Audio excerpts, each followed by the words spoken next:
This is today's project. More cats.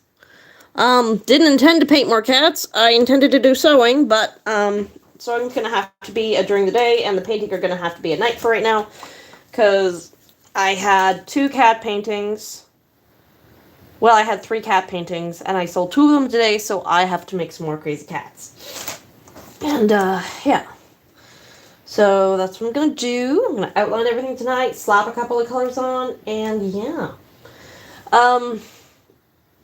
But yeah, if you saw my other video, and you're in the area, the gallery is up for the month of October, at least till pretty much the end of the month, when I will be heading to Halifax, and I will be bringing a lot of things with me because, you know, I need stuff to sell because I have a table there. But yeah, it's gonna be a lot of cats I have to paint. Yeah. I almost sold the big one immediately after I brought it in, but it didn't sell. They went with 2 of the smaller cats, but that's understandable because they were traveling, and a giant 4-foot picture is cumbersome to travel with, even at the best of times. So yeah. So I'm gonna sit here and paint these till I hate them again. And this is a little bit big for this tiny canvas, but I think it's going to be okay. I'll just off-center everything, and then, yeah. There'll be enough cats on here. Alright, Dracula. We should see if we can get a little bit more of that done tonight. Maybe 2 or 3 chapters. Ooh, we're getting down to it now. They figured out Drac is going back to Transylvania. So, yeah. They're going to hunt him down.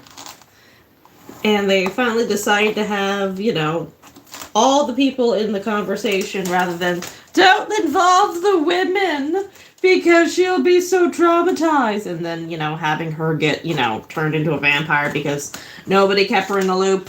You know, because she's the woman. God, old books kind of suck. But anyway, yeah. Why are you up there? Oh, yeah. Do do do do do da da da da da. Yeah, my ass is muted. Nice. Oopsie. Ugh. I also made salsa today for the first time, and it was edible. But I also had very low standards for food, so it was edible to me, and I guess that's kind of what matters. There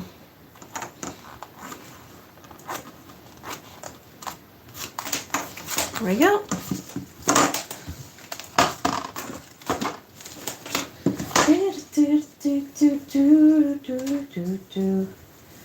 Nobody needs to watch that so history. Ugh. Dracula. We're almost there, guys. So close.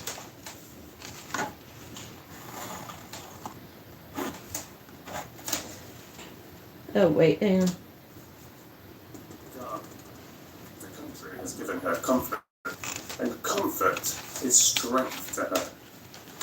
For my own part, now that this horrible danger is not face to face with us, it seems almost impossible to believe in it.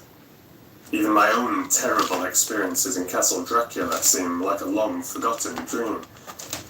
Here in the crisp autumn air and the bright sunlight,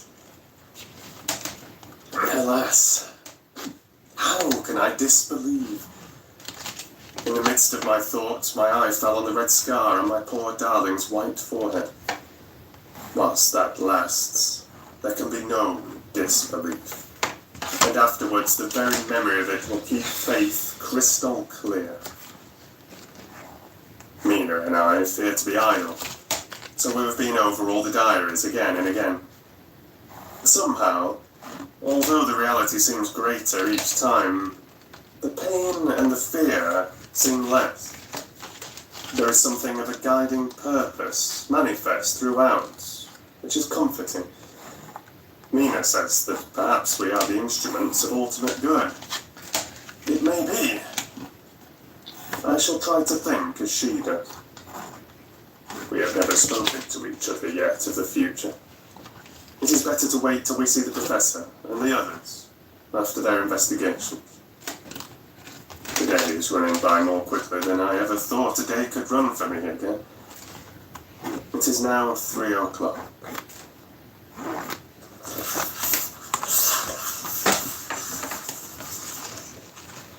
Mina Harker's journal.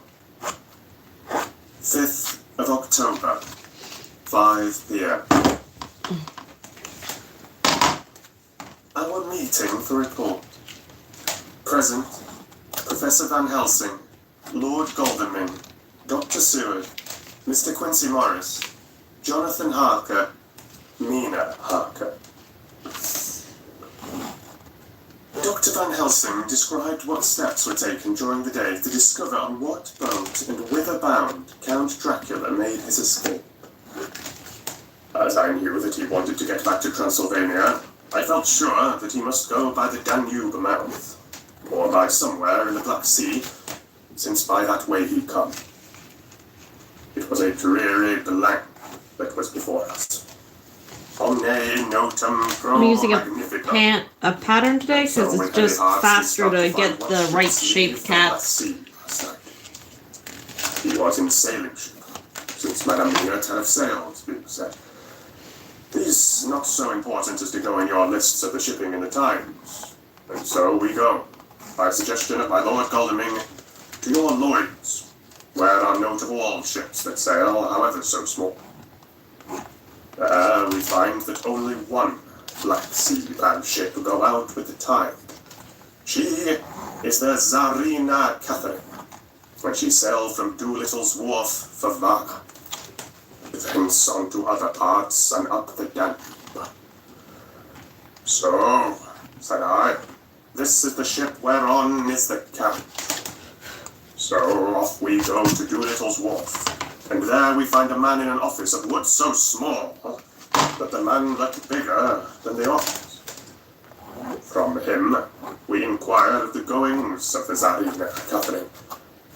He swore much, and he red face and loud a voice, but he good fellow all the same. Mm-hmm. Cares like a sailor, but he was a good guy. Which crackle as he rolled it up and put it in a so small bag, which he have hid deep in his clothing.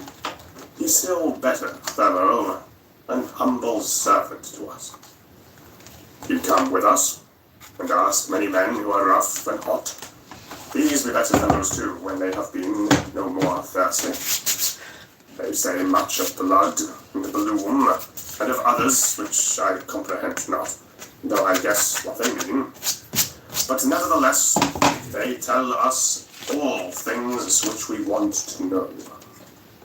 They make known to us among them how last afternoon, at about 5 o'clock, comes a man so hurried, a tall man, thin and pale, with high nose and teeth so white, and eyes that seem to be burning.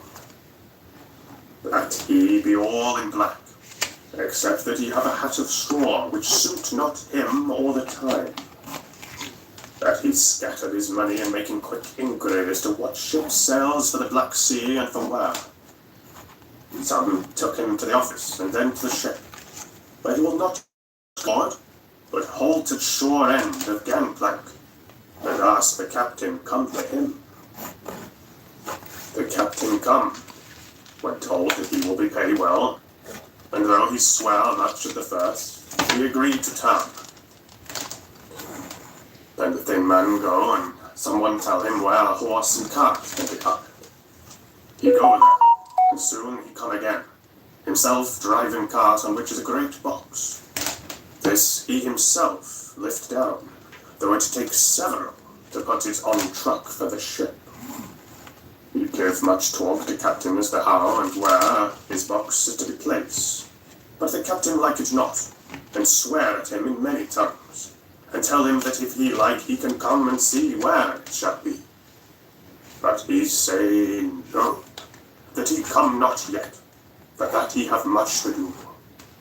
Whereupon the captain tell him that he had better be quick, with blood, for that his ship will leave the place of blood, before the turn of the tide, with blood.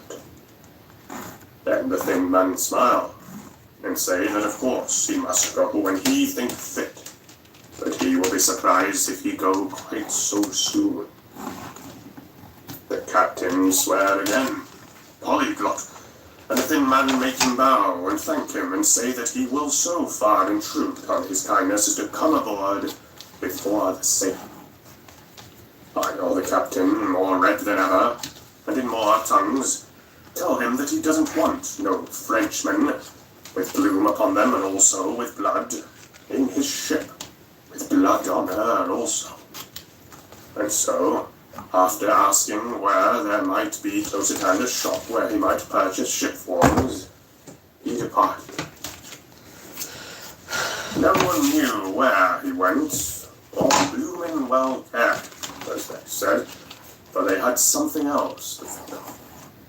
Well, with blood again, for it soon became apparent to all that the Tsarina Catherine would not sail as was expected.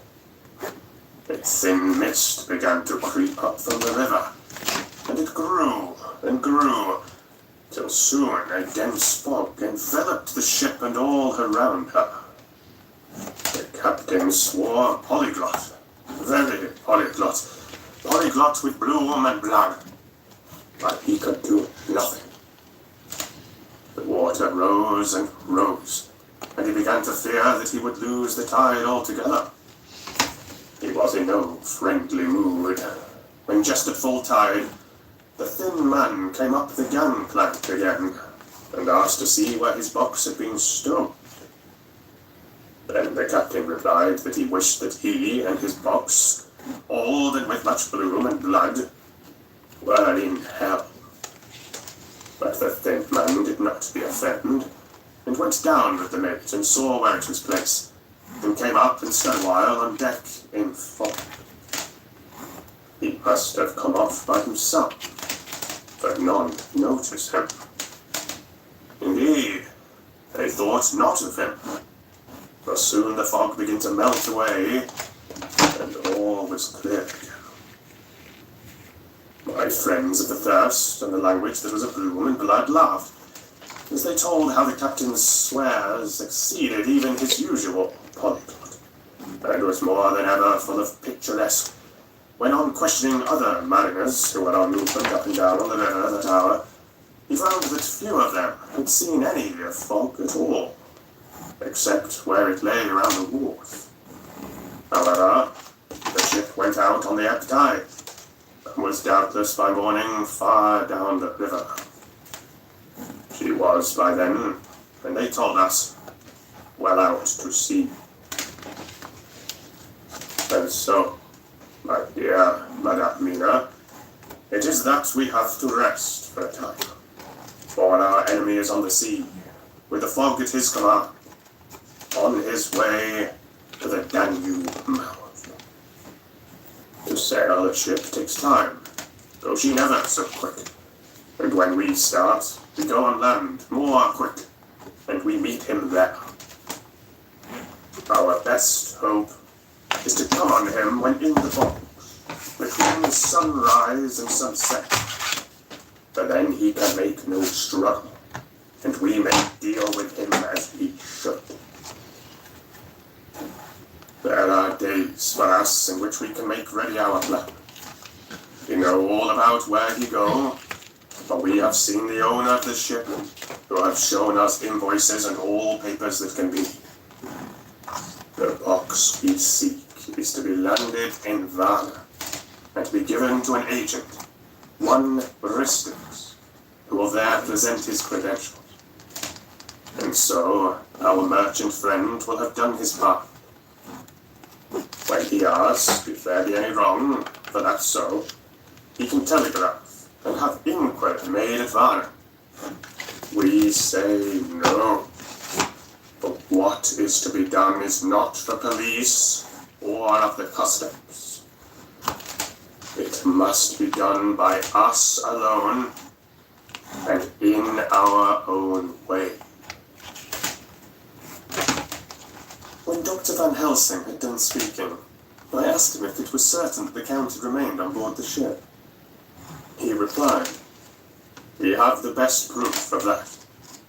Your own evidence, when in the hypnotic trance this morning. I asked him again if it were really necessary that they should pursue the Count, for... Oh, I dread Jonathan leaving me. And I know that he would surely go if the others went.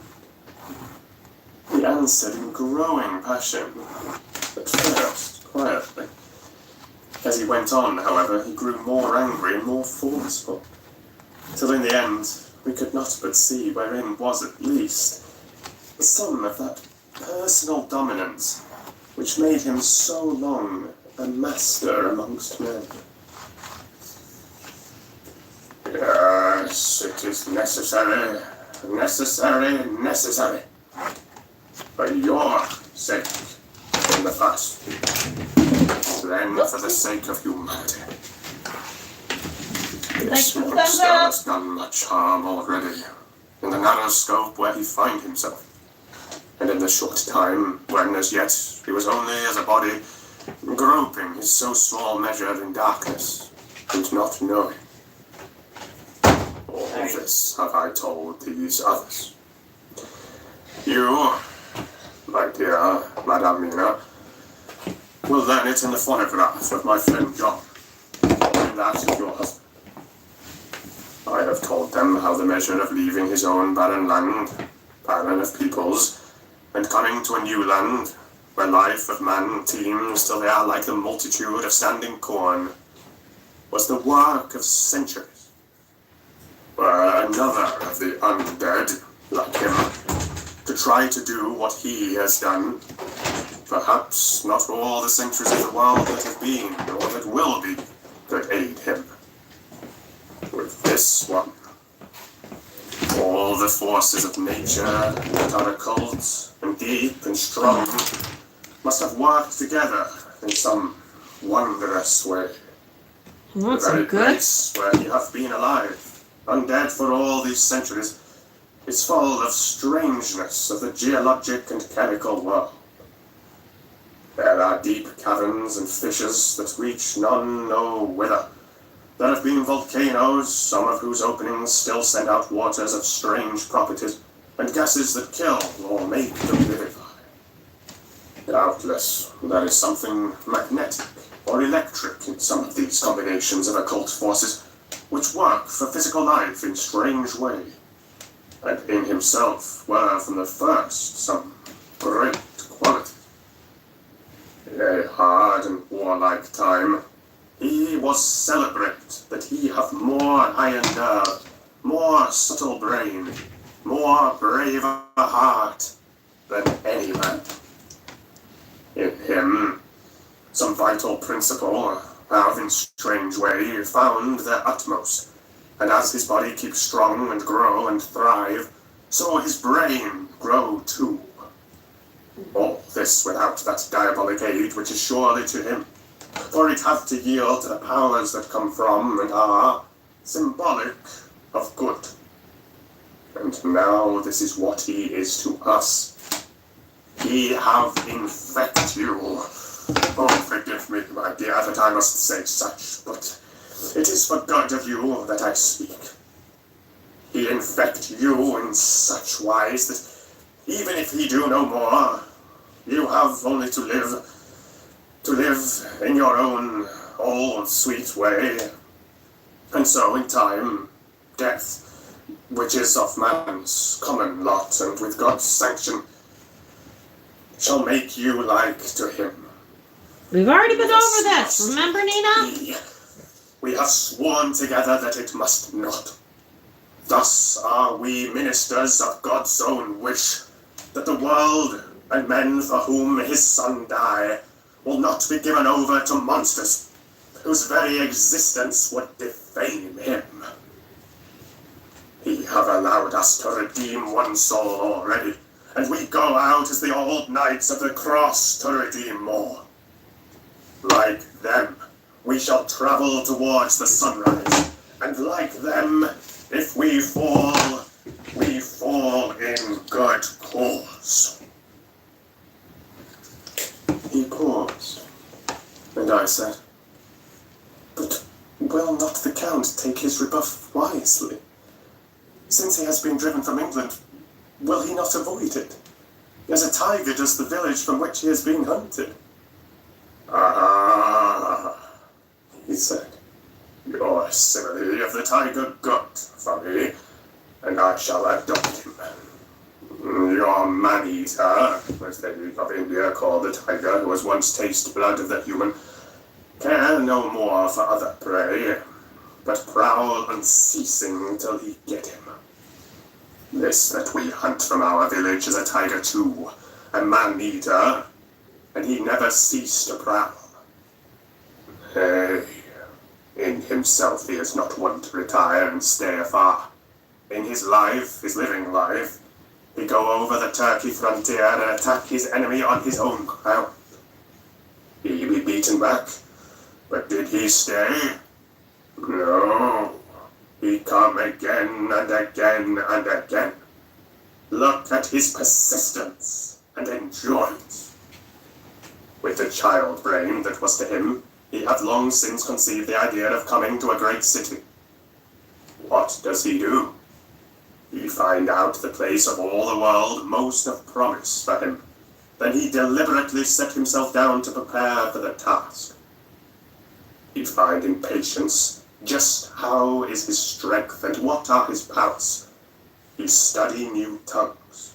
He learn new social life, new environment of old ways, the politic, the law, the finance, the science, the habit of a new land and a new people who have come to be since he was.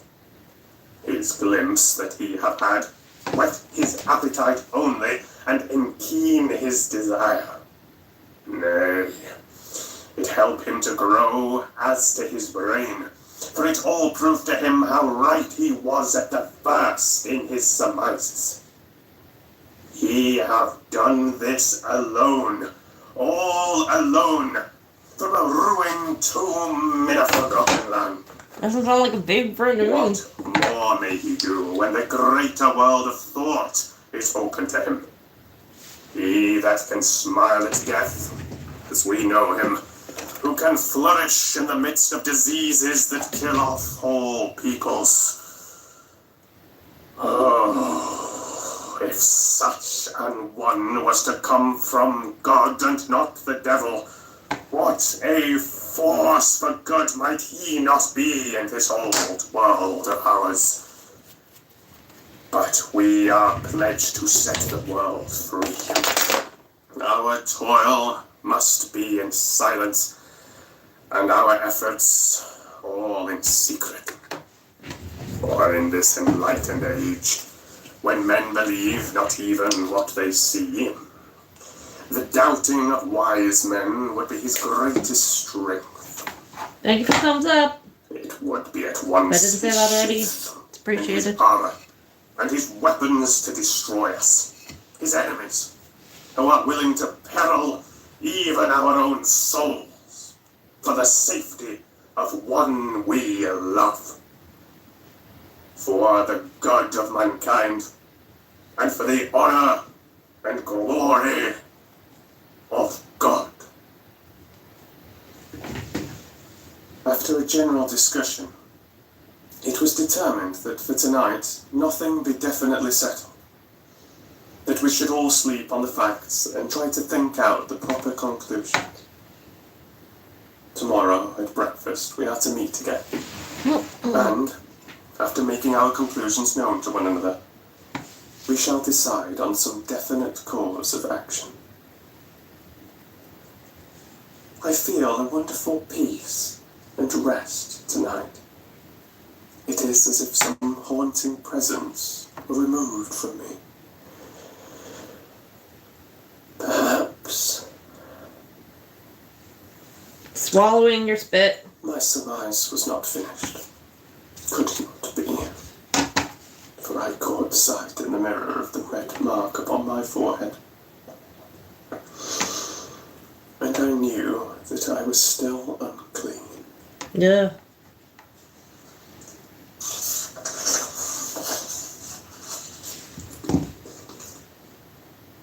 Dr. Seward's diary.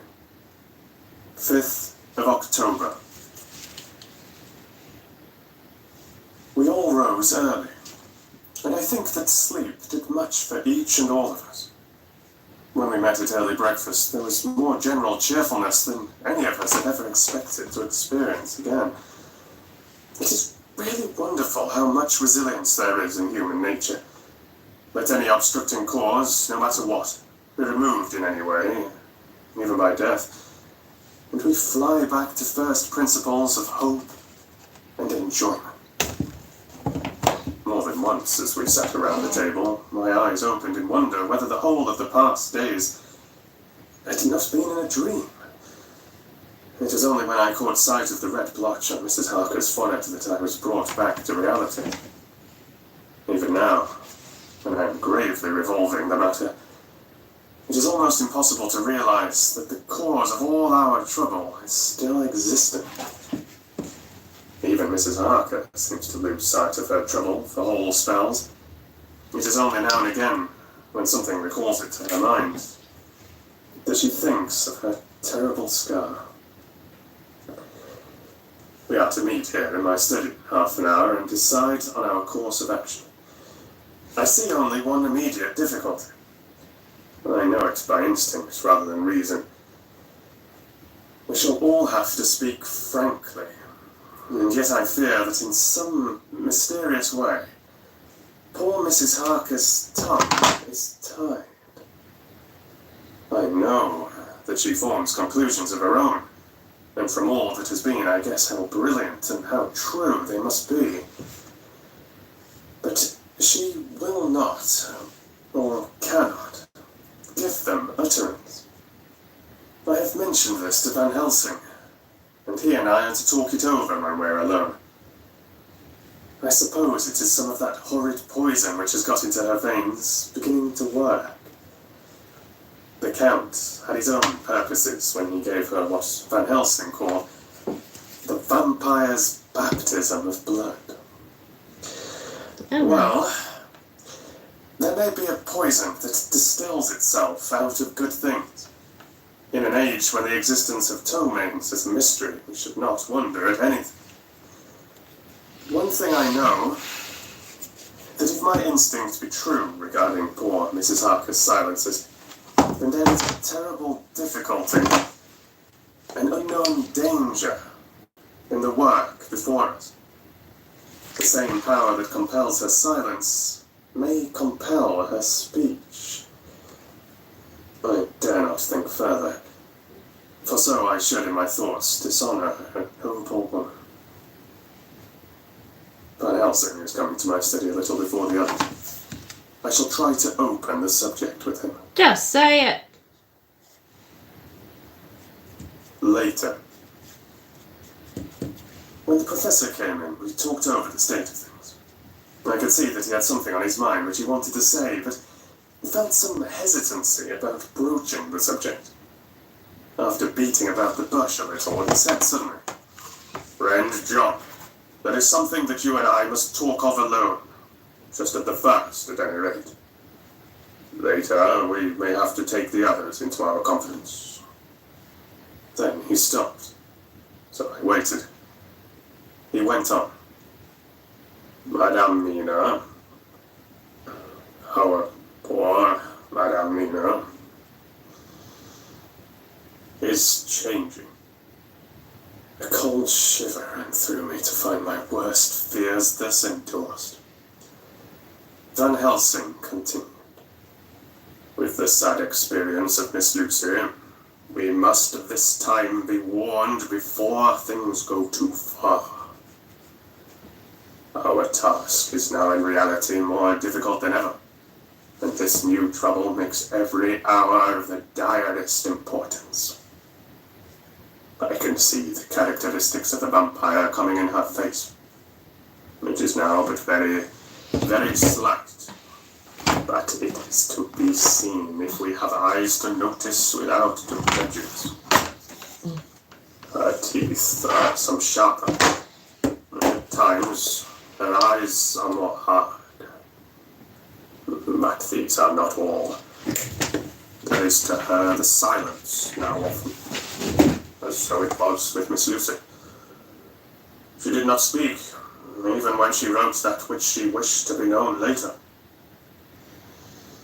Now, my fear is that if it be that she can, by our hypnotic trance, tell what the Count see and hear, is it not more true that he who have hypnotized her first, and who have drink of her very blood and make her drink of his, should, if he will, compel her mind to disclose to him that which she know? I nodded acquiescence. He went on. Then what we must do is to prevent this. We must keep her ignorant of our intent. Oh, here we go again. And so she cannot tell what she know not. This is a painful task. Oh, so painful that it heartbreaks me to think of. Considering this is what got you in this mess in the first place, yeah! When today we meet, I must tell her that, for reason which we will not speak, she must not more be of our counsel, but be simply guarded by us.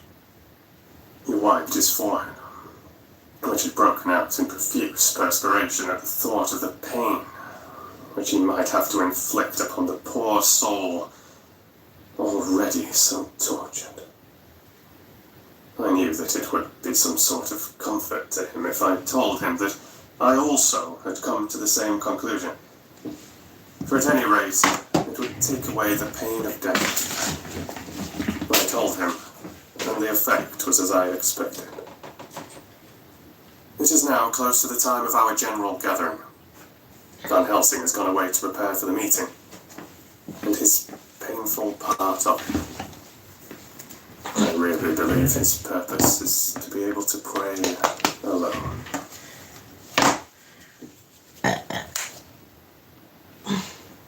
Later. At the very outset of our meeting, a great personal relief was experienced by both Van Helsing and myself. Mrs. Harker had sent a message by her husband to say that she would not join us at present, as she thought it better that we should be free to discuss our movements without her presence to embarrass us. The Professor and I looked at each other for an instant, and somehow we both seemed relieved.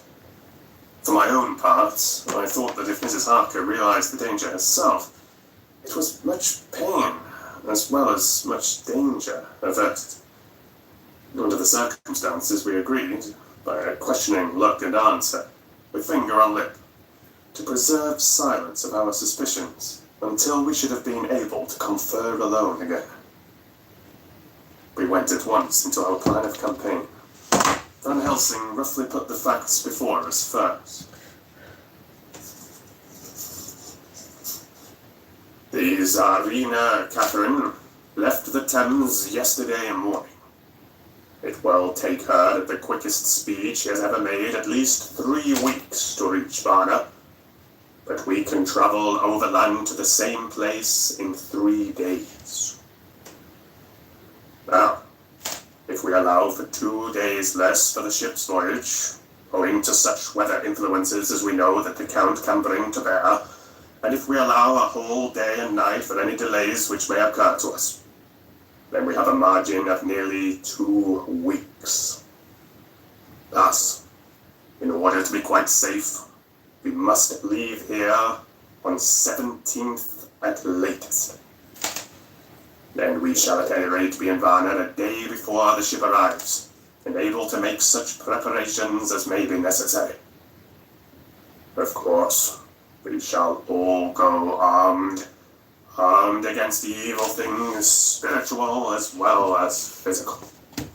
Here, Quincy Morris added, I understand that the Count comes from a wolf country, and it may be that he should get there before us. I propose that we add Winchesters to our armament. I have a kind of belief in a Winchester when there's any trouble of that sort around. And do you remember, when we had the pack after us at the balls? What wouldn't we have given them for a repeater apiece? Good, said Van Helsing. Winchester. I like him. He's smart. Quincy's head is level at all times. Almost gotta be. So when there is to hunt. Oh, my metaphor be more dishonor to science than wolves be of danger to man. In the meantime, we can do nothing here. And as I think the Dracula is not familiar to any of us, why not go there more soon? It is as long to wait here as there. Tonight and tomorrow we can get ready, and then, if all be well, we four can set out on our journey. We four, said Harker interrogatively, looking from one to another of us. Of course, answered the professor quickly. You must remain to take care of your so-sweet wife. Harker was silent for a while, and then said in a hollow voice, let us talk of that part of it in the morning. I want to consult with Mina. I thought that now was the time for Van Helsing to warn him not to disclose our plans to her, but he took no notice. I looked at him significantly and coughed. For answer, he put his finger on his lip and turned away.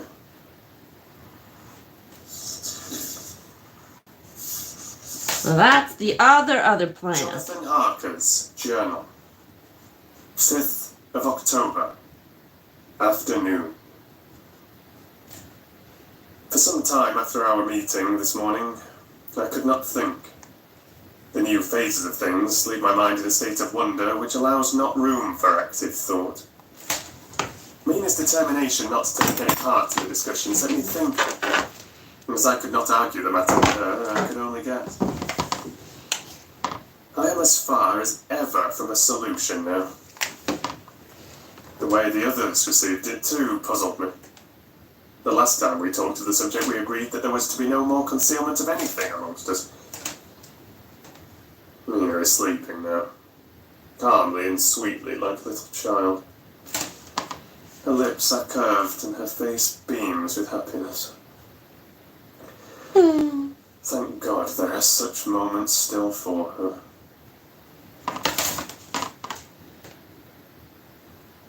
Later.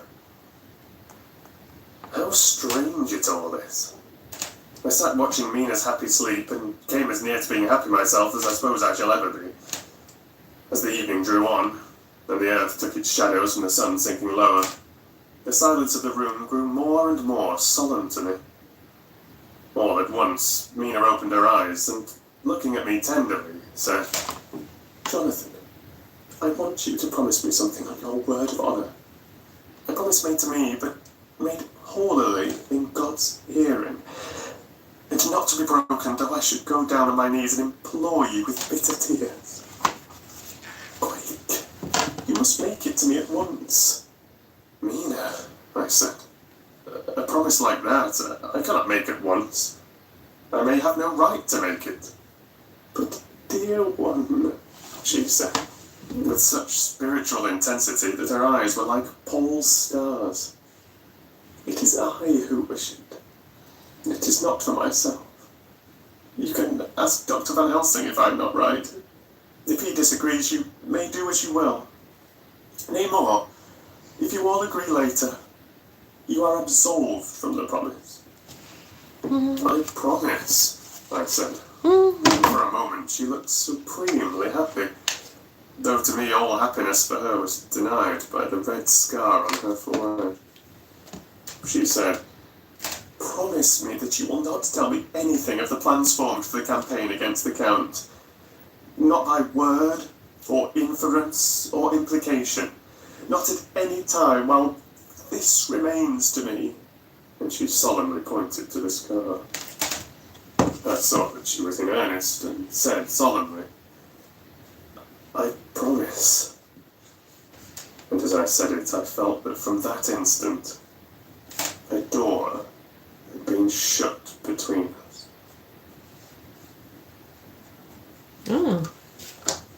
Later. Midnight. Mina has been bright and cheerful all the evening. So much so that all the rest seem to take courage, as if infected somewhat with her gaiety. As a result, even I myself felt as if the pall of gloom which weighs us down was somewhat lifted. We all retired early. Orange cats are great, but they're Mina is fucker now to sleeping paint. like a little child. Stop comparing your wife to a child. The faculty of sleep remains to her in the midst of her terrible trouble. Thank God for it. But then at least she can forget her care. Perhaps her example may affect me as her gaiety did tonight. I shall try it. For a dreamless sleep.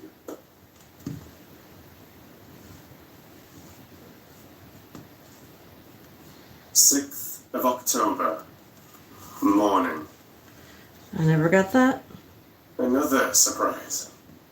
Mina woke me early, about the same time as yesterday, and asked me to bring Dr. Van Helsing. I thought that it was another occasion for hypnotism, and without question went for the professor. He had evidently expected some such call, for I found him dressed in his room.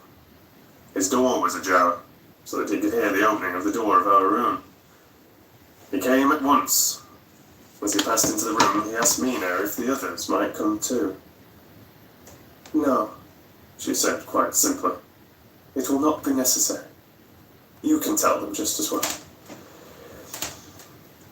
I must go with you on your journey. Dr. Van Helsing was as startled as I was. After a moment's pause, he asked, "But why?" "You must take me with you. I am safer with you, and you shall be safer too." "But why, dear Madame Mina?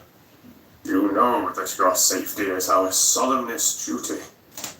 We go into danger to which you are, or maybe more liable than any of us, from circumstances, things that have been." He paused, embarrassed. As she replied, she raised her finger and pointed to her forehead. "I know. That is why I must go.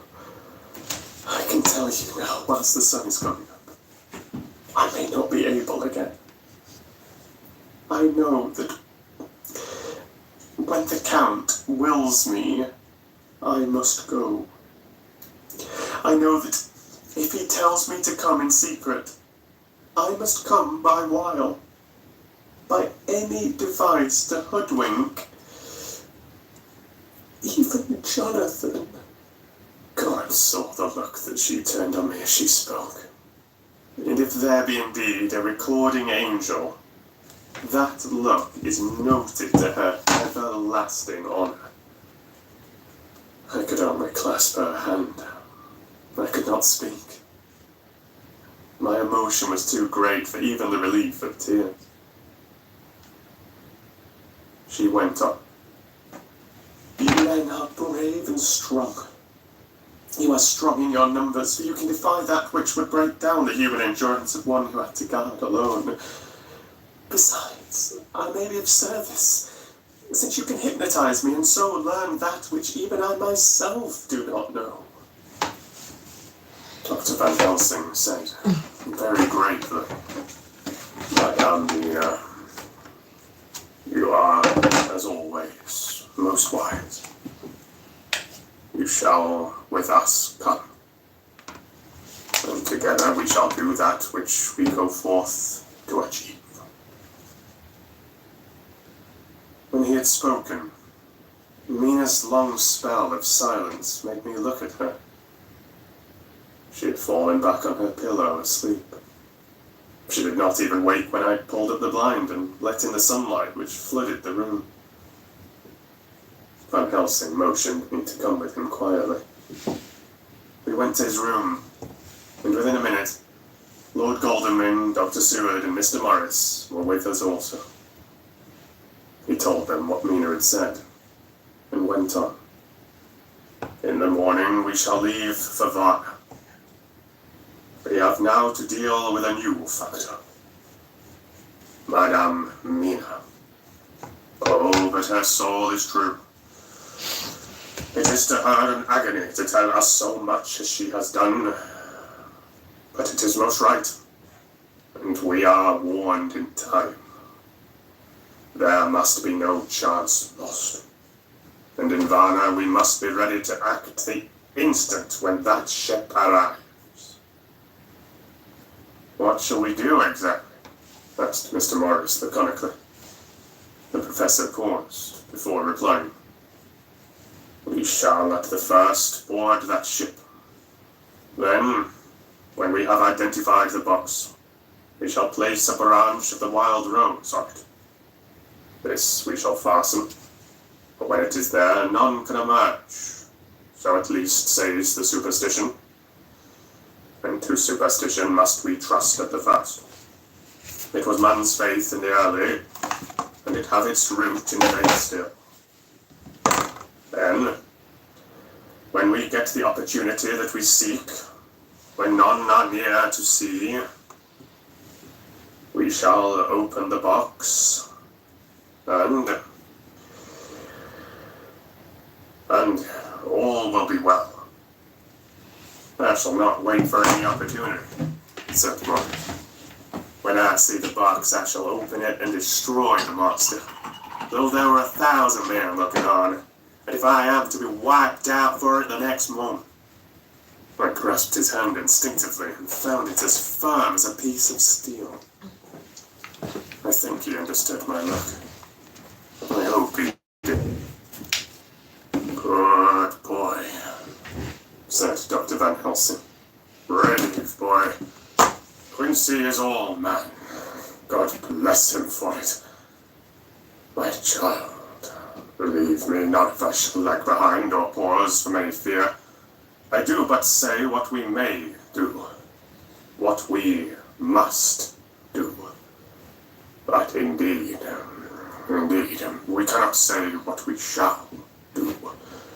There are so many things which may happen, and their ways and their ends are so various that until the moment, we may not say. We shall all be armed in all ways, and when the time for the end has come, our effort shall not be lack. Now let us today put all our affairs in order. Let all things which touch on others dear to us, and who on us depend, be complete. For none of us can tell what, or when, or how the end may be. As for me, my own affairs I'll regulate. And as I have nothing else to do, I shall go make arrangement for the trial. I shall have all tickets and so forth for our journey.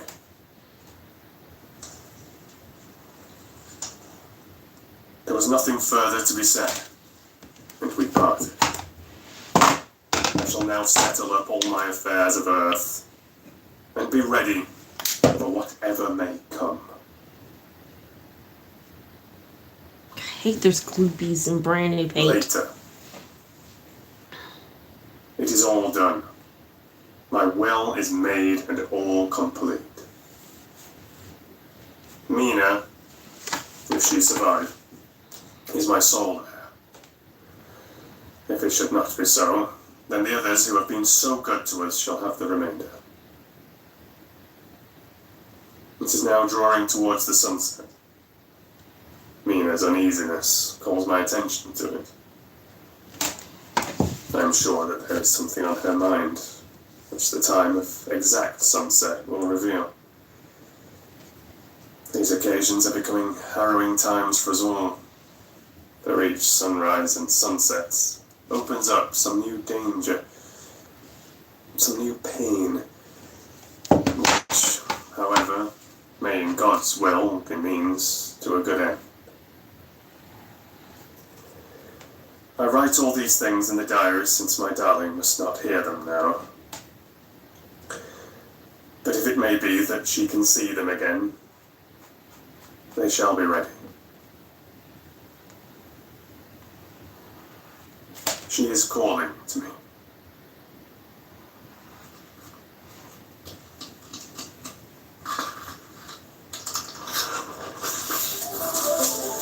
Angry pianist is back.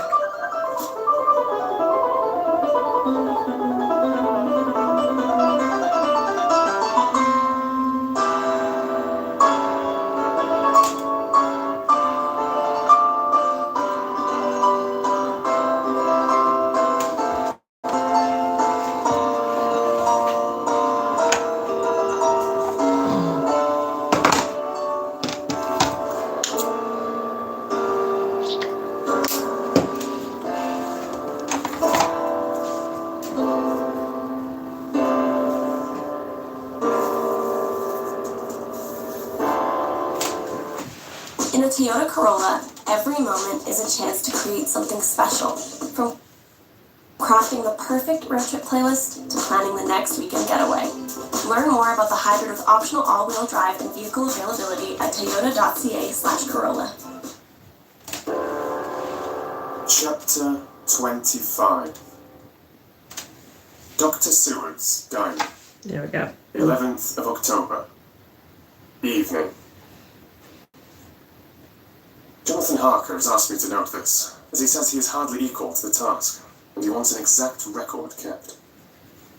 I think that none of us were surprised when we were asked to see Mrs. Harker a little before the time of sunset. We have of late come to understand that sunrise and sunset are to her times of peculiar freedom, when her old self can be manifest without any controlling force subduing or restraining her, or inciting her to action. This mood, or condition, begins some half hour or more before actual sunrise or sunset, and lasts till either the sun is high, or whilst the clouds are still aglow, with the rays streaming above the horizon. At first, there is a sort of negative condition, as if some tie were loosened, and then the absolute freedom quickly follows. When, however, the freedom ceases, the change back, or relapse, comes quickly preceded only by a spell of warning silence. Tonight, when we met, she was somewhat constrained, and bore all the signs of an internal struggle. I put it down myself to her making a violent effort at the earliest instant she could do so. A very few minutes, however, gave her complete control of herself. Then, motioning her husband to sit beside her on the sofa where she was half reclining, she made the rest of us bring chairs up close. Taking her husband's hand in hers, she began. We are all here together in freedom. For perhaps the last time. I know, dear, I know that you will always be with me to the end. This was to her husband, whose hand had, as we could see, tightened on hers. In the morning we go out upon our task, and God alone knows what may be in store for any of us. You are going to be so good to me as to take me with you. I know that all that brave, earnest men can do for a poor, weak woman whose soul perhaps is lost. No, not yet, but is at any rate at stake. You will do. But you must remember that I am not as you are. There is a poison in my blood, in my soul, which may destroy me, which must destroy me unless some relief comes to us. My friends, you know as well as I do that my soul is at stake, and though I know there is one way out for me, you must not, and I must not take it. She looked appealingly to us all in turn, beginning and ending with her husband. What is that way which we must not take? Asked Van Helsing in a hoarse voice. That I may die now, either by my own hand or that of another, before the greater evil is entirely wrought. That were I once dead, you could and would set free my immortal spirit, even as you did my poor Lucy's. Were death, or the fear of death, the only thing that stood in the way, I would not shrink to die here, now, amidst the friends who love me. But death is not all. I cannot believe that to die in such a case, when there is hope before us and a bitter task to be done, is God's will. Therefore, I, on my part, give up here the certainty of eternal rest, and go out into the dark where may be the blackest things of the world, or the netherworld, hold. We were all silent, for we knew instinctively that this was only a prelude. The faces of the others were set, then Harker's grew ashen grey. Perhaps he guessed better than any of us what was coming. She continued. This is what I can give into the hotch-pot. I could not but note the quaint legal phrase which she used in such a place. And with all seriousness, what will each of you give? Your lives, I know, she went on quickly. That is easy for brave men. Your lives are God's, and you can give them back to him. But what will you give to me? She looked again questioningly, but this time avoided her husband's face. Quincy seemed to understand. He nodded, and her face lit up. Then I shall tell you plainly what I want. For there must be no doubtful matter in this connection between us now. You must promise me, one and all, even you, my beloved husband, that, should the time come, you will kill me. What is that, The voice was Quincy's, but it was low and strained. When you should be convinced that I am so changed that it is better that I die that I may live. When I am thus dead in the flesh, then you will, without a moment's delay, drive a stake through me and cut off my head, or do whatever else may be wanting to give me rest. Quincy was the first to rise after a pause. He knelt down before her, and taking her hand in his, said solemnly, "I'm only a rough fellow, who hasn't perhaps lived as a man should to win such distinction, but I swear to you by all that I hold sacred and dear that, should the time ever come, I shall not flinch from the duty that you have set. And I promise you, too, that I shall make all certain. For if I am only doubtful, I shall take it that the time has come." "My true friend," was all she could say amid her fast-falling tears, as, bending over, she kissed his hand. "I swear the same, my dear Madame Mina," said Van Helsing. "And I," said Lord Goldenring, each of them in turn kneeling to her to take the oath. I followed myself. Then her husband turned to her, one-eyed and with a greenish pallor which subdued the snowy whiteness of his hair, and asked, "And must I too make such a promise of my wife?" "You too, my dearest," she said, with infinite yearning of pity in her voice and eyes. "You must not shrink. You are nearest and dearest in all the world to me. Our souls are knit into one for all life and all time. Think, dear, that there have been times when brave men have killed their wives and their womenkind to keep them from falling into the hands of the enemy. Their hands did not falter any the more because those that they loved implored them to slay them. It is men's duty towards those whom they love in such times of sore trial, and, oh my dear, if it is to be that I must meet death at any hand, let it be at the hand of him that loves me best. Dr. Van Helsing, I have not forgotten your mercy in poor Lucy's case to him who loved." She stopped with a flying blush and changed her phrase. "To him who had best right to give her peace. If that time shall come again, I look to you to make it a happy memory of my husband's life, that it was his loving hand which set me free from the awful thrall upon me." "Again, I swear," came the professor's resonant voice. Mrs. Harker smiled, positively smiled, as with a sigh of relief she leaned back and said, "And now one word of warning. A warning which you must never forget. This time, if it ever come, may come quickly and unexpectedly, and in such case you must lose no time in using your opportunity. At such a time I myself might be, nay, if that time ever comes, shall be leagued with your enemy against you. One more request." She became very solemn as she said this. "It is not vital and necessary like the other, but I want you to do one thing for me if you will." We all acquiesced, but no one spoke. There was no need to speak. "I want you to read the burial service." She was interrupted by a deep groan from her husband. Taking his hand in hers, she held it over her heart and continued, "You must read it over me some day. Whatever may be the issue of all this fearful state of things, it will be a sweet thought to all or some of us. You, my dearest, will I hope read it, for then it will be in your voice in my memory forever. Come what may.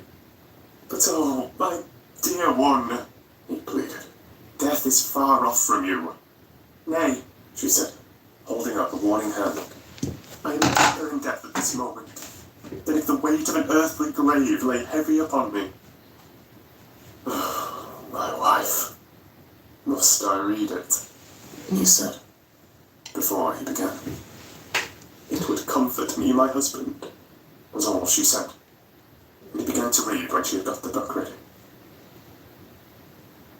How could anyone tell of that strange scene? Its solemnity, its gloom, its sadness, its horror, and with all, its sweetness. Even a skeptic who can see nothing but a travesty of bitter truth in anything holy or emotional would have been melted to the heart if he'd seen that little group of loving and devoted friends kneeling round that stricken and sorrowing lady. I heard the tender passion of her husband's voice, as in tones so broken with emotion that often he had to pause. He read the simple and beautiful service for the burial of the dead. I cannot go on. Words and voice fail me. Good thing you're writing. Keep going. Not to her instinct. Strange as it all was, bizarre as it may thereafter seem even to us who felt its potent influence at the time, it comforted us much. And the silence, which showed Mrs. Harker's coming relapse from her freedom of soul, did not seem so full of despair to any of us as we had dreaded.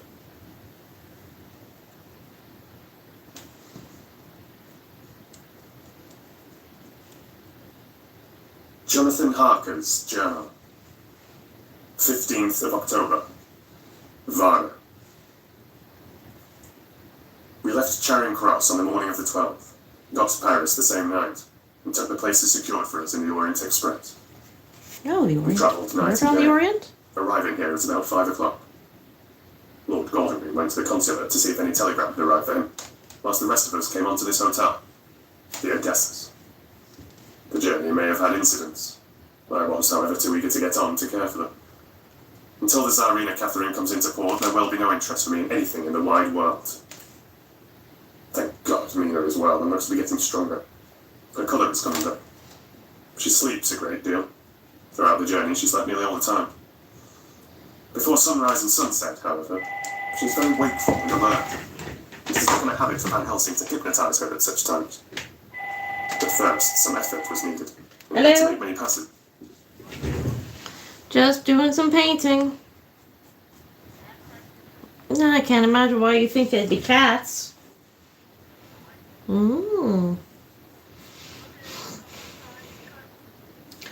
Roy, Roy called, but I didn't answer. He only called the once, though. I probably should have answered, but yeah, well, that's not fair for Chester.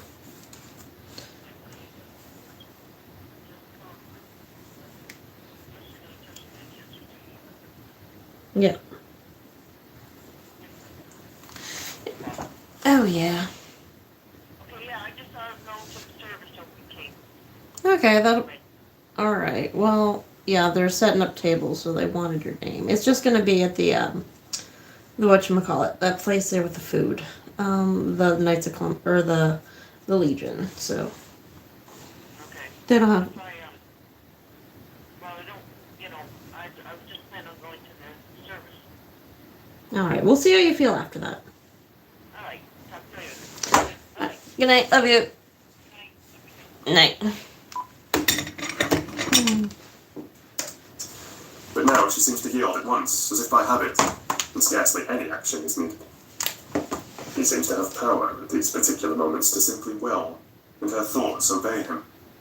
He always asks her what she can see and hear. She answers to the first. Nothing. All is dark. And to the second. I can hear the waves slapping against the ship, and the water rushing by. Canvas and cordage strain, and masts and yards creak. The wind is high. I can hear it in the shroud, and the back the foam. It is evident that the Tsarina Catherine is still at sea, hastening on her way to Varna. Lord Goldenby has just returned. He had 4 telegrams, one each day since we started, and all to the same effect. That the Tsarina Catherine had not been reported to Lloyd's from anywhere. He had arranged before leaving London that his agent should send him every day a telegram saying if the ship had been reported. He was to have a message even if she were not reported, so that he might be sure that there was a watch being kept at the other end of the wire. We had dinner and went to bed early. Tomorrow we are to see the Vice-Consul and to arrange, if we can, about getting on board the ship as soon as she arrives. Van Helsing says that our chance will be to get on board between sunrise and sunset. Count, even if he takes the form of a bat, cannot cross the running water of his own volition, and so cannot leave the ship. As he dare not change demand, which he evidently wishes to avoid, he must remain in the box. If then we can come on board after sunrise, he is at our mercy. For we can open the box and make sure of him, as we did of poor Lucy, before he wakes. 2.5 What chapters. mercy he shall get from us will not count for much. We think that we shall not have much trouble with officials or the seamen. Thank God this is the country where bribery can do anything. And we are all well supplied with money. We've only to make sure that the ship cannot come into port between sunset and sunrise without our being warned. And we shall be safe. Judge Moneybag will settle this case, I think. 16th of October. Mina's reports still in. Lapping waves and rushing water. Darkness and favouring winds. We are evidently in good time, and when we hear of the Tsarina Catherine, we shall be ready. As she must pass the Dardanelles, we are sure to have some report.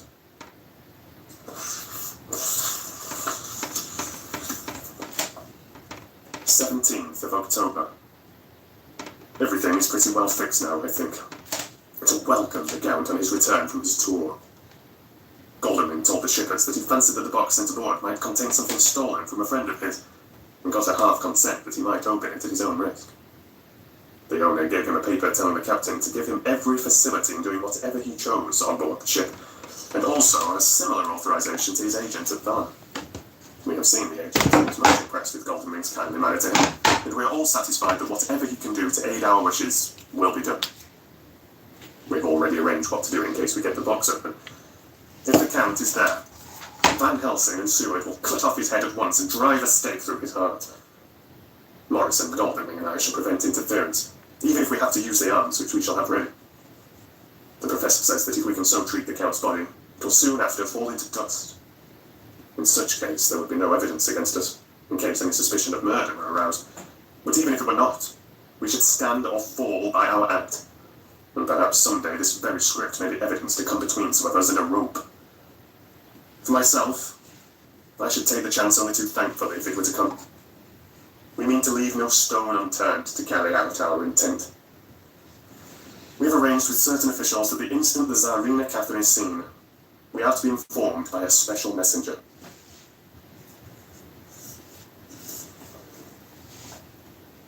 24th of October. A whole week of waiting. Daily telegrams to Goldwing, but only the same story.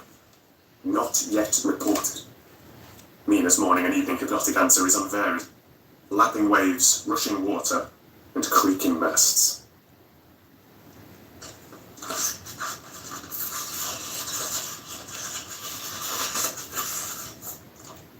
Rufus Smith, Lloyd's, London. To Lord Goldwing, care of HBM. Vice Consul, Van. Telegram, October 24th. Tsarina Catherine, reported this morning from Dardanelles.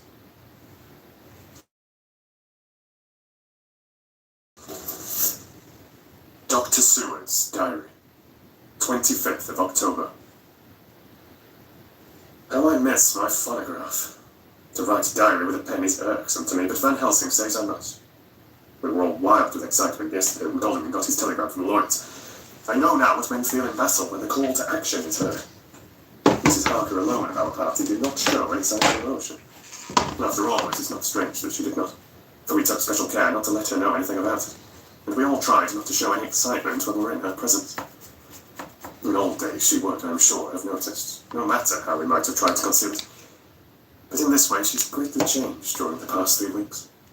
The lethargy grows upon her, and though she seems strong and well and is getting back some of her colour, Van Helsing and I are not satisfied. We talk of her often. We have not, however, said a word to the others. It would break poor Harker's heart, certainly his nerve, if he knew that we had even a suspicion on the subject. Van Helsing examines, he tells me, her teeth very carefully while she is in the hypnotic condition, for he says that so long as they do not begin to sharpen, there is no active danger of a change in her. If this change should come, it would be necessary to take steps. We both know what those steps would have to be, though we do not mention our thoughts to each other. We should neither of us shrink from the task, awful though it is to contemplate. Euthanasia is an excellent and a comforting word. I am grateful to whoever invented it. No, that's It is only about changing 24 time. hours sail from the Dardanelles to here, at the rate the Tsarina Catherine has come from London. She should therefore arrive sometime in the morning. But as she cannot possibly get in before then, we are all about to retire early. We shall get up at 1 o'clock, so as to be ready. 25th of October, noon. No news yet of the ship's arrival. Mrs. Harker's hypnotic report this morning was the same as usual, so it is possible that we may get news at any moment. We men are all in a fever of excitement. Except Harker, who is calm. His hands are as cold as ice, and an hour ago I found him wetting the edge of the great Gherkin knife which he now always carries with him. It will be a bad lookout for the Count if the edge of that Gherkin knife ever touches his throat, driven by that stern, ice-cold hand. Van Helsing and I were a little alarmed about Mrs. Harker today. Enough with the quivering breath. About noon, she got into a sort of lethargy which she did not like. Although we kept silence to the others, we were neither of us happy about it. She had been restless all the morning, so that we were at first glad to know that she was sleeping. When, however, her husband mentioned casually that she was sleeping so soundly that he could not wake her, we went to her room to see for ourselves. She was breathing naturally and looked so well and peaceful that we agreed that the sleep was better for her than anything else. Poor girl. She has so much to forget that it is no wonder that sleep, if it brings oblivion to her, does her good. Later. Her opinion was justified. For when, after a refreshing sleep of some hours, she woke up, she seemed brighter and better than she has been for days. Don't Since trust it. she made the usual hypnotic report. Wherever he may be in the Black Sea, the Count is hurrying to his destination. To his doom, I trust. 26th of October. Another day, and no tidings of the Tsarina Catherine. She ought to be here by now. Went But to she it. is still journeying somewhere is apparent. For Mrs. Harker's hypnotic report at sunrise was still the same. It is possible that the vessel may be lying by, at times, for fog. Some of the steamers which came in last evening reported patches of fog both to north and south of the port. We must continue our watching, as the ship may now be signalled any moment. 27th of October, noon. Most strange. No news yet of the ship we wait for. Mrs. Harker reported last night and this morning as usual, lapping waves and rushing water, though she added that the waves were very faint.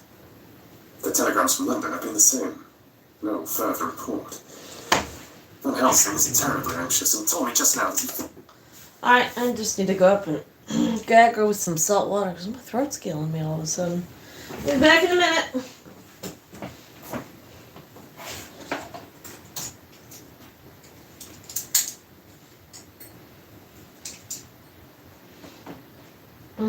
Check on the cat too. He threw up earlier today. My baby.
Alright, this is some darker colors.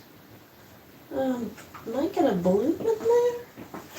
A black cat. There we go. Whoa. No.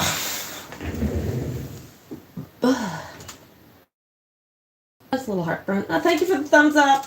Here's the Count is escaping us. Added significantly. We have Madame Minas. Souls and memories into strange things during class.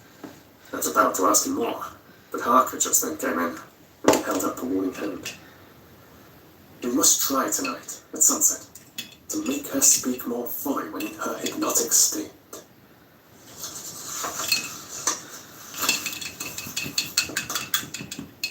"28th of October. Telegram. Rufus Smith, London, to Lord Godalming. Care of HBM, Vice Consul, Varna. Tsarina Catherine reported entering Galatz at 1 o'clock today.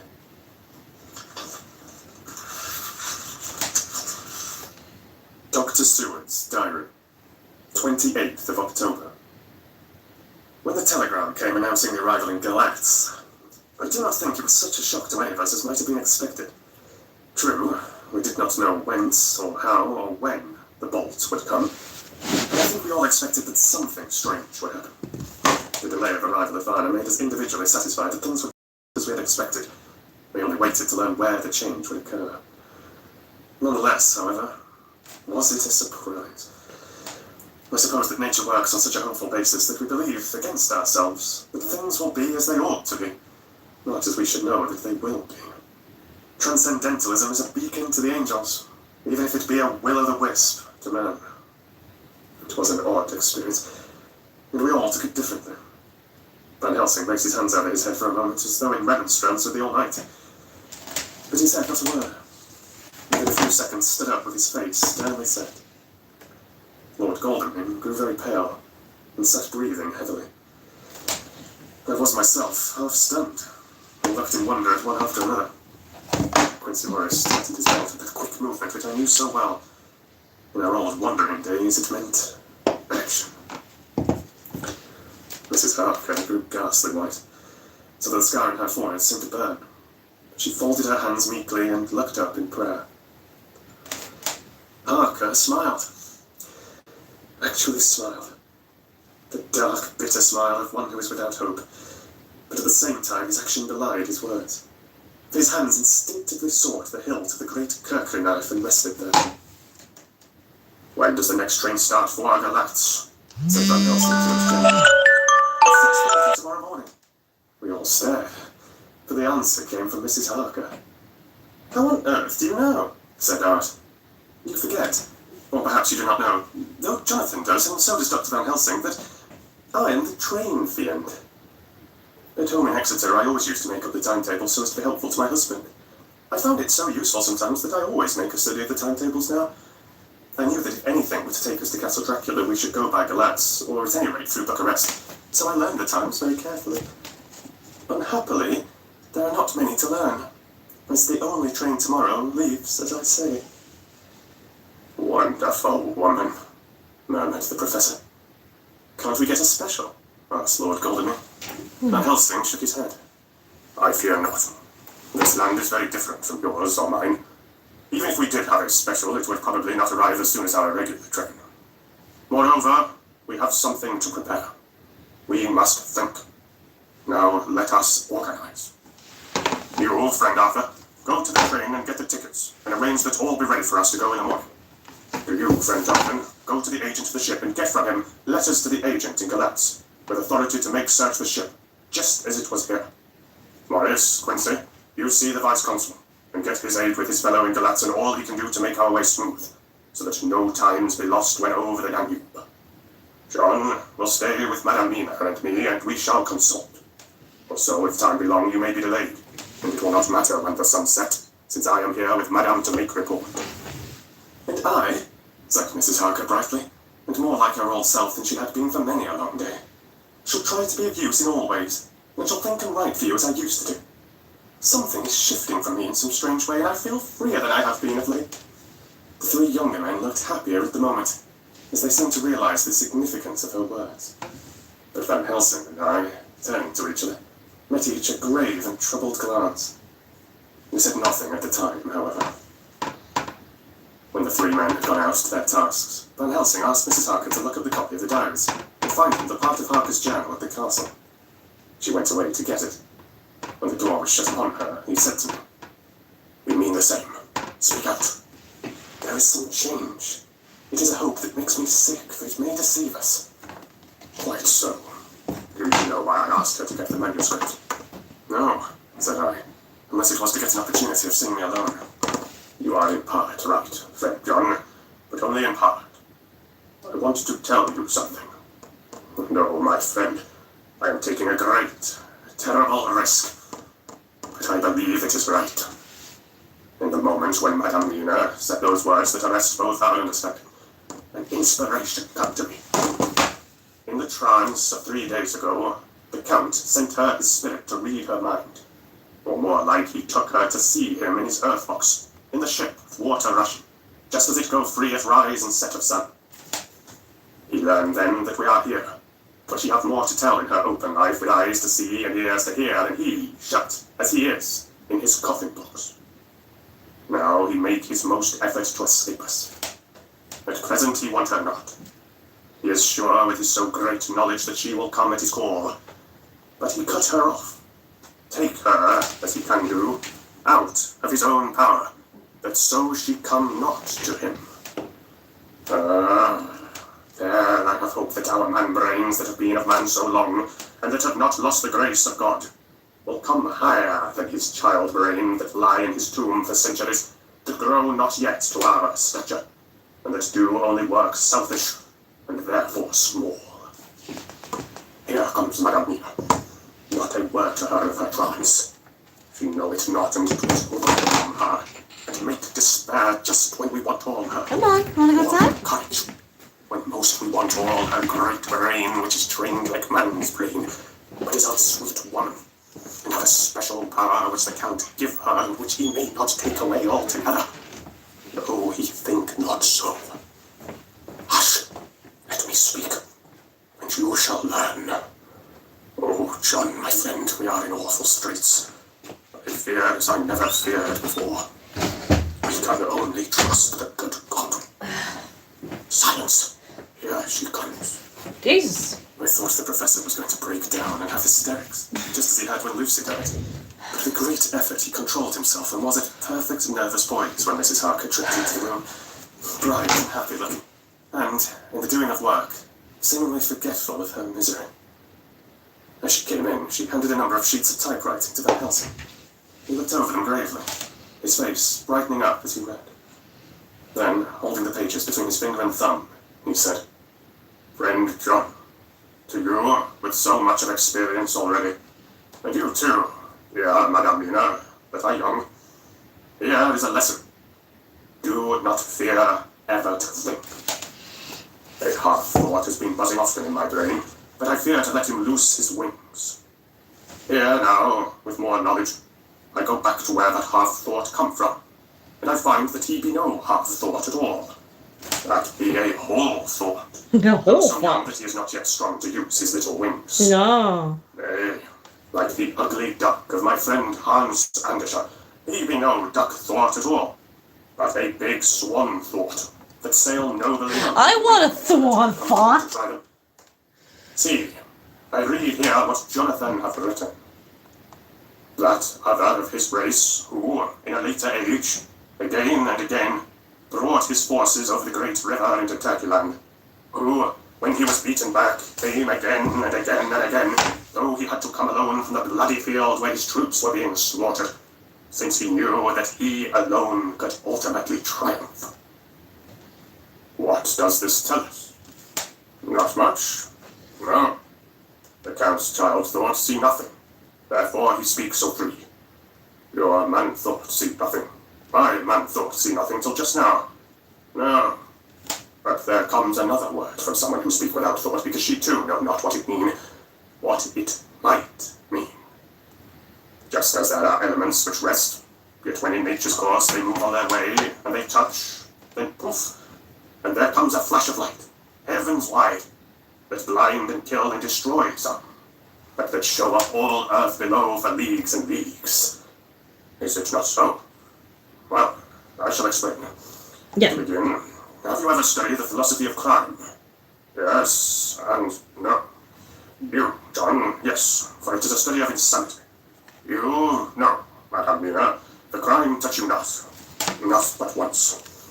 That's because time doctor haven't been invented yet. God use not She would show me one day. ad universale. There is this peculiarity in criminals. It is so constant in all countries and at all times that even police, who know not much from philosophy, come to know it empirically that it is. That is to be empiric. The criminal always work at one crime. That is the true criminal who seems predestinate to crime, and who will of none other. This criminal has not full man brain. He is clever and cunning and resourceful, but he be not of man's stature as to brain. He be of child brain in much. Dude, he's doing pretty good for this that. criminal of ours is predestinate to crime also. He too have child brain, and it is of the child to do what he have done. The little bird, the little fish, the little animal learn not by principle, but empirically. And when he learn to do, then there is for him the ground to start from to do more. Dos pusto, said Archimedes, give me a fulcrum and I shall move the world. To do once is the fulcrum whereby child brain become man brain, and until we have the purpose to do more, he continue to do the same again every time, just as he have done before. Oh, my dear, I see that your eyes are opened, and that you, the lightning flash of all the leagues. For Mrs. Harker began to clap her hands, and her eyes sparkled. He went on. Now you shall speak. Tell us two dry men of science what you see with those so bright eyes. He took her hand and held it while she spoke. His finger and thumb closed on her pulse, as I thought instinctively and unconsciously as she spoke. The Count is a criminal and of criminal type. Lord Howell Lombroso would so classify him, and qua criminal, he is of imperfectly formed mind. Thus, in a difficulty, he has to seek resource in habit. His past is a clue, and the only page of it that we know.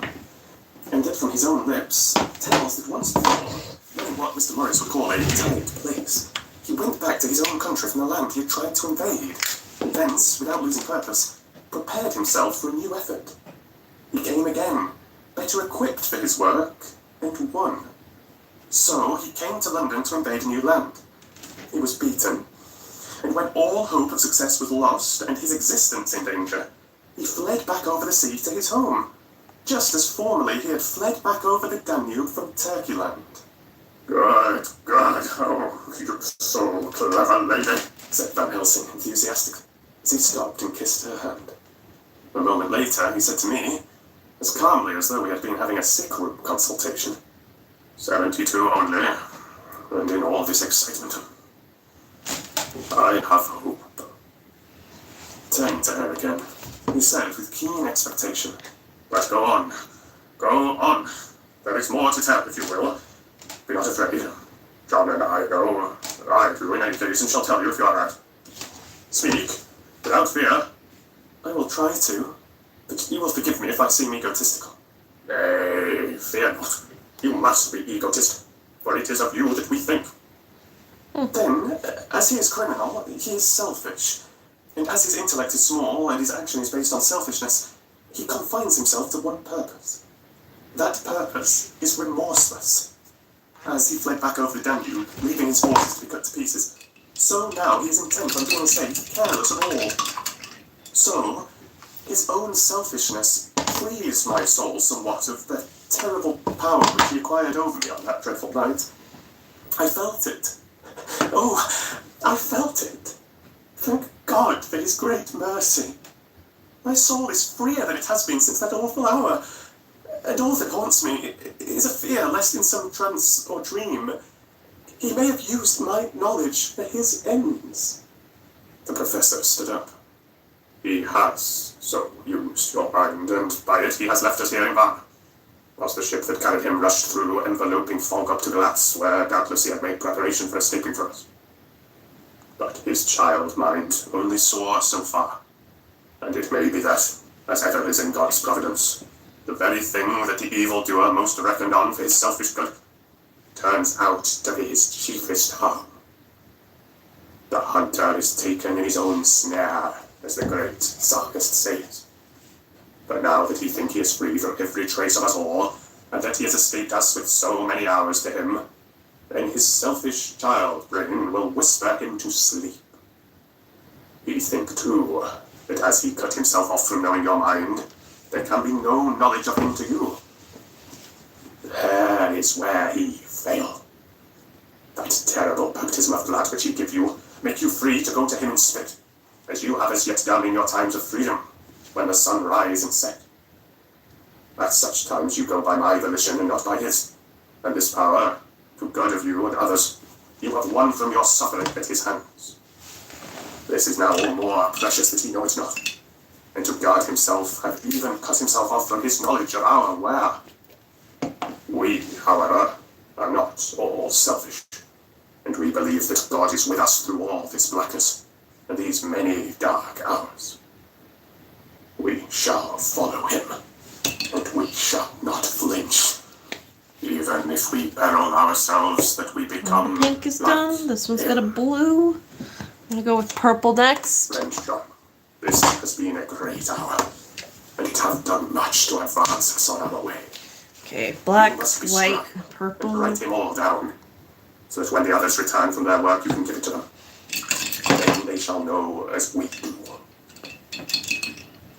And so, I have written it whilst we wait their return. And Mrs. Harker has written with her typewriter, all since she brought the manuscript to us.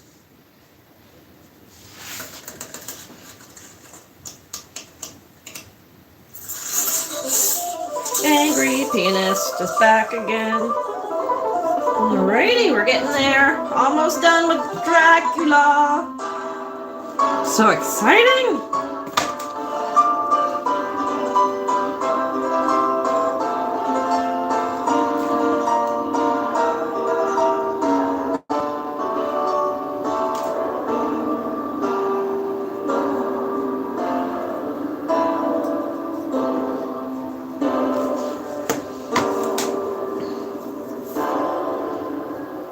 Chapter 26. Dr. Seward's Diary. 29th of October. This is written in the train from Varna to Galatz. Last night we all assembled a little before the time of sunset. Each of us had done his work as well as he could. So far as thought and endeavour and opportunity go, we are prepared for the whole of our journey and for our work when we get to Galatz.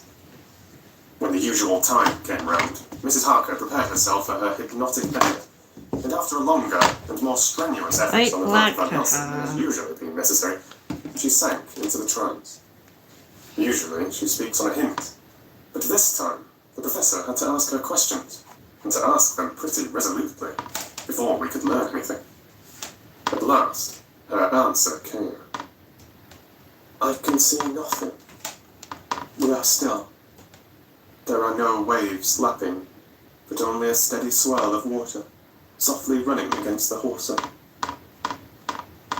I can hear men's voices calling, near and far, and the roll and creak of oars in the rowlocks. A gun is fired somewhere. The echo of it seems far away.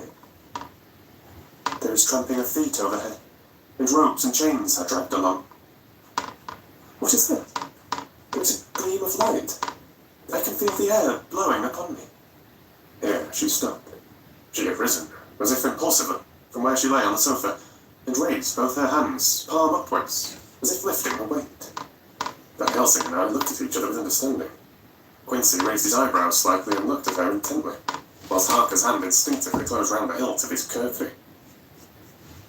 There was a long pause. We all knew that the time when she could speak was passing, but we felt that it was useless to say anything. Suddenly she sat up, and as she opened her eyes, said sweetly, "Would none of you like a cup of tea? You must all be so tired. We would only make her happy, and so acquiesce. She bustled off to get tea. When she had gone, Van Helsing said, "You see, my friends, he is close to land. He has left his earth chest, but he has yet to get on shore. In the night he may be hidden somewhere, but if he be not carried on shore, or if the ship do not touch it, he cannot achieve the land. In such case he can, if it be in the night, change his form and can jump or fly on shore as he did at Whitby. But if the day come before he get on shore, then, unless he be carried, he cannot escape. And if he be carried, then the customs may discover what the box contains. Thus, in fine, if he escape not on shore tonight or before dawn, there will be the whole day lost to him. We may then arrive in time. If he escape not at night, we shall come on him in daytime, boxed up and at our mercy. For he dare not be his true self, awake and visible, lest he be discovered." There was no more to be said, so we waited in patience until the dawn, at which time we might learn more from Mrs. Harker. Early this morning we listened, with breathless anxiety, for her response in her trance. The hypnotic stage was even longer in coming than before, and when it came, the time remaining until full sunrise was so short that we began to despair. Van Helsing seemed to throw his whole soul into the effort. At last, in obedience to his will, she made reply. "Dark. I hear lapping water, level with me, and some creaking, as of wood on wood." She paused, and the red sun shot up. We must wait till tonight. And so it is that we are travelling towards Galatz in an agony of expectation. We are due to arrive between 2 and 3 in the morning, but already at Bucharest we are 3 hours late, so we cannot possibly get in till well after sunup. Thus, we shall have 2 more hypnotic messages from Mrs. Harker. Either, or both, may possibly throw more light on what is happening.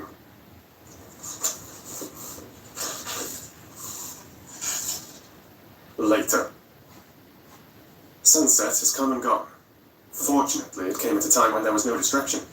But had it occurred whilst we were at the station, we might not have secured the necessary calm and isolation. Mrs. Harker yielded to the hypnotic influence even less readily than this morning. I'm in fear that her power of reading the Count's sensations may die away just when we want it most. It seems to me that her imagination is beginning to work.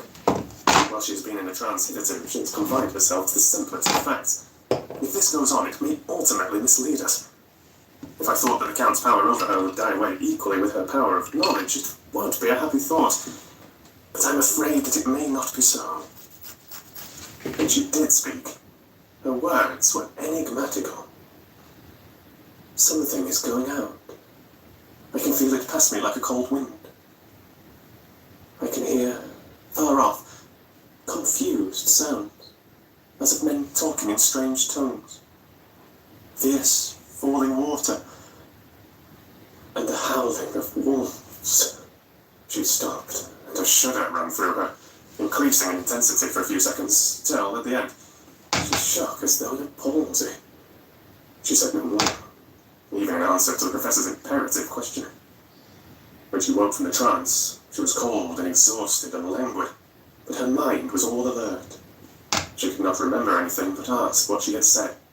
When she was told, she pondered over it deeply, for a long time and in silence.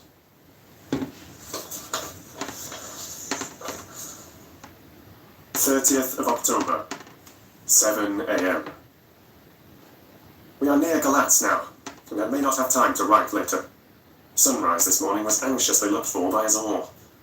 Knowing of the increasing difficulty of procuring the hypnotic trance, Van Helsing began his passes earlier than usual. They produced no effect, however, until the regular time, when she yielded with a still greater difficulty, only a minute before the sun rose.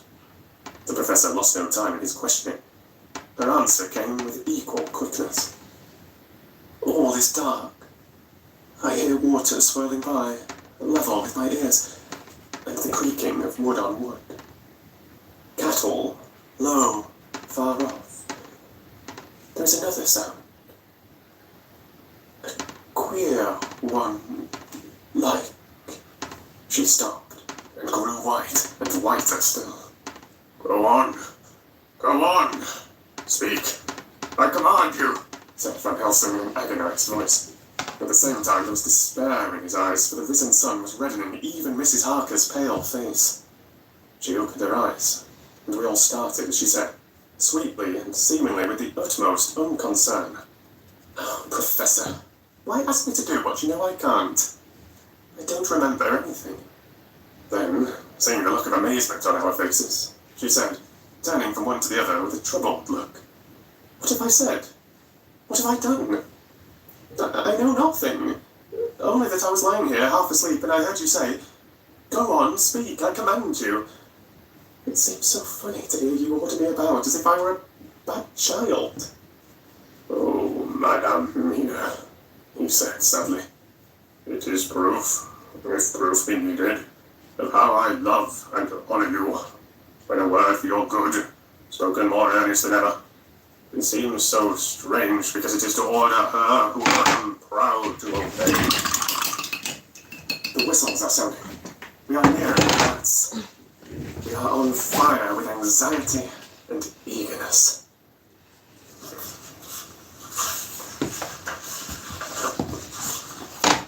Mina Harker's journal. 30th of October. Mr. Morris took me to the hotel where our rooms had been ordered by telegraph. Yeah. He being the one who could best be spared, Hello. since he does not speak any farther. Welcome to the live stream. We're painting cats today because I sold the ones I had, so now I need Went to replacements. the vice consul, as his rank might serve as an immediate guarantee of some sort to the official, we being in extreme hurry. Jonathan and the two doctors went to the shipping agent to learn particulars of the arrival of the Tsarina Catherine. Later. Lord Goldenwing has returned. I also made homemade salsa, and now I have The consul is heartburn. away, and the vice-consul sick, so the routine work has been attended to by a clerk. He was very obliging, and offered to do anything in his power.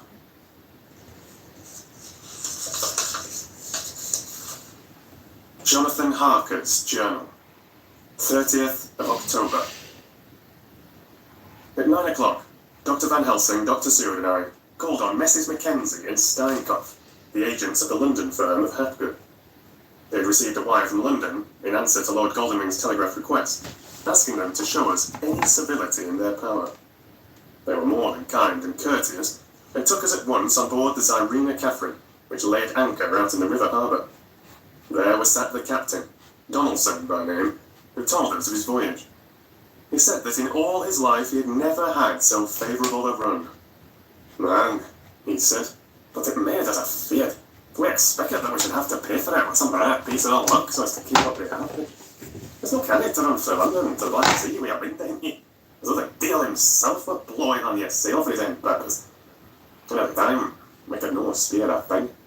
Came we were nigh a ship, or a port, or a headland, the fog fell on us and travelled with us, till after it had lifted and we looked out, the deal a thing could we see.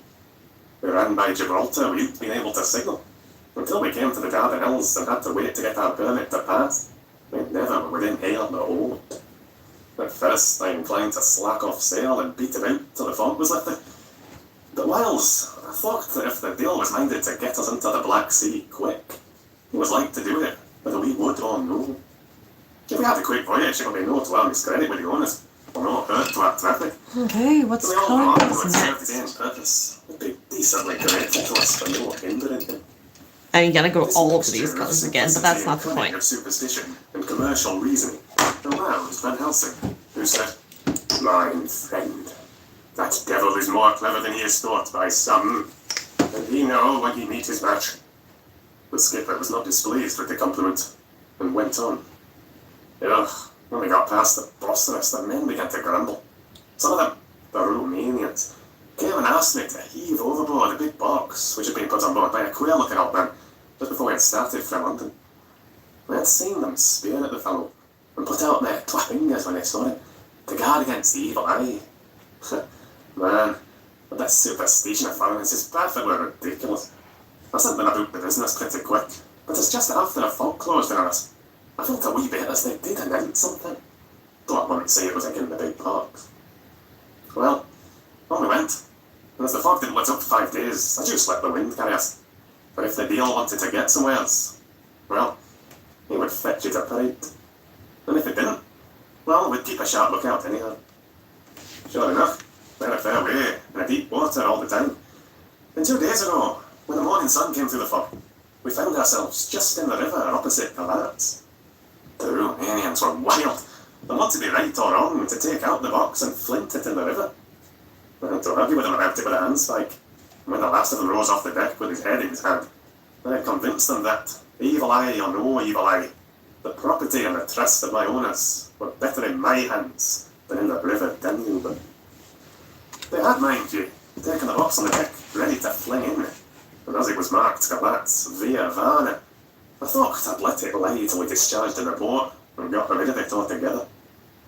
We didn't do much clearing that day, and had to remain the night at anchor. But in the morning, broad and early, an hour before sunup, a man came aboard with an order, written to him from England, to receive a box marked for one Count Dracula.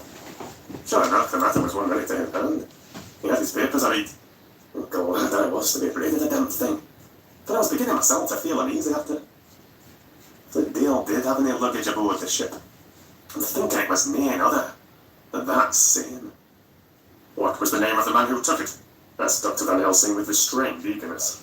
I'll be telling you quick, he answered, and stepping down to his cabin, produced a receipt signed Emmanuel Hildesheim. Bergenstrasse 16 was the address. We found out that this was all the captain knew, so with thanks, we came away.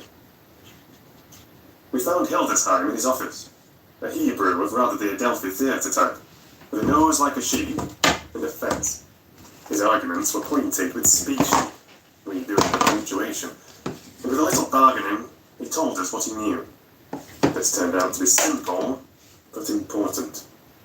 He'd received a letter from Mr. Deville of London, telling him to receive, if possible before sunrise, as to avoid customs, a box which would arrive at Galatz in the Tsarina Catherine. This he was to give in charge to a certain Petrov Skinsky, who dealt with the Slovaks who traded down the river to the port. He'd been paid for his work by an English banknote, which had been duly cashed for gold at the Danube International Bank.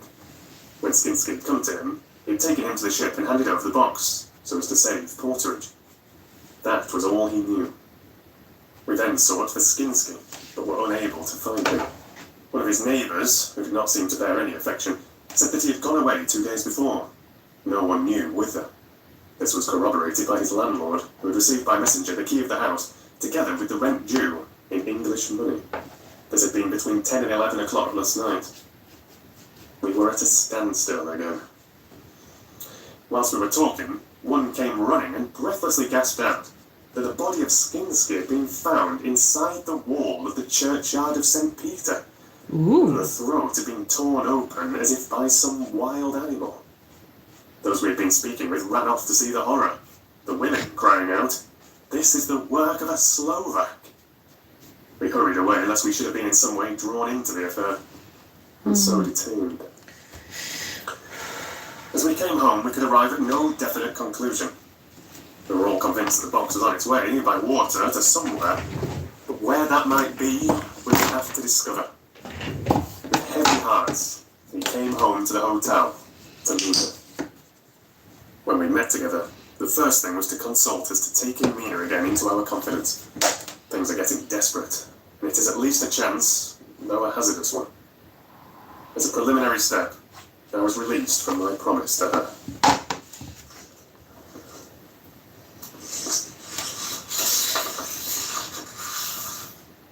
Mina Harker's journal. 30th of October. Evening.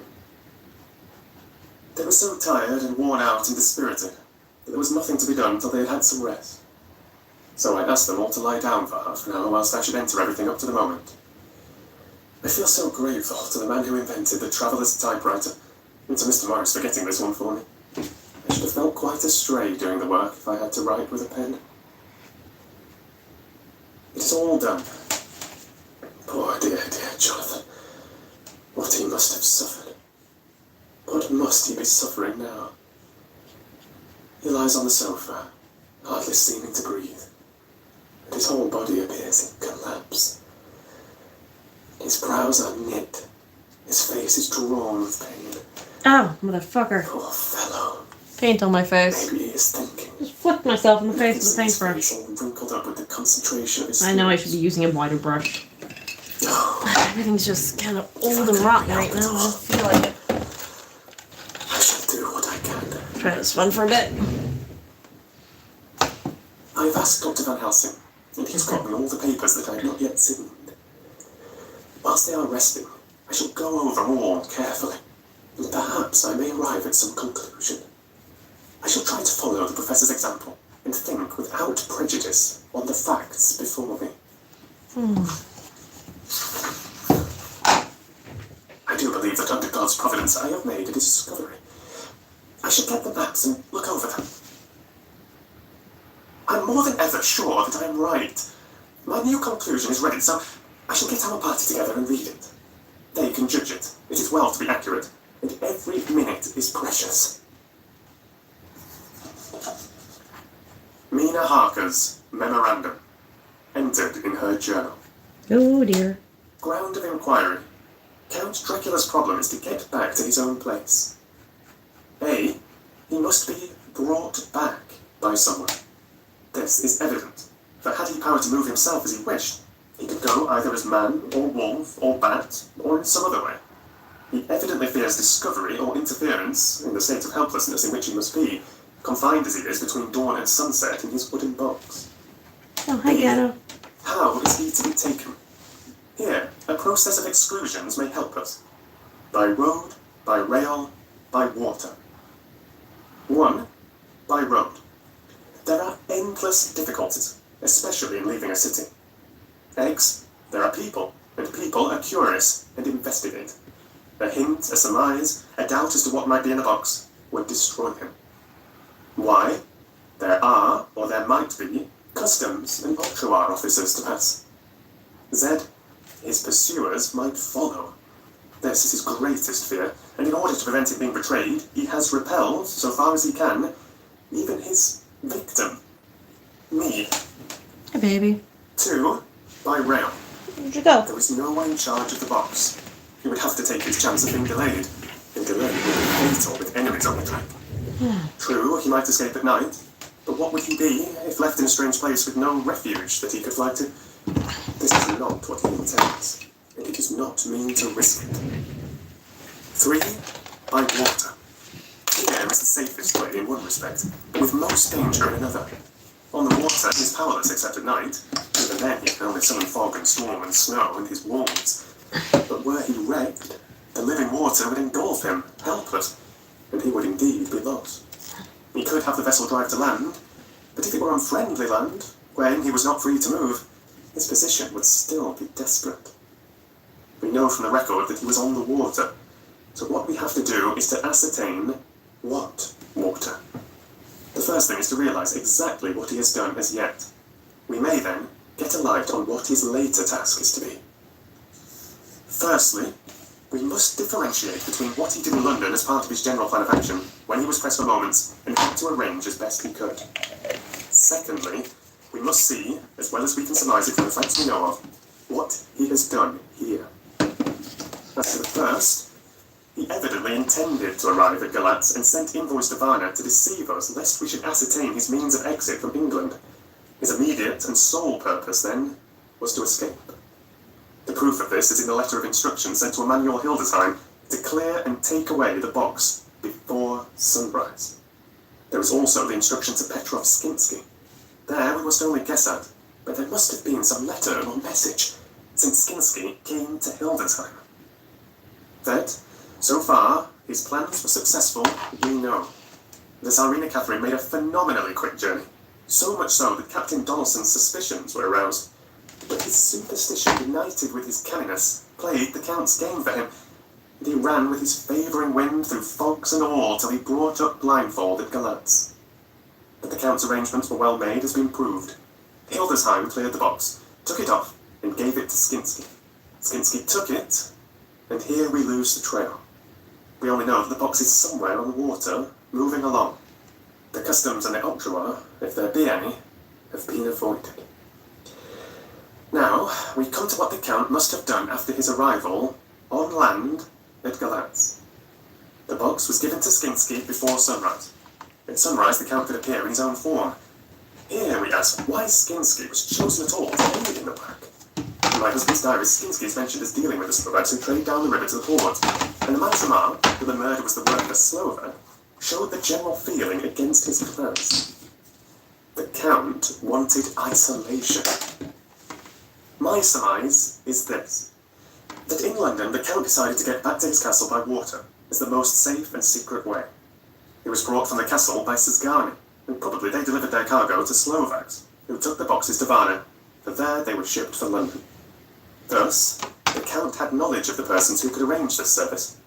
When the box was on land, before sunrise or after sunset, he came out from his box, met Skinsky, and instructed him what to do as to arranging the carriage of the box up some river. When this was done, and he knew that all was in train, he blotted out his traces, as he thought, by murdering his agent. I have examined the map and find that the river most suitable for the Slovaks to have ascended is either the Prut or the Siret. I read in the typescript that in my trance I heard cows low, and water swirling level with my ears, and the creaking of wood. The Count in the box, then, was on a river in an open boat, propelled probably either by oars or poles, for the banks are near, and it is working against stream. There would be no such sound if floating downstream. Of course, it may not be either the Siret or the Prut, but we may possibly investigate further.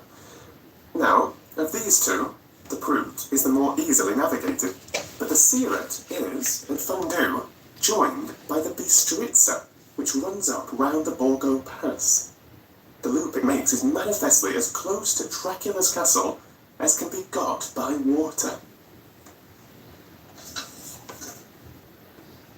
Mina Harker's journal continued. When I had done reading, Jonathan took me in his arms and kissed me. The others kept shaking me by both hands, and Dr. Van Helsing said, "Our dear Madame Mina is once more our teacher. Her eyes have seen where we were blinded. Now we are on the track once again, and this time we may succeed. Our enemy is at his most helpless, and if we can come on him by day, on the water, our task will be over. He has a start, but he is powerless to hasten, as he may not leave his box lest those who carry him may suspect. For them to suspect would be to prompt them to throw him in the stream, where he perish. This he knows, and will not. Now, men, to our council of war, for here and now we must plan what each and all shall do." "I shall get a steam launch and follow him," said Lord Godalming. "And our horses, to follow on the bank, lest by chance he learn," said Mr. Morris. "Good," said the professor. "Both good, but neither must go alone. There must be force to overcome force, if need be. The Slovak is strong and rough, and he carries shrewd arms." All the men smiled, for amongst them they carried a small arsenal. Said Mr. Morris, "I have brought some Winchesters. They're pretty handy in a crowd, and there may be wolves." The Count, if you remember, took some other precautions. He made some requisitions on others that this time I did not quite hear or understand. We must be ready at all points. Dr. Seward said, "I think I had better go with Quincy. We have been accustomed to hunt together, and we two, well armed, will be a match for whatever may come along. You must not go alone, Art." Alright, I'm gonna be back in about 30 seconds. I need some thing for my heartburn. Whew.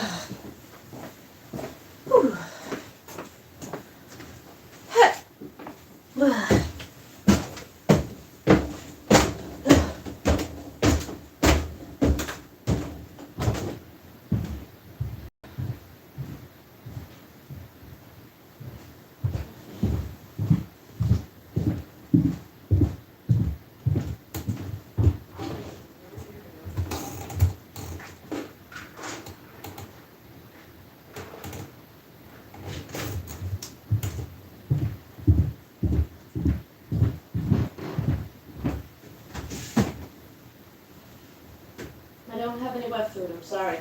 I'll get you some in the morning.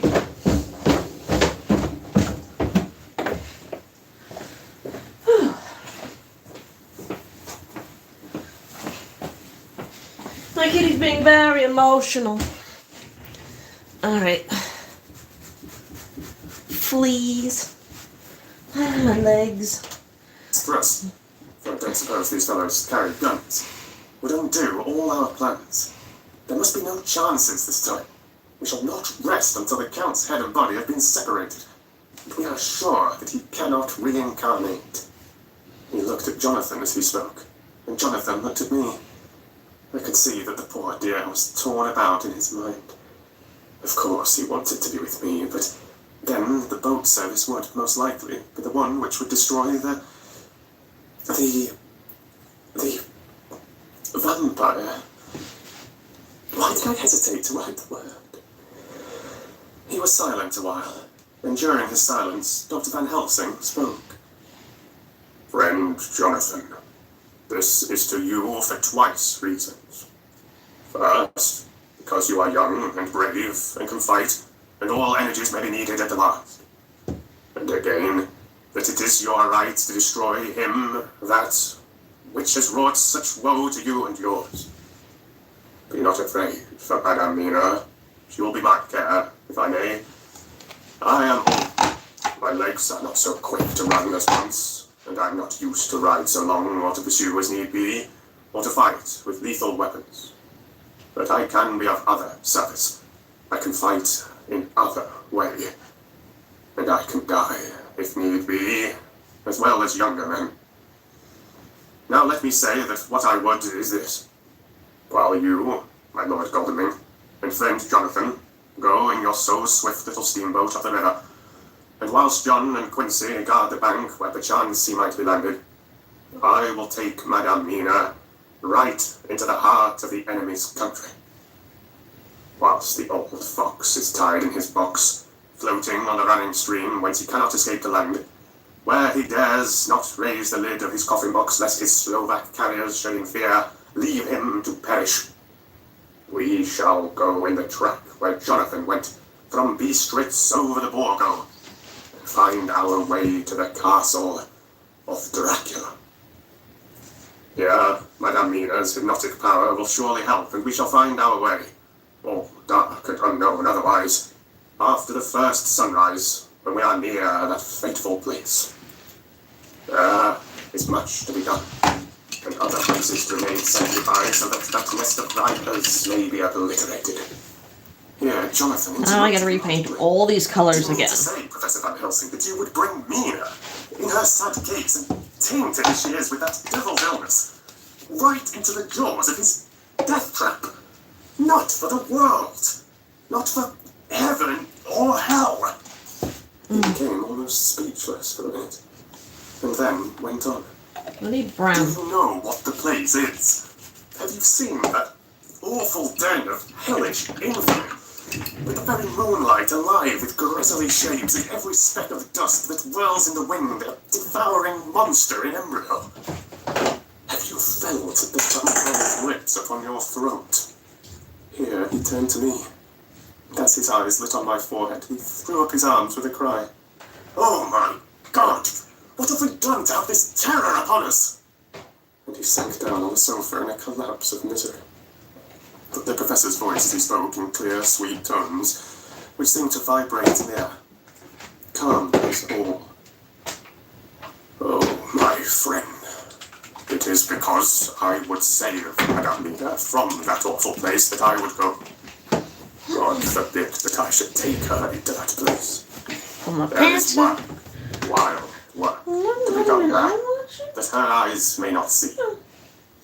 We men here, save Jonathan, have seen with our own eyes what is to be done before that place can be purified. Remember that we are in terrible straits. If the Count escape us this time, and he is strong and subtle and cunning, he may choose to sleep him for a century, and then, in time, our dear one, he took my hand, would come to him to keep him company, and would be as those others that you, Jonathan, saw. You have told us of their gloating lips. You heard their ribald laugh as they clutched the moving bag that the Count threw to them. You shudder, and well may it be. Forgive me that I make you so much pain, but it is necessary. My friend, is it not a dire need for the which I am giving, if need be, my life? If it were that anyone went into that place to stay, it is I who would have to go to keep them company. Do as you will, said Jonathan, with a sob that shook him all over. We are in the hands of God.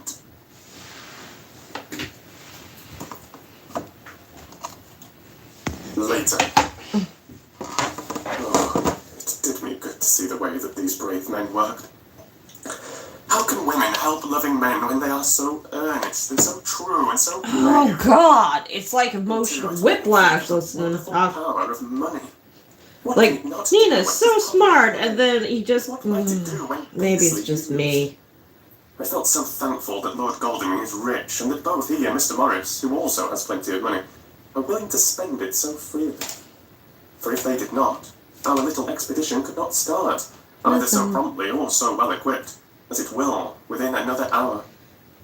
It is not 3 hours since it was arranged what part each of us was to do, and now Lord Godalming and Jonathan have a lovely steam launch, with steam up ready to start at a moment's notice. Dr. Seward and Mr. Morris have half a dozen beautiful horses, well appointed. We have all the maps and appliances of various kinds that can be had. Professor Van Helsing and I are to leave by the 11:40 train tonight to Veraceti, where we are to get a carriage to drive to the Borgo Pass. We are bringing a good deal of ready money, as we are to buy a carriage and horses. We shall drive ourselves, for we have no one whom we can trust in the matter. The professor knows something of a great many languages, so we shall get on all right. We have all got arms, even for me a large war revolver. Jonathan would not be happy unless I was armed like the rest. At least he's smart that way. I cannot carry one arm that the rest do. The scar on my forehead forbids that. Dear Dr. Van Helsing comforts me by telling me that I am fully armed as there may be wolves. The weather is getting colder every hour, and there are snow flurries which come and go as warnings. Later. It took all my courage to say goodbye to my darling. We may never meet again. Courage, Mina. The professor is looking at you keenly. His look is a warning. There must be no tears now, unless it may be that God will let them fall in gladness.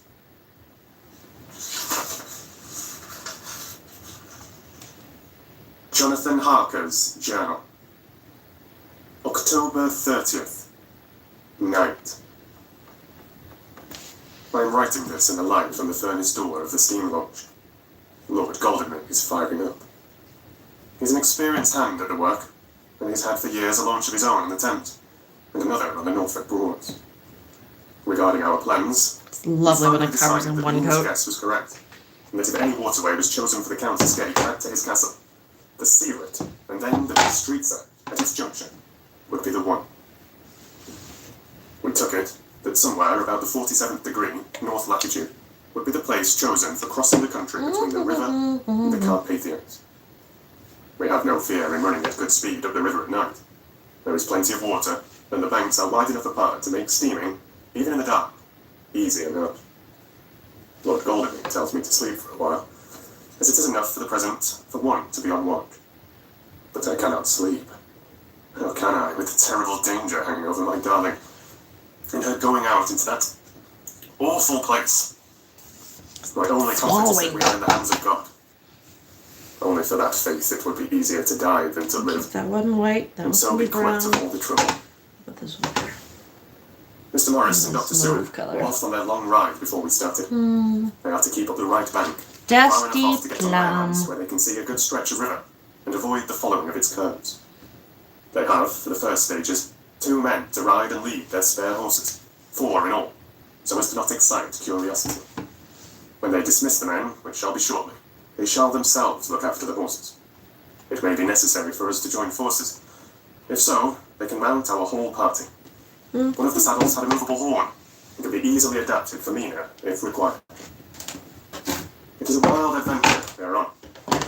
Here, as we are rushing along through the darkness, with the cold from the river seeming to rise up and strike us, with all the mysterious voices of the night around us, it all comes home. We seem to be drifting into unknown places and unknown ways, into a whole world of dark and dreadful things. Goldenring is shutting the furnace door.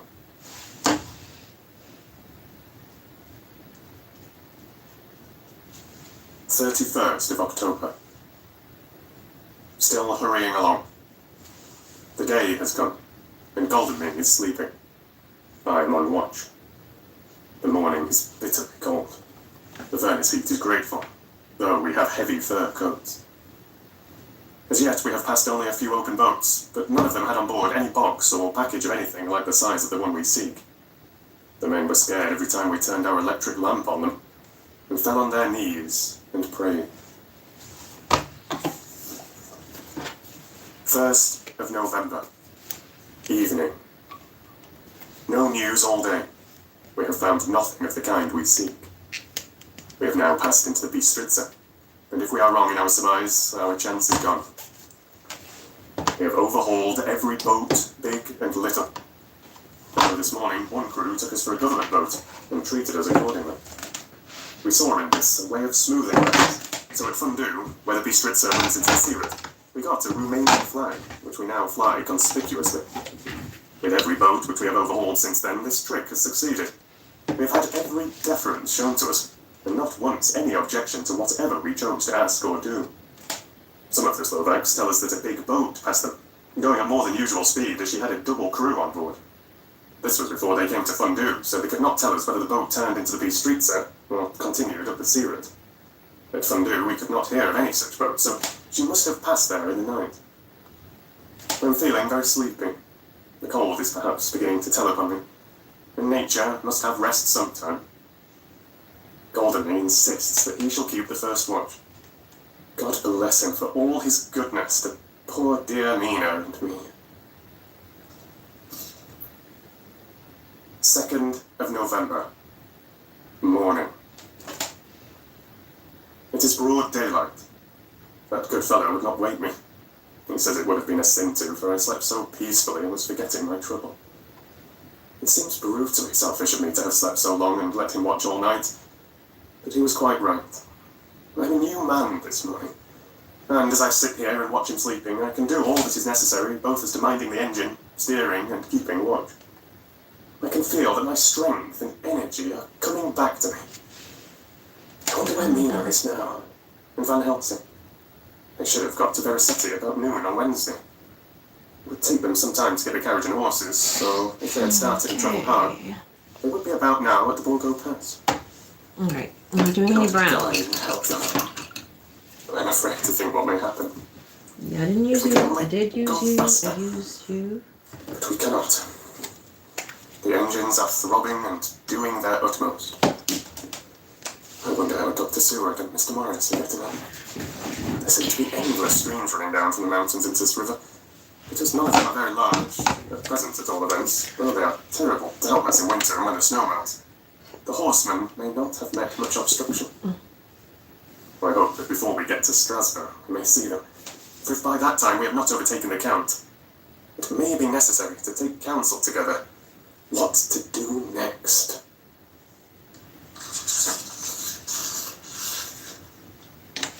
Dr. Seward's diary. 2nd of November.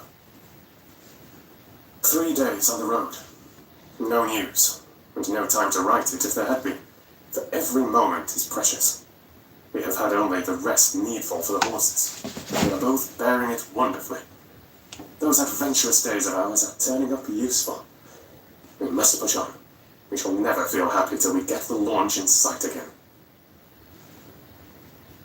3rd of November. We heard at Fundu that the launch had gone up the Bistritza. I wish it wasn't so cold. There are signs of snow coming, and if it falls heavy, it will stop us. In such case, we must get a sledge and go on Russian fashion. 4th of November. Today, we heard of the launch having been detained by an accident when trying to force a way up the rapid. The Slovak boats get up all right by aid of a rope and steering with knowledge. Some went up only a few hours before. Goldenring is an amateur fitter himself, and evidently it was he who put the launch in trim again. Finally, they got up the rapids all right with local help and are off on the chase afresh. I fear that the boat is not any better for the accident. The peasantry tell us that after she got up on the smooth water again, she kept stopping every now and again so long as she was in sight. We must push on harder than ever. Our help may be wanted soon.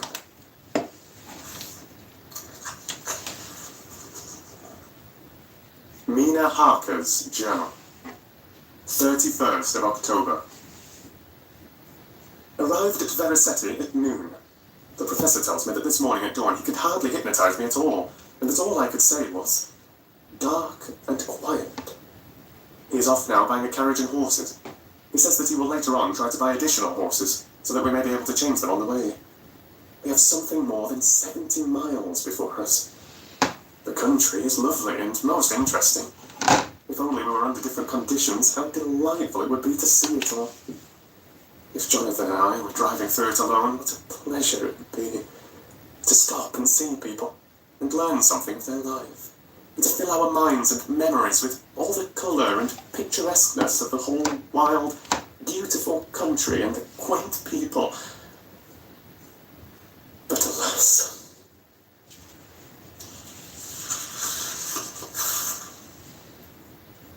Later. Dr. Van Helsing has returned. He has got the carriage and horses. We are to have some dinner and to start in an hour. The landlady is putting us up a huge basket of provisions. It seems enough for a company of soldiers. The professor encourages her and whispers to me that it may be a week before we can get any good food again. He has been shopping too. He has sent home such a wonderful lot of fur coats and wraps and all sorts of warm things.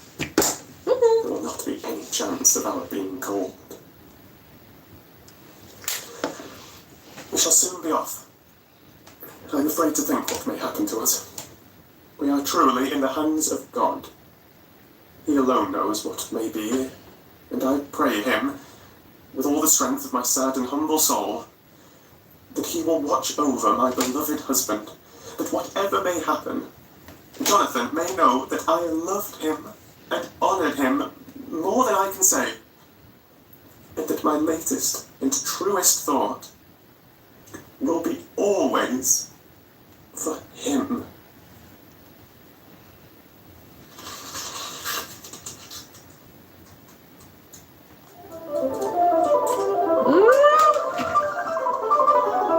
Oh, is this it?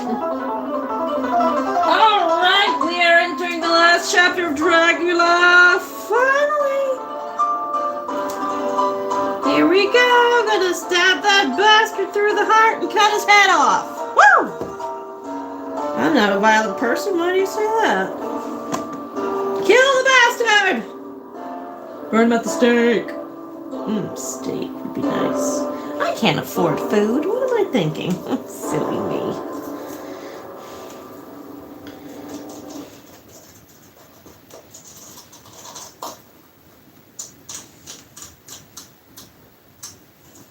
Starting a fire. Chapter 27. Okay. Mina Harker's journal. 1st of November. Okay, time to fill in the yellow again. Yellow and orange and all All these. day long we have travelled, and at good speed. The horses seem to know that they are being kindly treated, for they go willingly their full stage at best speed.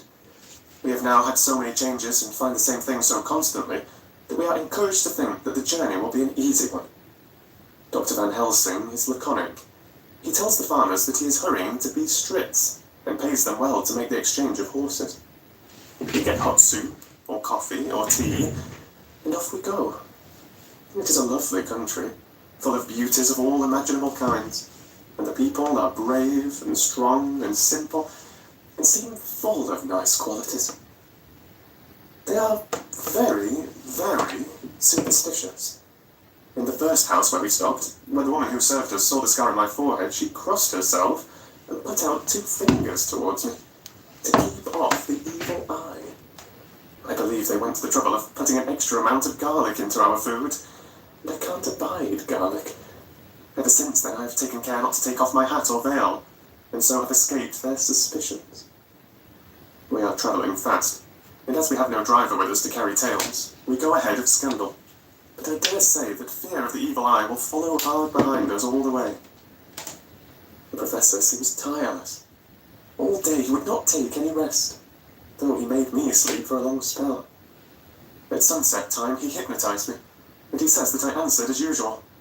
Darkness, lapping water, and creaking wood. So our enemy is still on the river.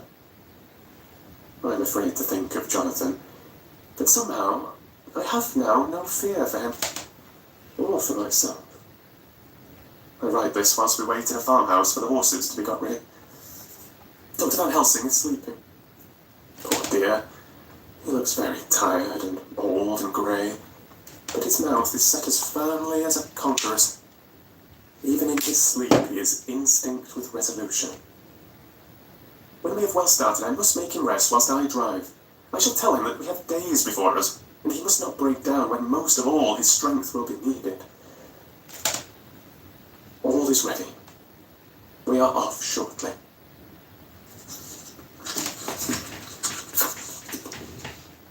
Second of November. Morning. I was successful, and we took turns driving all night. Now the day is on us, bright though cold. There is a strange heaviness in the air. I say heaviness for want of a better word. I mean that it oppresses us both. It is very cold, and only our warm furs keep us comfortable. At dawn, Van Helsing hypnotized me. He says, I answered, darkness, creaking wood, and roaring water. So the river is changing as they ascend. I do hope that my darling will not run any chance of danger, more than need be. But we are in God's hands.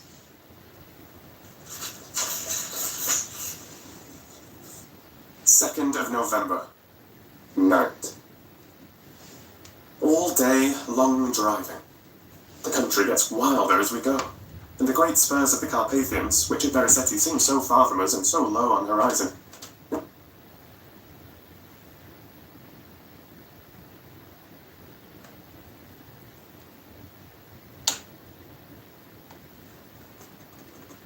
Any chance of danger, more than need be. But we are in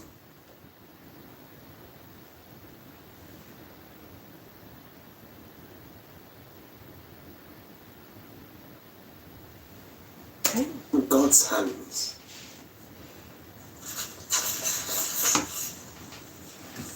Second of November. Night. All day long driving. The country gets wilder as we go, and the great spurs of the Carpathians, which at Vericetti seem so far from us and so low on the horizon, now seem to gather round us and tower in front. We both seem in good spirits. I think we make an effort each to cheer the other. In the doing so, we cheer ourselves. Dr. Van Helsing says that by morning we shall reach the Borgo Pass. The houses are very few here now, and the professor says that the last horses we got will have to go on with us, as we may not be able to change. He got two in addition to the two we changed, so that we now have a good four in hand. The dear horses are patient and good, and they give us no trouble. We are not worried with other travellers, and so even I can drive. We shall get to the pass in daylight. We do not want to arrive before. So, we take it easy, and have each a long rest in turn. Oh, what will tomorrow bring to us? We go to seek the place where my poor darling suffered so much. God grant that we may be guided aright, and that he will deign to watch over my husband and those dear to us both, and who are in such deadly peril. As for me, I am not worthy in his sight. Alas, I am unclean to his eyes, and shall be until he may deign to let me stand forth in his sight as one of those who have not incurred his wrath.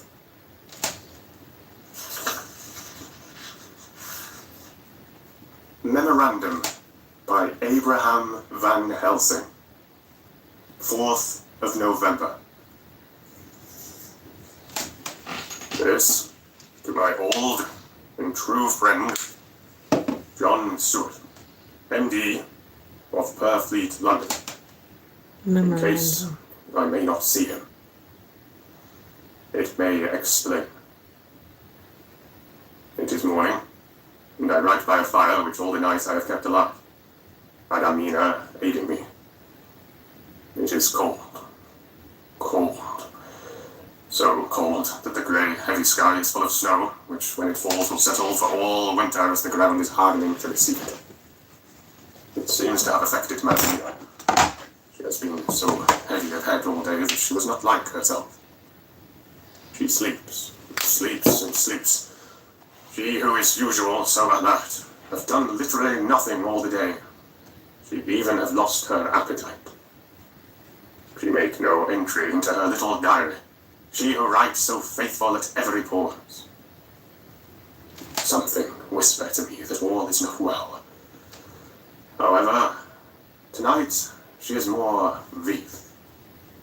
Her long sleep all day have refreshed and restored her, for now she is all sweet and bright as ever. At sunset I tried to hypnotize her, but alas, with no effect. The power has grown less and less with each day, and tonight it failed me altogether. Well, God's will be done, whatever it may be, and whithersoever it may lead. Now, to the historical. For as Madamina writes not in her stenography, I must, in my cumbrous old fashion, that so each day of us may not go unrecorded. We got to the Borgo Pass just after sunrise yesterday morning. When I saw the signs of the dawn, I got ready for the hypnotism.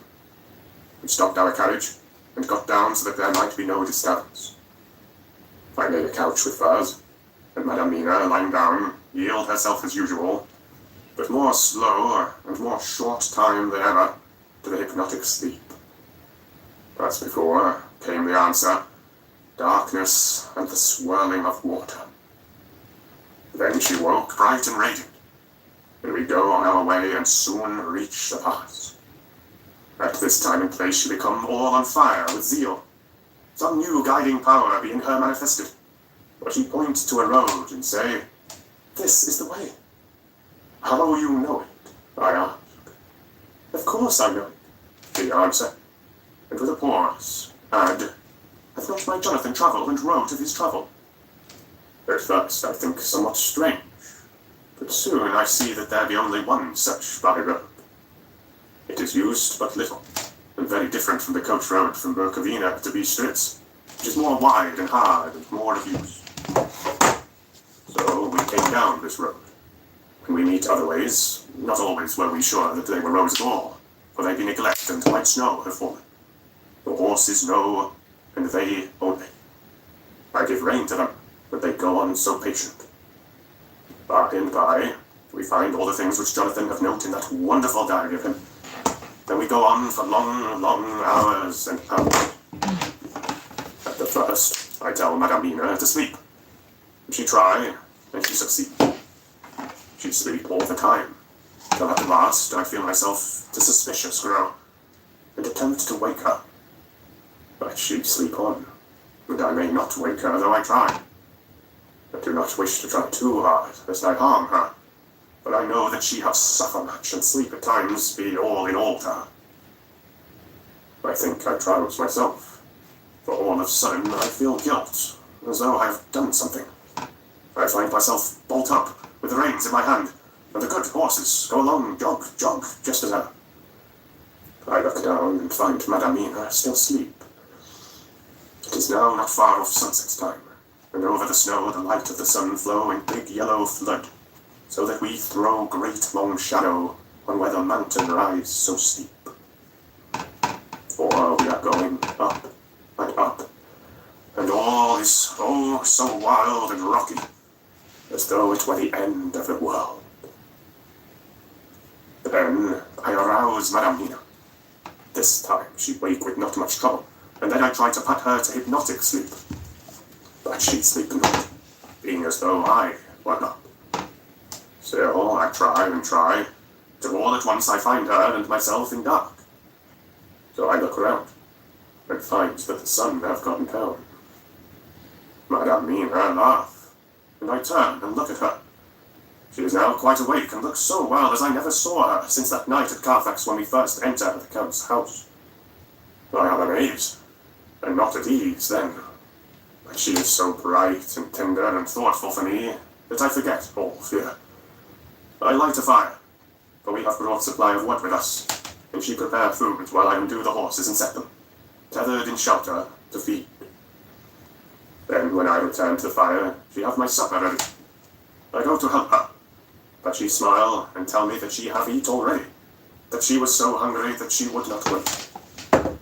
I like it not. I have grave doubts, but I fear to affright her, and so I am silent of it. She helped me, and I eat alone. And then we wrap in fur and lie beside the fire, and I tell her to sleep while I watch. But presently, I forget all of watching. And when I suddenly remember that I watch, I find her lying quiet, but awake, and looking at me with so bright eyes. Once, twice more the same occur, and I get much sleep till before morning. When I wake, I try to hypnotize her, but alas, though she shut her eyes obedient, she may not sleep. The sun rise up, and up, and up, and then sleep come to her too late, but so heavy that she will not wake. I have to lift her up, and place her sleeping in the carriage when I have harnessed the horses and make all ready. Madame still sleep, and she look in her sleep more healthy and more redder than before, and I like it not. And I am afraid. I'm afraid of all things, even to think, but I must go on my way. The stake we play for is life and death, or more than these, and we must not flinch.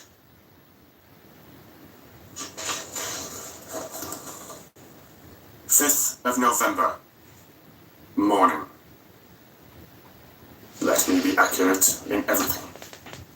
For though you and I have seen some strange things together, you may at the first think that I, Van Helsing, am mad. That the many horrors and the so long strain on nerves has, at the last, turned my brain. All yesterday we travelled, ever getting closer to the mountains, and moving into a more and more wild and desert land. There are great, frowning precipices and much falling water, and nature seemed to have held sometime a carnival. Madame Mina still sleep, and though I did have hunger and appeased it, I could not waken her, even for food. I began to fear that the fatal spell of the place was upon her, tainted as she is with that vampire baptism. Well, said I to myself, if it be that she sleep all the day, it shall also be that I do not sleep at night. As we travel on the rough road, for a road of an ancient and imperfect kind there was, I held down my head and slept. Again, I waked with a sense of guilt and of time past, and found Madame Mina still sleeping, and the sun low down. But all was indeed changed. The frowning mountains seemed further away, and we were near the top of a steep rising hill, on summit of which was such a castle as Jonathan tell of in his diary. At once I exulted and feared, for now, for good or ill, the end was near. I woke Madame Mina, and again tried to hypnotize her, but alas, unveiling till too late. Then, ere the great dark came upon us, for even after down sun, the heavens reflected the gone sun on the snow, and all was for a time in a great twilight. I took out the horses, and fed them in what shelter I could. Then I make a fire, and near it I make Madame Mina, now awake and more charming than ever, sit comfortable amid her rugs. I got ready food, but she would not eat, simply saying that she had not hunger. I did not press her, knowing her unavailingness, but I myself ate, for I must needs now be strong for all. Then, with the fear on me of what might be, I drew a ring so big for her comfort round where Madame Mina sat, and over the ring I passed some of the wafer, and I broke it fine so that all was well guarded. She sat still all the time, so still as one dead, and she grew whiter and even whiter, till the snow was not more pale. And no word she said. But when I drew near, she clung to me, and I could know that the poor soul shook her from head to feet with a tremor that was pain to feel. I said to her presently, when she had grown more quiet, "Will you not come over to the fire? For I wish to make a test of what she could." She rose obedient, but when she then made a step, she stopped, and stood as one stricken. "Why not go on?" I asked. She shook her head, and coming back, sat down in her place. Then, looking at me with open eyes, as of one waked from sleep, she said simply, "I cannot," and remained silent.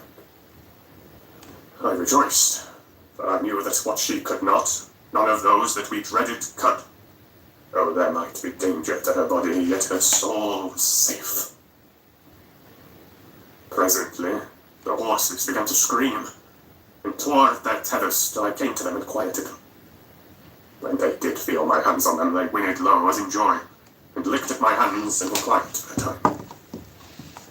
Many times through the night did I come to them, till it arrived the cold hour when all nature is at lowest.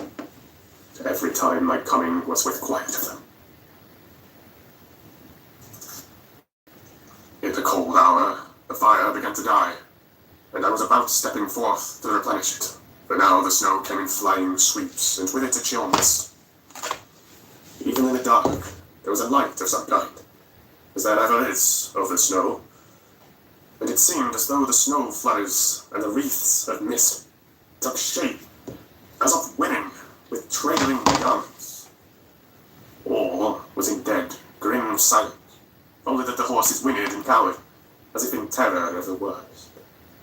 I began to fear horrible fears, but then came to me the sense of safety in that ring wherein I stood. I began, too, to think that my imaginings were of the night, and the gloom, and the unrest that I have gone through, and all the terrible... That's yellow number 2. We're going on to orange again. My memories of all Jonathan's horrid experience were fooling me. And the snowflakes and the mist began to wheel and circle round, till I could get as though a shadowy glimpse of those women that would have kissed him. And then the horses cowered lower and lower, and moaned in terror as men do in pain. Even the madness of fright was not to them, so that they could break away. And I feared for my dear Madam Mina when these weird figures drew near and circled round. I looked at her, but she sat calm and smiled at me. When I would have stepped to the fire to replenish it, she caught me and held me back and whispered, like a voice that one hears in a dream, so low it was, "No, no, do not go without. Here you are safe." I turned to her, and looking in her eyes, said, "But you, it is for you that I fear." Whereat she laughed, a laugh low and unreal, and said, "Fear for me? Why fear for me? None safer in all the world from them than I am." And as I wondered at the meaning of her words, a puff of wind made the flame leap up, and I see the red scar on her forehead. Then, alas, I knew. Did I not, I would soon have learned, for the wheeling figures of mist and snow came close, but keeping ever without the holy circle. Then they began to materialize, till, if God have not taken away my reason, for I saw it through my eyes, there were before me in actual flesh the same 3 women that Jonathan saw in the room when they would have kissed his throat. I knew the swaying round forms, the bright hard eyes, the white teeth, the ruddy color, the voluptuous lips. They smiled ever at poor dear Madam Mina, and as their laugh came through the silence of the night, they twined their arms and pointed to her, and said in those so sweet, tingling tones that Jonathan said were of the intolerable sweetness of the water glasses, "Come, sister, come to us.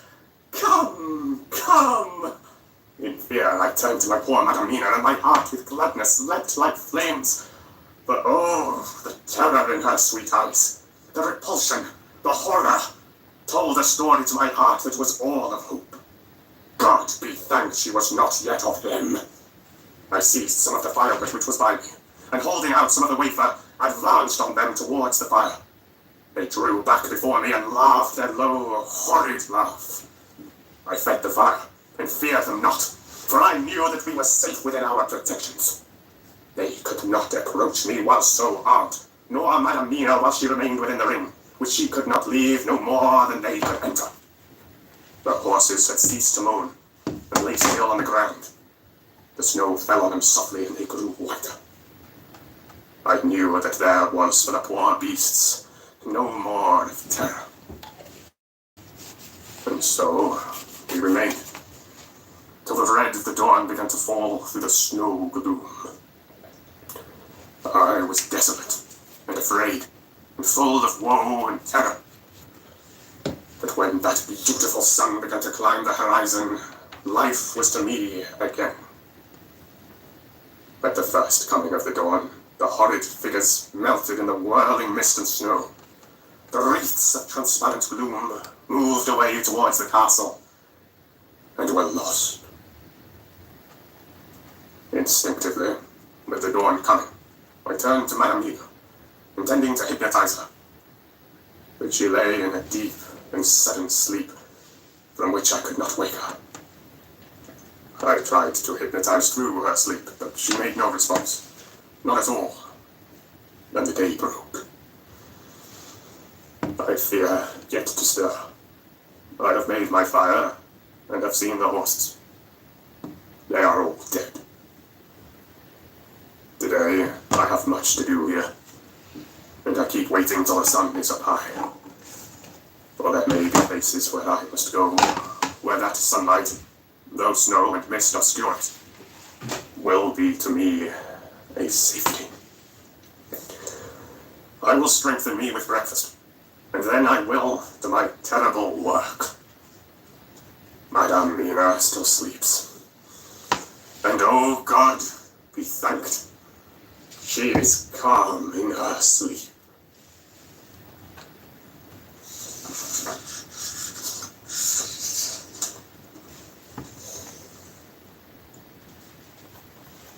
Jonathan Harker's journal. 4th of November. Evening. The accident to the launch has been a terrible thing for us. Only for it we should have overtaken the boat long ago, and by now my dear Mina would have been free. I fear to think of her, off on the wolds, near that horrid place. We have got horses, and we will follow on the track. I know this whilst Goldemin is getting ready. We have our arms. The Zagini must look out if they mean fight. Oh, if only Maurice and Seward were with us. We must only hope. If I write no more, goodbye, Mina. God bless and keep you.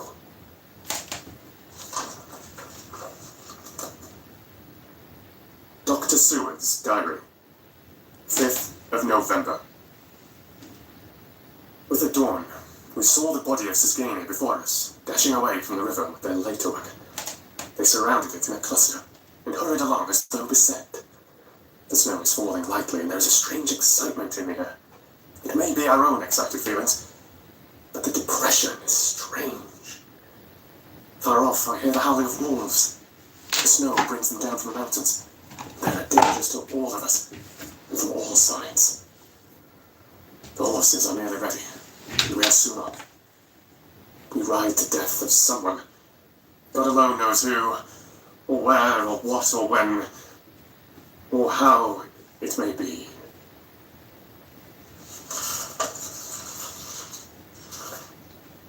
Dr. Van Helsing's Memorandum.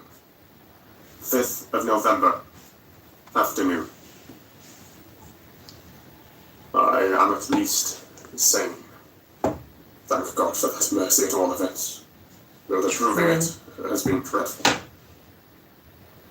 left Madamina sleeping within the holy circle, I took my way to the castle.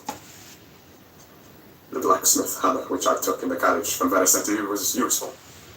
Though the doors were all open, I broke them off the rusty hinges, lest some ill intent or ill chance should close them, so that being entered I might not get out.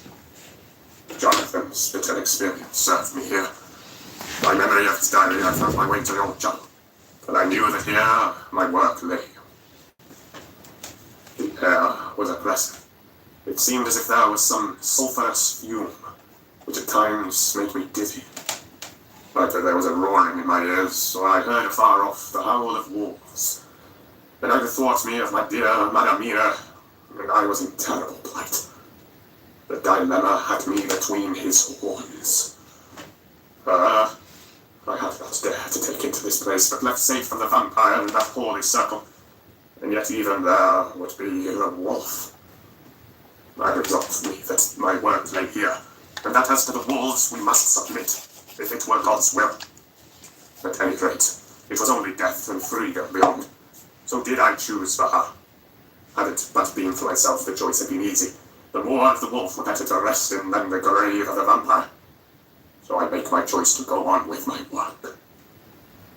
I knew that there were at least 3 graves to find. Graves that are inhabited. So I search, and I find one of them. She lay there in her vampire sleep, so full of life and voluptuous beauty that I shudder, as though I have come to do murder. I doubt not that in old time, when such things were, many a man who set forth to do such a task as mine found at the last his heart fail him, and then his nerve. So he delayed and delayed and delayed, till the mere beauty and the fascination of the wanton undead have hypnotized him. And he remained on, till sunset come, and the vampire sleep be over. Then the beautiful eyes of the fair woman open, and look, love, and the voluptuous mouth presents to a kiss. And man is weak. And there remain one more victim in the vampire fold. One more to swell the grim and grisly ranks. We're getting to the end of it for Dracula. Last chapter. There is some fascination, sure, when I move by the presence of such an one, even lying as she lay in a tomb, fretted with age and heavy with the dust of centuries. Though there be that horrid odour, such as the lairs of the Count have had. Yes, I was moved. I, Van Helsing, with all my purpose. Thank you for the with my thumbs up. motive for hate. I was moved to a yearning for delay which seemed to paralyze my faculties and to clog my very soul. It may have been that the need of natural sleep and the strange oppression of the air were beginning to overcome me. Certain it was that I was lapsing into sleep, the open-eyed sleep of one who yields to a sweet fascination. When there came, through the snow-stilled air, a long, low wail, so full of woe and pity that it woke me like the sound of a clarion. For it was the voice of my dear Madamina that I heard. Then I braced myself again to my horrid task, and found, by wrenching away tomb tops, one other of the sisters, the other dark one. I dared not pause to look on her as I had on her sister, lest once more I should begin to be enthralled. But I go on searching, until, presently, I find in a high great tomb, as if made to one much beloved, that other fair sister, which, like Jonathan, I had seen to gather herself out of the atoms of the mist. She was so fair to look on, so radiantly beautiful, so exquisitely voluptuous, that the very instinct of man in me, which calls some of my sex to love and to protect one of hers, made my head whirl with new emotion. Don't desecrate the dead. But God be thanked. That soul wail of my dear Madamina had not died out of my ears, and before the spell could be wrought further upon me, I had nerved myself to my wild work. this time, I had searched all the tombs in the chapel so far as I could tell, and as there had been only 3 of these undead phantoms around us in the night, I took it that there were no more of active undead existent. There was one great tomb, more lordly than all the rest. Huge it was, and nobly proportioned. On it was but one word. Dracula. This, then, was the undead home of the king vampire, to whom so many more were due. Its emptiness spoke eloquent to make certain what I knew. Before I began to restore these women to their dead selves through my awful work, I laid in Dracula's tomb some of the wafer. Oh, good lord. And so The wafer, yeah, don't lay there. from it, undead. Forever. Then began my terrible task, and I dreaded it. Had it been but one, it had been easy comparative. But 3, to begin twice more after I had been through a deed of horror. It was terrible with the sweet Miss Lucy. What would it not be with these strange ones who had survived through centuries, who had been strengthened by the passing of the years, who would, if they could, have fought for their foul lives. Oh, my friend John, but it was but your work. Had I not been nerved by thoughts of other dead, and of the living over whom hung such a pall of fear, I could not have gone on. I tremble and tremble even yet, though till all was over, God be thanked, my nerve did stand. Had I not seen the repose in the first face, and the gladness that stole over it, just ere the final dissolution came, as realization that the soul had been won, I could not have gone further with my butchery. I could not have endured the horrid screeching as the stake drove home, the plunging of writhing form, and lips of bloody foam. I should have fled in terror and left my work undone, but it is over. Good. And the poor souls, I can picture them now and weep as I think of them, placid each in their full sleep of death, but a short moment ere fading. Poor friend John, hardly had my knife severed the head of each, before the whole body began to melt away and crumble into its native dust, as though the death that should have come centuries agone had at last assert itself, and say at once and loud, I am here. Gotcha, bitch. Before I left the castle, Come here. I so fixed its entrances that Come nevermore here, this. Come here. did the Count enter there undead. When I stepped into the circle Kitty where break. Madamina slept, she woke from her sleep, and seeing me, cried out in pain that I had endured too much. Come, she said, come away from this awful place. Let us go to meet my husband, who is, I know, coming towards us. She was looking thin and pale and weak, but her eyes were pure and glowed with fervor. My I old was boy. glad to see her paleness and her illness, but my mind was full of the fresh horror of that ruddy vampire sleep. Handsome boy. And so, with trust and hope, and yet full of fear, we go eastward to meet our friends and him, whom Madamina I love you. tell me that she know What a good boy. are coming to meet us.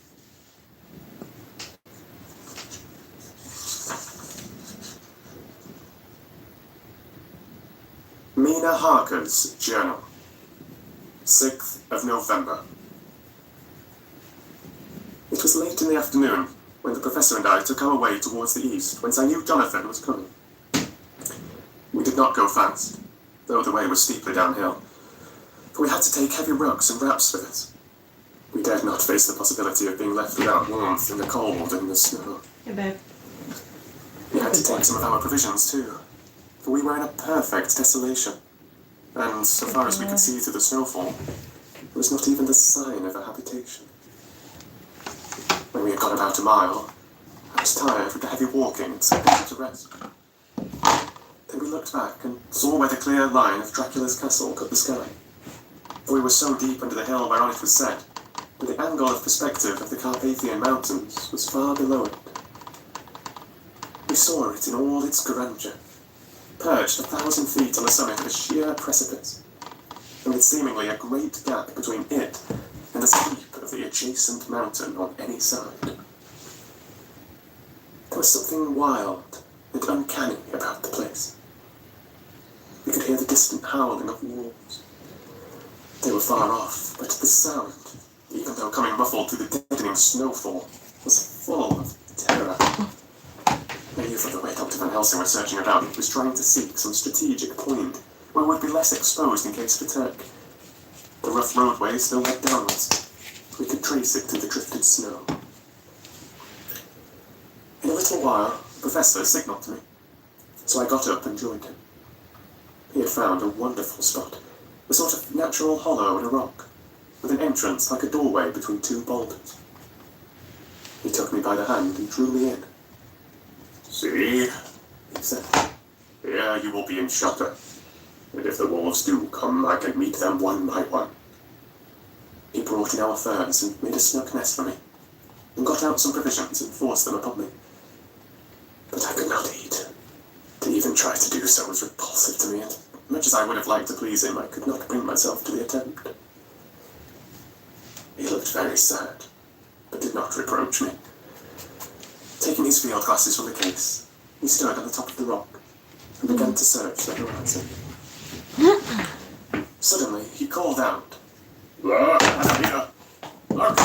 Look!" I sprang up and stood beside him on the rock. He handed me his glasses and pointed. The snow was now falling more heavily and swelled about fiercely, for a high wind was beginning to blow. However, there were times when there were pauses between the snow flurries, and I could see a long way round. From the height where we were, it was possible to see a great distance, and far off, beyond the white waste of snow, I could see the river lying like a black ribbon in kinks and curls as it wound its way. Straight in front of us, and not far off, in fact so near that I wondered we had not noticed before, came a group of mounted men hurrying along. In the midst of them was a cart, a long later wagon which swept from side to side like a dog's tail wagging with each stern inequality of the road. Outlined against the snow as they were, I could see from the men's clothes that they were peasants or gypsies of some kind. On the cart was a great square chest. My heart leaped as I saw it, for I felt that the end was coming. The evening was now drawing close, and well I knew that at sunset, the thing, which was till then imprisoned there, would take new freedom and could in any of many forms elude all pursuit. In fear, I turned to the professor. To my consternation, however, he was not there. An instant later, I saw him below me. Round the rock he had drawn a circle, such as we had found shelter in last night. When he had completed it, he stood beside me again, saying, "At least you shall be safe here from him." He took the glasses from me, and at the next lull of the snow swept the whole place below us. "See," he said, "they come quickly. They are flogging the horses and galloping as hard as they can." He paused and went on in a hollow voice.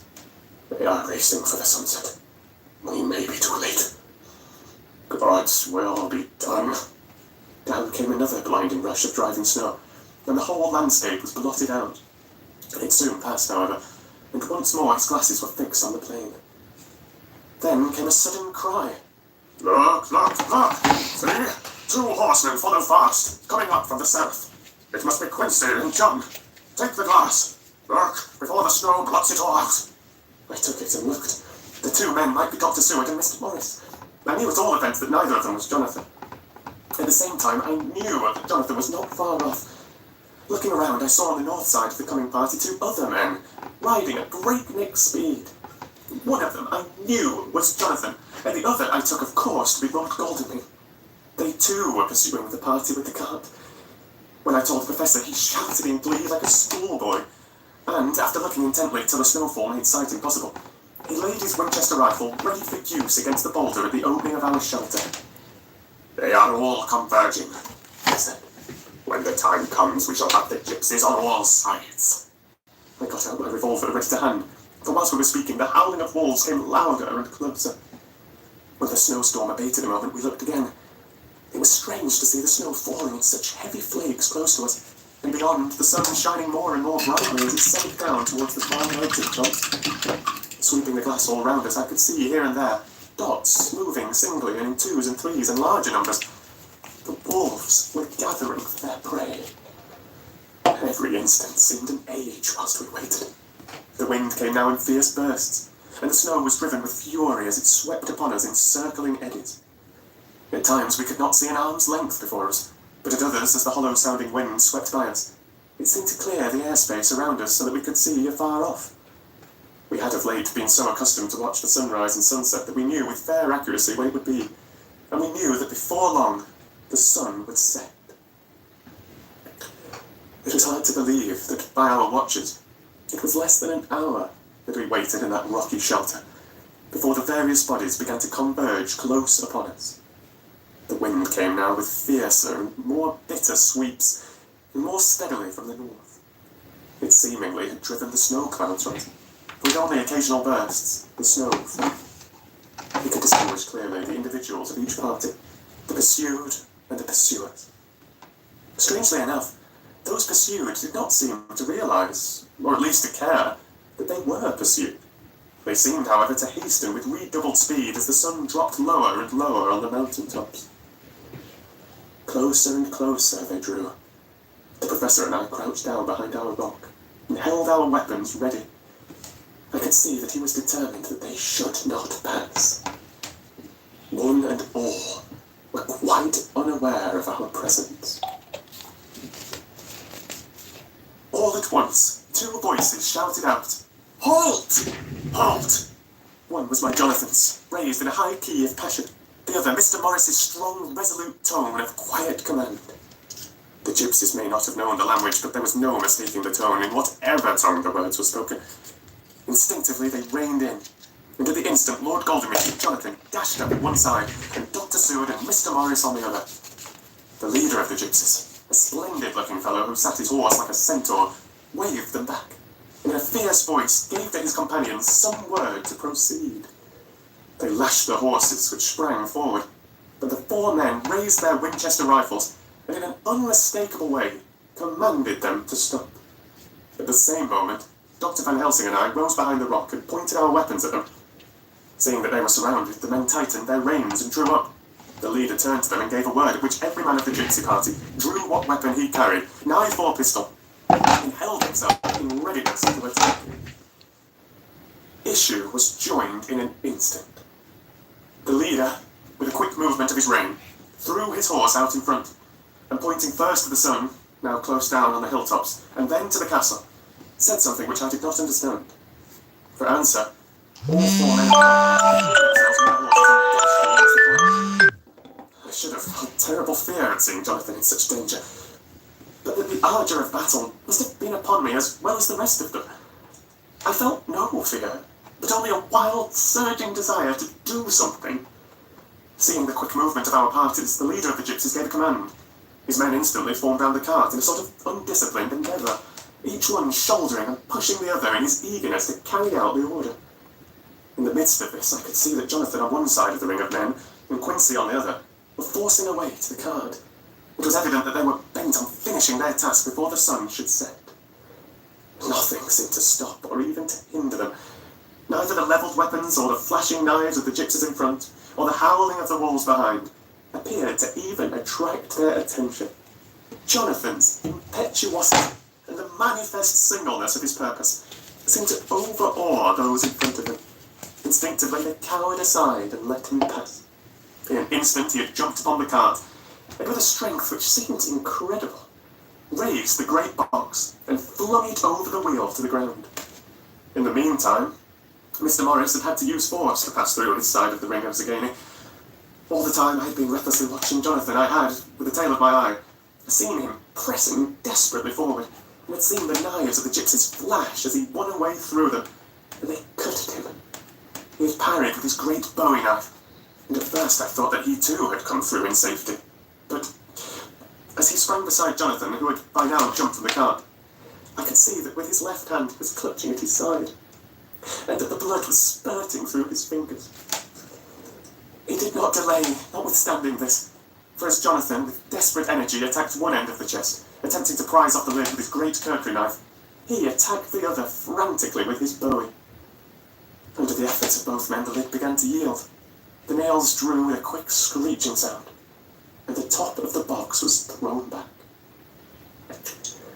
By this time, the gypsies, seeing themselves covered by the Winchesters, and at the mercy of Lord Godalming and Dr. Seward, had given in and made no further resistance. The sun was almost down on the mountain top, and the shadows of the hall room fell long upon the snow. I saw the Count lying within the box upon the earth, some of which the rude falling from the cart had scattered over him. He was deathly pale, just like a waxen image, and the red eyes glared with a horrible, vindictive look which I knew too well. As I looked, the eyes saw the sinking sun, and the look of hate in them turned to triumph. But on the instant came the sweep and flash of Jonathan's great knife. I shrieked as I saw it shear through the throat, whilst at the same moment Mr. Morris's bowie knife plunged into the heart. It was like a miracle. But before our very eyes, and almost in the drawing of a breath, the whole body crumbled into dust and passed from our sight. That was anticlimactic. I shall be glad as long as I live that even in that moment of final dissolution, there was in the face a look of peace, such as I never could have imagined might have rested there. The castle of Dracula now stood out against the red sky, and every stone of its broken battlements was articulated against the light of the setting sun. The gypsies, taking us as in some way the cause of the extraordinary disappearance of the dead man, turned, without a word, rode away as if for their lives. Those who were unmounted jumped upon the later wagon and shouted to the horsemen not to desert them. The wolves, which had withdrawn to a safe distance, followed in their wake, leaving us alone. Mr. Morris, who had sunk to the ground, leaned on his elbow, holding his hand pressed to his side. The No. blood still gushed through his fingers. Oh no. I flew to him, for the holy circle did not now keep me back. So did the two doctors. Jonathan knelt behind him, and the wounded man laid back his head on his shoulder. With a sigh, he took, with a feeble effort, my hand in that of his own, which was unstained. He must have seen the anguish of my heart in my face, for he smiled at me and said, "I am only too happy to have been of any service. Oh God," he cried suddenly, struggling up to a sitting posture and pointing to me. "It was worth this to die. Look. Look." The sun was now right down upon the mountain top, and the red gleams fell upon my face, so that it was bathed in rosy light. With one impulse, the men sank on their knees, and a deep and earnest "Amen" broke from all, as their eyes followed the pointing of his finger, as the dying man spoke.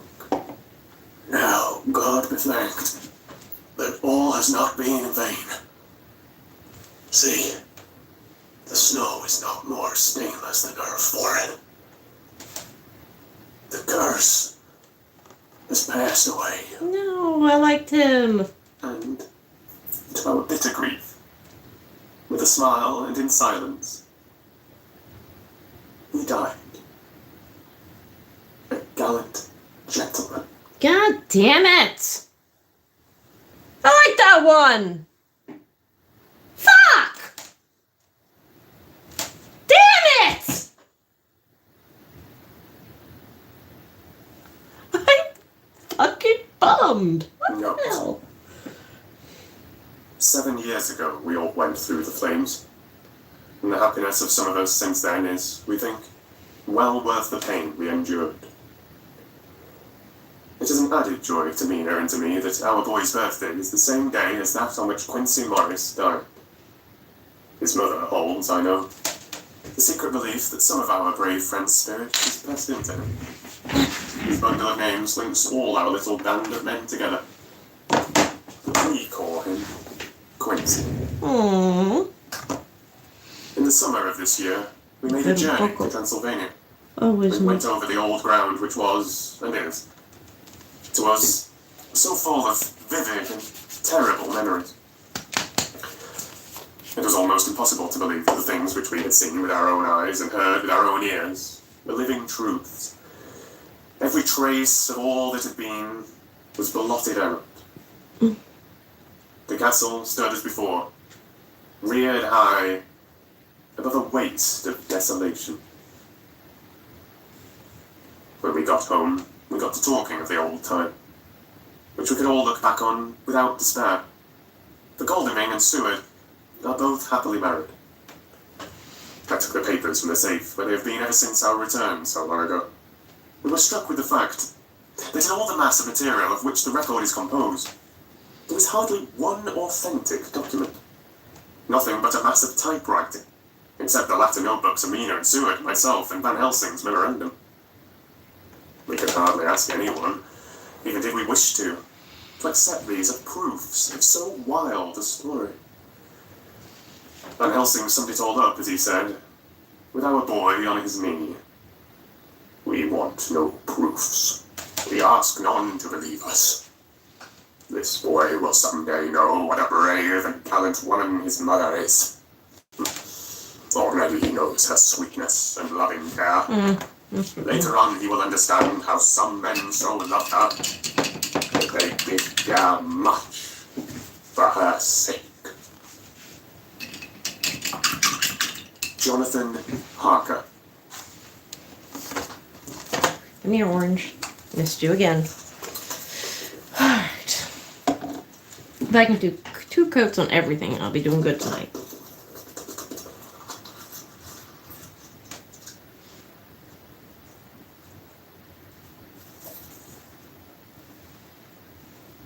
So are you gonna talk, or was that it? Oh, that was him filling out the journal. Oh, Quincy, damn it! So he's one of the smartest ones there. Gotta love men with common sense. And a cowboy hat.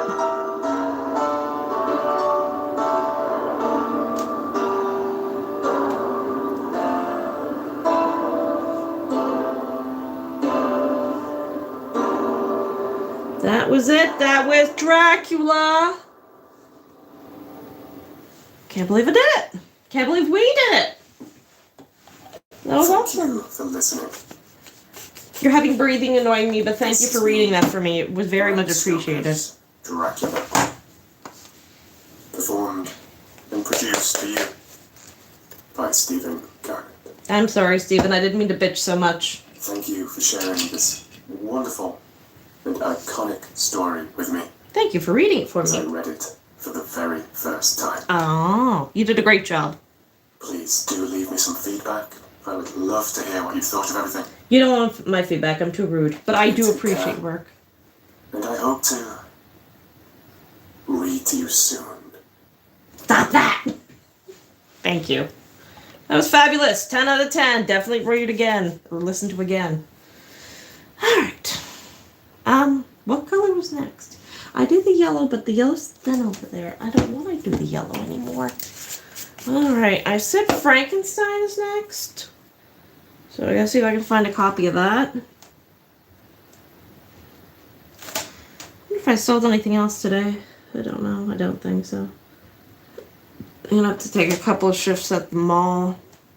See if I can drum up some sales for me.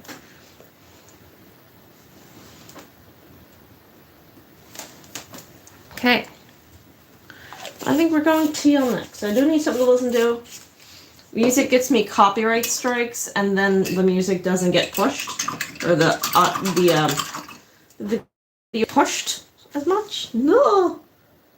Who the fuck you are? All right. I don't want to Dracula again. First, I expected them to get him in the castle and in the ground, and then do the whole open coffin stab him thing, because that's what I saw on The Simpsons, which probably isn't that accurate. But that's what I saw on The Simpsons when one of their Halloween episodes. So yeah, that's what I was expecting them to get into the building again, but yeah.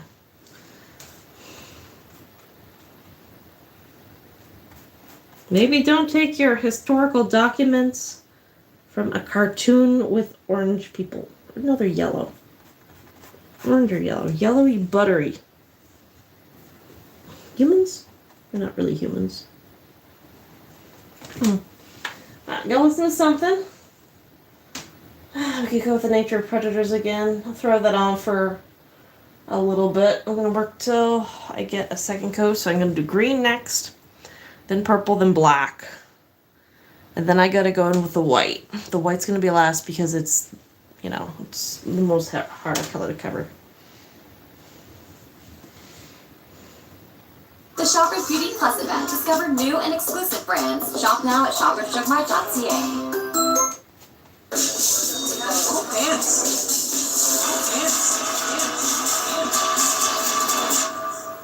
Love to hear it. Hard to own it. The overthinking begins and bingo bango. You know what? Just own it.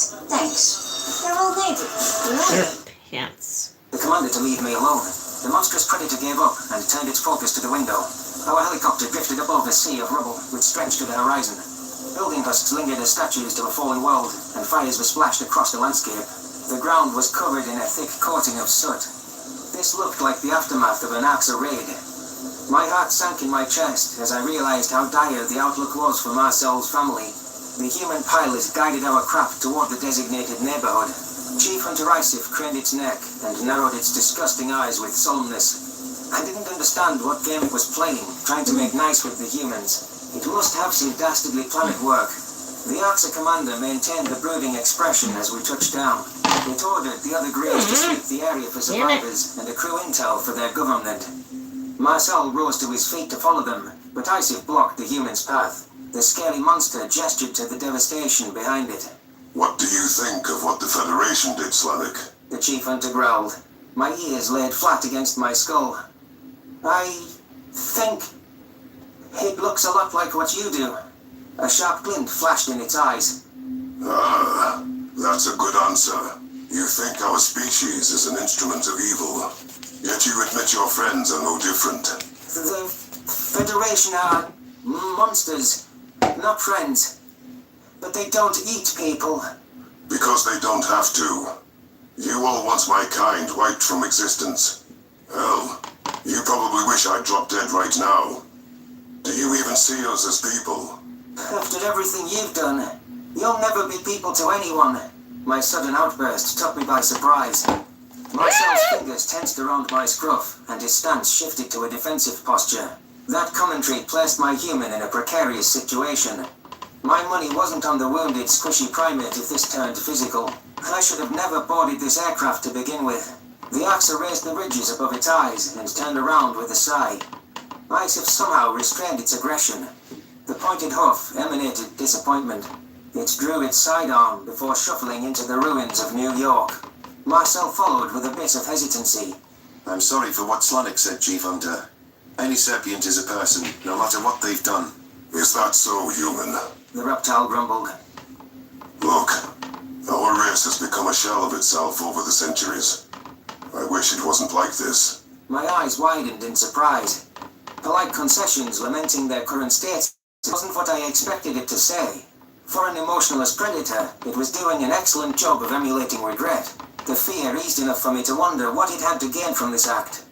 The AXA never attempted to converse with prey as a rule. Why are you so cruel and merciless? The words spewed from my mouth in a rumbling fervor. Why did you kill my brother and bomb my planet and eat people alive while they were running? Its nostrils flared. Ah, yes. It's well documented that I did all those things personally. I'm a busy guy. I get around. Your species... Don't mock me, demon. There's no good reason your breed are that cruel and morally deficient. The Federation are the reason we're starving. Cruelty was and is a defense mechanism, in my view. I'm not excusing it. I'm answering your insults. Defense mechanism?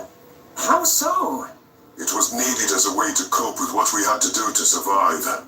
We're also fighting a war of extinction while vastly outnumbered, so it serves psychological purposes to encourage recorded sadism. The Federation loses because they're afraid. The Oxa crested a mountain of rubble, and Marcel escorted us atop the debris too. One human was crawling through the street with serious burns across her extremities. Her breathing came in ragged gasps, and the sight of peeling flesh made me wince. 2 Xerilian medics had arrived on the scene already. The Americans must have directed them to a separate landing site from the Greys. A young volunteer rushed to the burn victim's side, repeating soothing words. The other quadruped kept a wide berth from the aggrieved human and trembled in terror. Wylan, I need a dose of painkillers and antiseptics now. The youthful Xerilian chimed in. Wylan flicked his ears in skepticism. We know nothing about these predators other than the arcs are like them. Our government has gone mad, Fraser. I can't get close to this thing. Isif's scowl intensified. The hunter gripped its sidearm with malicious intent. Rich hunger danced in its gaze, and it shared an enraged glance with Marcel. For once, I agreed with the monster. We couldn't let the medics dilly-dally with an agonized human. Fraser rounded on her partner. What we know is the humans haven't done anything wrong. We attacked for it. Also, the Van Lil and our ambassador adore them. But they're predators. I'm here for the No! We don't play God and pick and choose who we help. We save lives indiscriminately. Get with that, or get the fuck out of my sight. The injured human watched with glassy eyes. Wylan lowered his head before crouching at Fraser's side. He began applying wet dressings and antiseptics while his partner tended to the pain. The Xerilians then prepped a transport to their hospital ship. Isif lowered its gun and watched as the quadruped strained to lift the human. The Oxa marched down to the side, swishing its tail in a display of dominance. The Xerilians dropped the patient when they saw the grey skulking toward them. I was worried the abomination had regained its appetite too. Maybe it likes charred flesh like Tyler did. It could see the Terran burn victim as the perfect meal. Oh, stars. The chief hunter lifted the primate onto the gurney and fastened the straps in seconds. It backed away and growled to get the medic's attention. Fraser was wielding a syringe in her mouth, pointing it as if a shot of painkillers would stop the murderous demon. Stay back! The female Xerilian quivered and seemed aghast at the sight How of does she say my that when human she's behind got a the needle in grey. her mouth? Human! And Van Lil! Oh god. Please! Help us! If you just finish blah blah blah, you're just stopping in to see what I'm doing. I'm painting 1, 2, 3, 4, 5, 6 cat paintings simultaneously because I'm an idiot. Also, we just finished Dracula. And they killed my favorite character! Because they always kill the character that's useful. Anyway, yeah, we're probably going to start another book tomorrow. But yeah, I'm just going to listen to The Nature of Predators for a while and finish up putting a second coat on everybody tonight. It's kidnapping my patient! I'm not kidnapping the human. I put her on the stretcher so you can move her for evac. Isif growled. If I was hostile, trust me, you would know. I'm subtle as a sledgehammer. Marcel trundled up beside the Oxa. The last Federation physician I met wanted me dissected. Our doctors pledged to do no harm. It's a relief to see someone rid of the sentiment of the Hippocratic Oath. Wylan squinted at the vegetarian. You're that human named Marcel from Noah's video. I recognize you. Shit! Fraser squeaked. I'm sorry for what they did to you. Your treatment went against every, ethical principle that we stand for. The chief hunter inspected the red-haired human with confused eyes. The demonic predator mouthed the name Noah to itself and noted something on its holopad. I think it wanted to ask what happened to my friend. Obviously, a feral animal that loathed weakness would mock his traumatic experience. Marcel pointed a hand to the stretcher.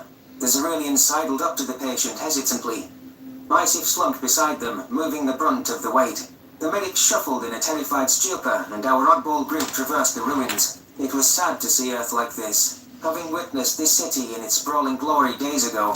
It took several minutes to reach the Zerulean hospital ship, which was hovering over a decimated roadway.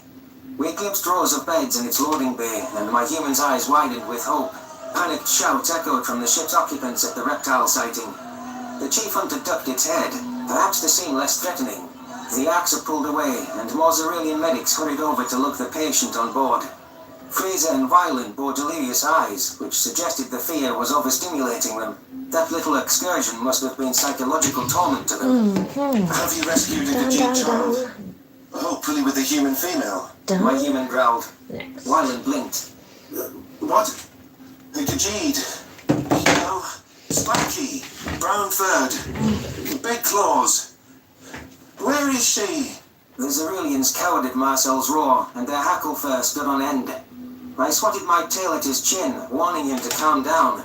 His desperation was something I recognized, but these medics didn't understand humans yet. They probably thought he was about to go on a rampage. Mars is very upset, and loud. But he's harmless, I hissed. Please, just tell us if you've seen a Khajiit. Fraser drew a shaky breath. No. Only humans here. I can check with our groups in the other cities. Wyland added hurriedly. Maybe Berlin, Toronto, Bangkok and Manila. Big predator dwellings there. Marcel slumped his shoulders in defeat. Shit. No. They were here. Oh, I see. Understanding flashed in Isaac's pupils. Why don't we search for your packmates at their last location? These Ceruleans could help us look around. The human nodded, blinking away at tears. The doctor focused on his watery eyes and gave him a rough tail slap on the arm. If I didn't know better, I would think it was a poor attempt at comfort. A species devoid of empathy was mimicking the trait, of course. Isaac was clearly awkward and unpracticed at that falsified aspect. Fraser's gaze softened and she shared a glance with her partner. We'll help you search. But I'd prepare for the likeliest possibility.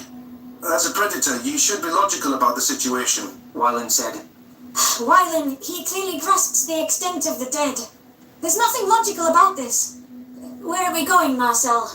The red-haired primate browsed his holopad and searched for a location via GPS. The local terrain was unrecognizable, so I doubted he could distinguish Neely's bunker from any other scrap heap. The device pinpointed a location a quarter-mile from the hospital ship. All I could see there was a thick hill of concrete. Anything living must be crushed beneath that. It's likely the bunker collapsed from the pressure. Marcel could barely put pressure on his injured leg, but he staggered ahead for the minutes-long trek. I could feel the human's grief expanding with every step. My predator was cracking right alongside the buildings of New York. It hurt to see my friend, who I believed could withstand any emotion, crumbling. His distress frightened me as much as the hideous Axa flanking us. Marcel reached the selected debris mound, and I dismounted onto my own paws. This must be the fallout shelter his family relocated to. The human hurled himself on all fours, flinging the smallest rocks behind him in a frenzy. An animalistic grunt reverberated from his chest as he strained against his arm injury to tug a massive rock chunk. Chief Hunter Isif pressed it shouldered against the debris and moved it enough to leave a tiny gap. Marcel pawed at the scraps below, trying to catch a glimpse of the shelter. He dug furiously with his flimsy fingers. Blood streamed from his dust-caked nails, but that only quickened his scrabbling. Lucy! Melia! He wailed, in the highest-pitched voice I'd ever heard him use. There was no reply from beneath the ruins. Through choking sobs, my friend returned to parting rocks with his hands. His fingers were drenched in crimson fluid. Sympathy clasped my heart with a vice-like grip, and I tackled him in a desperate hug. Mars! Stop it! You're hurting yourself, I pleaded. Fraser placed a cautious paw on his neck. That's enough. We'll excavate the bodies and make sure they get a proper burial by your customs. I promise. The human collapsed atop the wreckage and pressed an eye against the opening. He screamed incoherently, punching the rubble in outrage. I watched the life leave his sweet countenance. Even the gushing tears dried up. My friend was unresponsive to any prodding. Wyland dabbed at his eyes, affected by the extent of the predator's raw emotions. I recognized that realization as he decided humans were sapient. Anyone who saw this display as a performance had to be heartless. There must be countless others across Earth in such a state. I nuzzled his leg. Step aside and rest. Please. Let the doctors disinfect your wounds. Why? My human croaked. They've taken everything. Oh, Sonic, put me out of my misery. Malfoy! A childish voice cried, faintly audible. Where have you been? It's really dark down here, and I don't like the dark. Marcel's head snapped up. You're alive. I'm coming, darling. Just hold on. We're working as fast as we can. But I want to go somewhere safe now. Somewhere monsters won't find me or pick on your eyes. Don't leave me here, Mousy. Never. I'm right here. A chorus of human growls joined Amelia as they realized rescuers were above. Relief coursed through my veins. Against all odds, some of the bunker withstood the blast.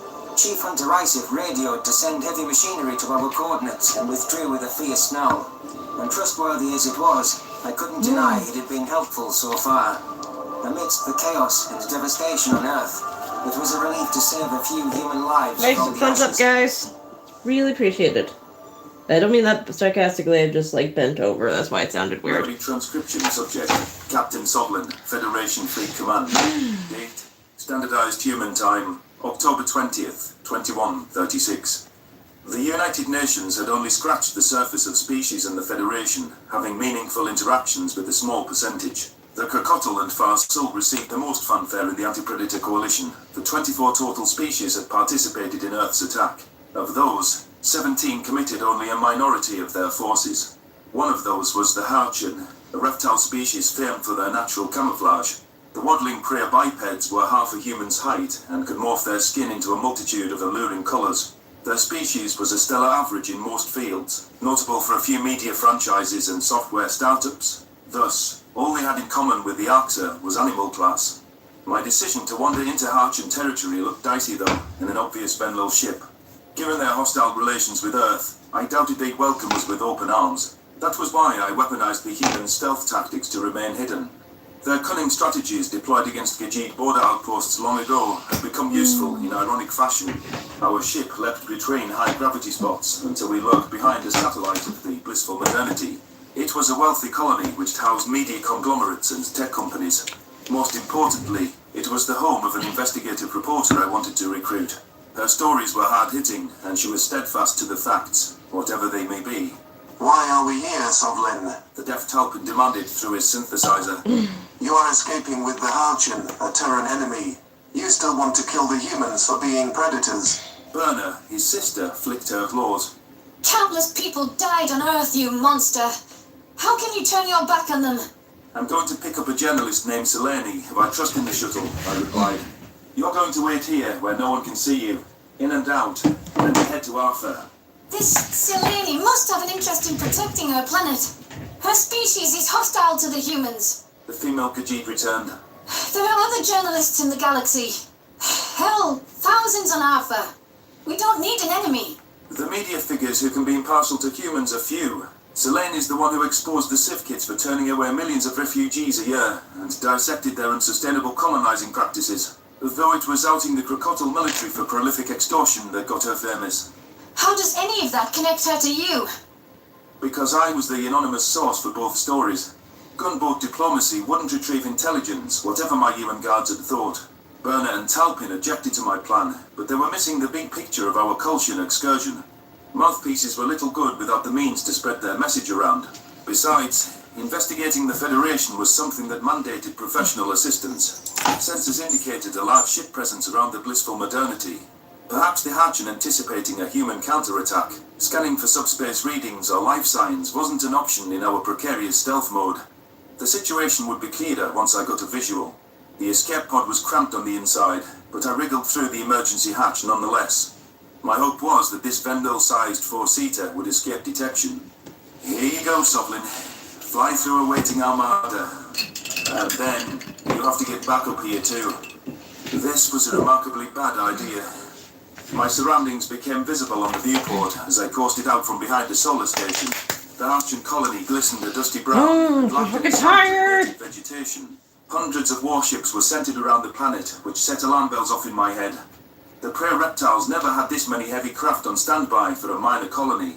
After fiddling with the buttons, I magnified an orbiting warship on screen. The breath was sucked from my lungs. That clunky, explosive-laden death machine was an Archer bomber, and it was surrounded by many brethren. It wasn't being challenged by any Harchan vessels, despite the fact that most of their fleet stayed at home. Had the Harchans' involvement in the attack on Earth left their colonies vulnerable? Perhaps they had to ration their defenses to the most populated areas without complete numbers. It was also possible local coordination was too poor to resist a full-fledged assault. Regardless, something must have caught the Grey's eyes. The emergency channel crackled to life when I switched on the radio. Requesting immediate assistance from any Harchan vessels in the vicinity. Harchan Command, do you copy? Our evacuation ships are being slaughtered. There was a brief pause before a terse reply came through. We can't divert acid from Thal. The Axe are trying to lure us away from the homeworld since the head-on approach failed. I'm sorry. But you can't just leave us here. Send a few ships to cover evacuation. Please. Blissful modernity, you're not the priority. I suggest you broadcast the chant of remembrance planet-wide to secure your passage to the afterlife. Good luck. The chant of remembrance was a traditional folk song that the Harchan used as a last rite. That was one way of saying that the entire colony was going to be sacrificed. If I attempted to land on the surface, I might get blown out of the sky or gunned down on foot by the Archer. Worse yet, I could be herded onto a cattle ship. Overall, this was becoming a worse idea by the second. Werner and Taupin could be spotted in the main ship at any moment, or be left without a pilot to complete the journey. The humans needed our testimony to reach the Federation. The fate of the galaxy hinged on the reception of my plea. But if I was ever a good captain, I had to try to rescue an old friend from the Archer incursion. What kind of man stood idly by as innocent civilians were butchered? The Harchan people didn't deserve this, however complicit their government was in Earth's bombing. I wondered if the Terrans still understood that. You just land by the Blissful Network's office, run in, rescue Selene, and take off, I told myself. This will be fine. Nobody will notice a tiny escape pod amidst an orbital bombardment. I plotted a descent course for the address. My shuttle snuck past the Greys as they focused on decimating the landmass. Arcs of escape craft from the surface, not suicidal rescuers. They probably relied on sensor data too. Our stealthy approach gave me a chance to land, but the return trip was another matter. The shuttle blazed into the thin atmosphere, rattling from the external force. Fiery missiles streaked down. Painting over wet now, which is making things difficult. Barrage meant to inflict high casualties. The people on the ground. If I had better quality paint, I'd probably be done by now, but I don't have better quality paint. Would the humans come to the rescue if they were here? I asked myself. Samantha spoke like she wanted this to happen, but I can't believe she truly meant that purge line. The Harchan ground enlarged on the screen, with a smoky mist fogging the air. Precise explosions targeted a few city blocks, smiting residential areas and infrastructure. The Archer wanted to flush any civilians from their homes, so the cattle collectors would have an easy time. It was a page out of the playbook we'd seen many times. Landing complete. Initiating shutdown sequence. My pod's computer announced. I scrambled out of the shuttle, gun in pause. The polluted oxygen sent me into a coughing fit, and my eyes watered. Mushroom clouds dotted the horizon like treetops. The sole relief was that there were no lucky Archer silhouettes in the vicinity, although I could hear gruesome screams in the distance. The press building was still intact. Yellow's gonna need another coat. Stampeding wasn't a viable instinct when bombs were going off in every corner. The runners were likely half-eaten corpses by now, but some people must have sheltered in place. I had to open my reporter friend was one of them. Autopilot kicked in as I sprinted up the emergency stairwell. There were no signs of footsteps, electricity or chatter. My prayer was that the Archer hadn't swept this building already. I doubled over once I stumbled onto the third floor. The steep ascent left me winded. Terrified screams followed my entry. Don't eat us! We're reptiles like you. Oh. Selene gasped. Huh. Sovlin, what the hell are you doing here? My gaze swept the room. There were 4 Harchan reporters hiding under desks, quivering in terror. One was holding a seat cushion over his throat, as if that would protect him from an Archer's teeth. I relaxed my gun and gestured toward the stairwell door. No time. Come with me. I parked a shuttle outside. You can all fit in if you squeeze together, I growled. Selene blinked in confusion. Not so fast. We've heard you're a human prisoner, and that you were mentally unstable before. Why and how are you here? I won't be a predator's test subject. The humans sent me to Alpha as a messenger, and you can see I'm in good condition. I need your help. You'll have every opportunity to stay with the Colchians. Prove you're not re-educated, Zoblin. They could have turned you into a mindless minion, doing their bidding, advancing their agenda. The other Harchin reporters watched with apprehension, though they inched toward the exit. I respected that Selene hadn't changed her skeptical ways, but these questions were wasting time. She was too inquisitive for her own good. From the tone of her rhetoric, I wondered if she had bought into the anti-human propaganda. Their sickening eyes made my spines bristle for days.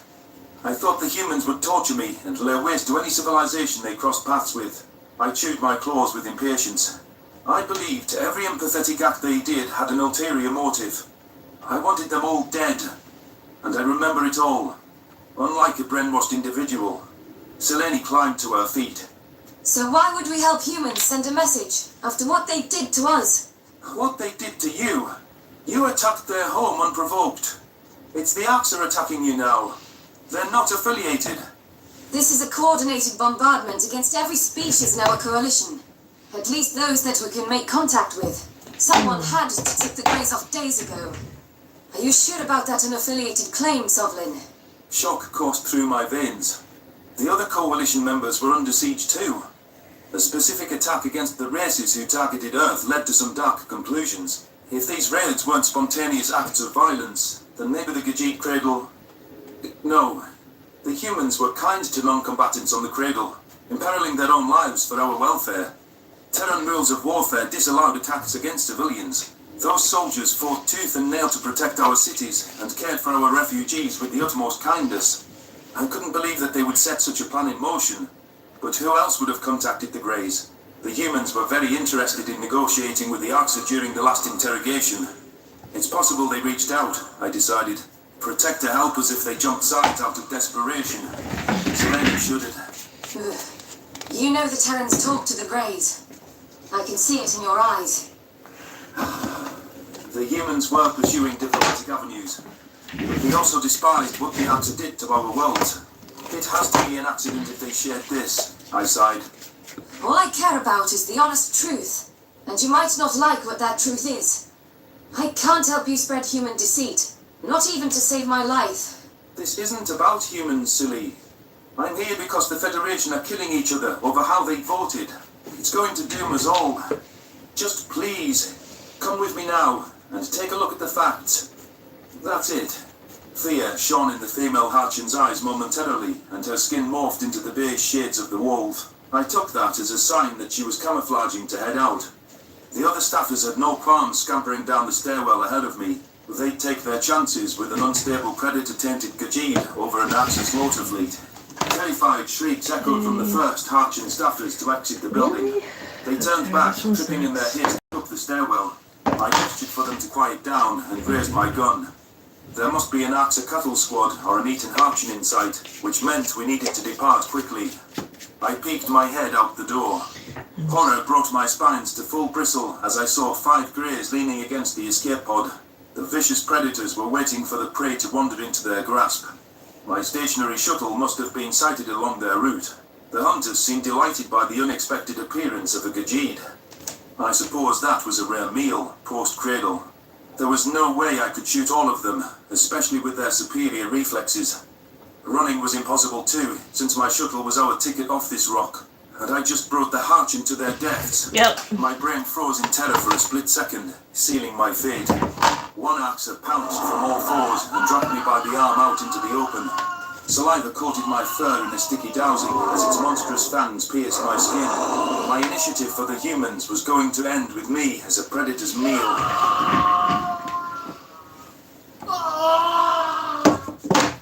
Memory transcription subject. Captain Soblin, Federation Fleet Command. Date, standardized human time, October 20th, 2136. The feeling of teeth in my shoulder produced a sharp pain.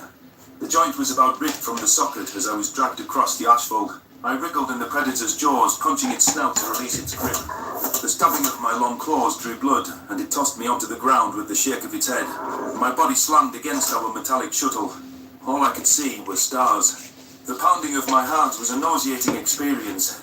This must be what my family felt as they were toyed with before being turned into a screaming meal. I couldn't give these Arxa cattle fiends the satisfaction of screaming or crying.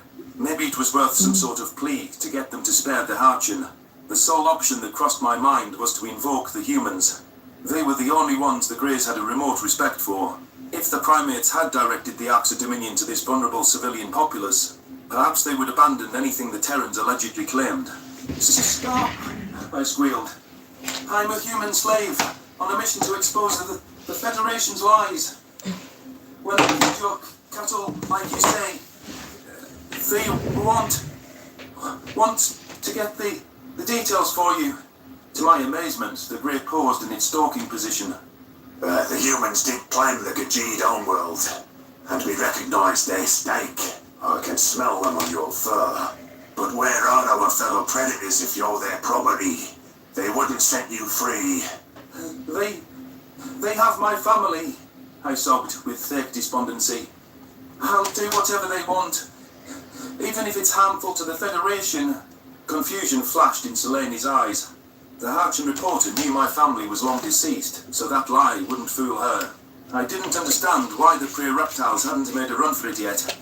There were no good options, but stalling the Arxa gave them a small window of escape. The bloodied predator flashed a snarl. Clever. But why are you on this world, with those who attacked Earth? These Harchin are priority assets for the humans. I don't ask questions, but I'm sure it's for a good reason.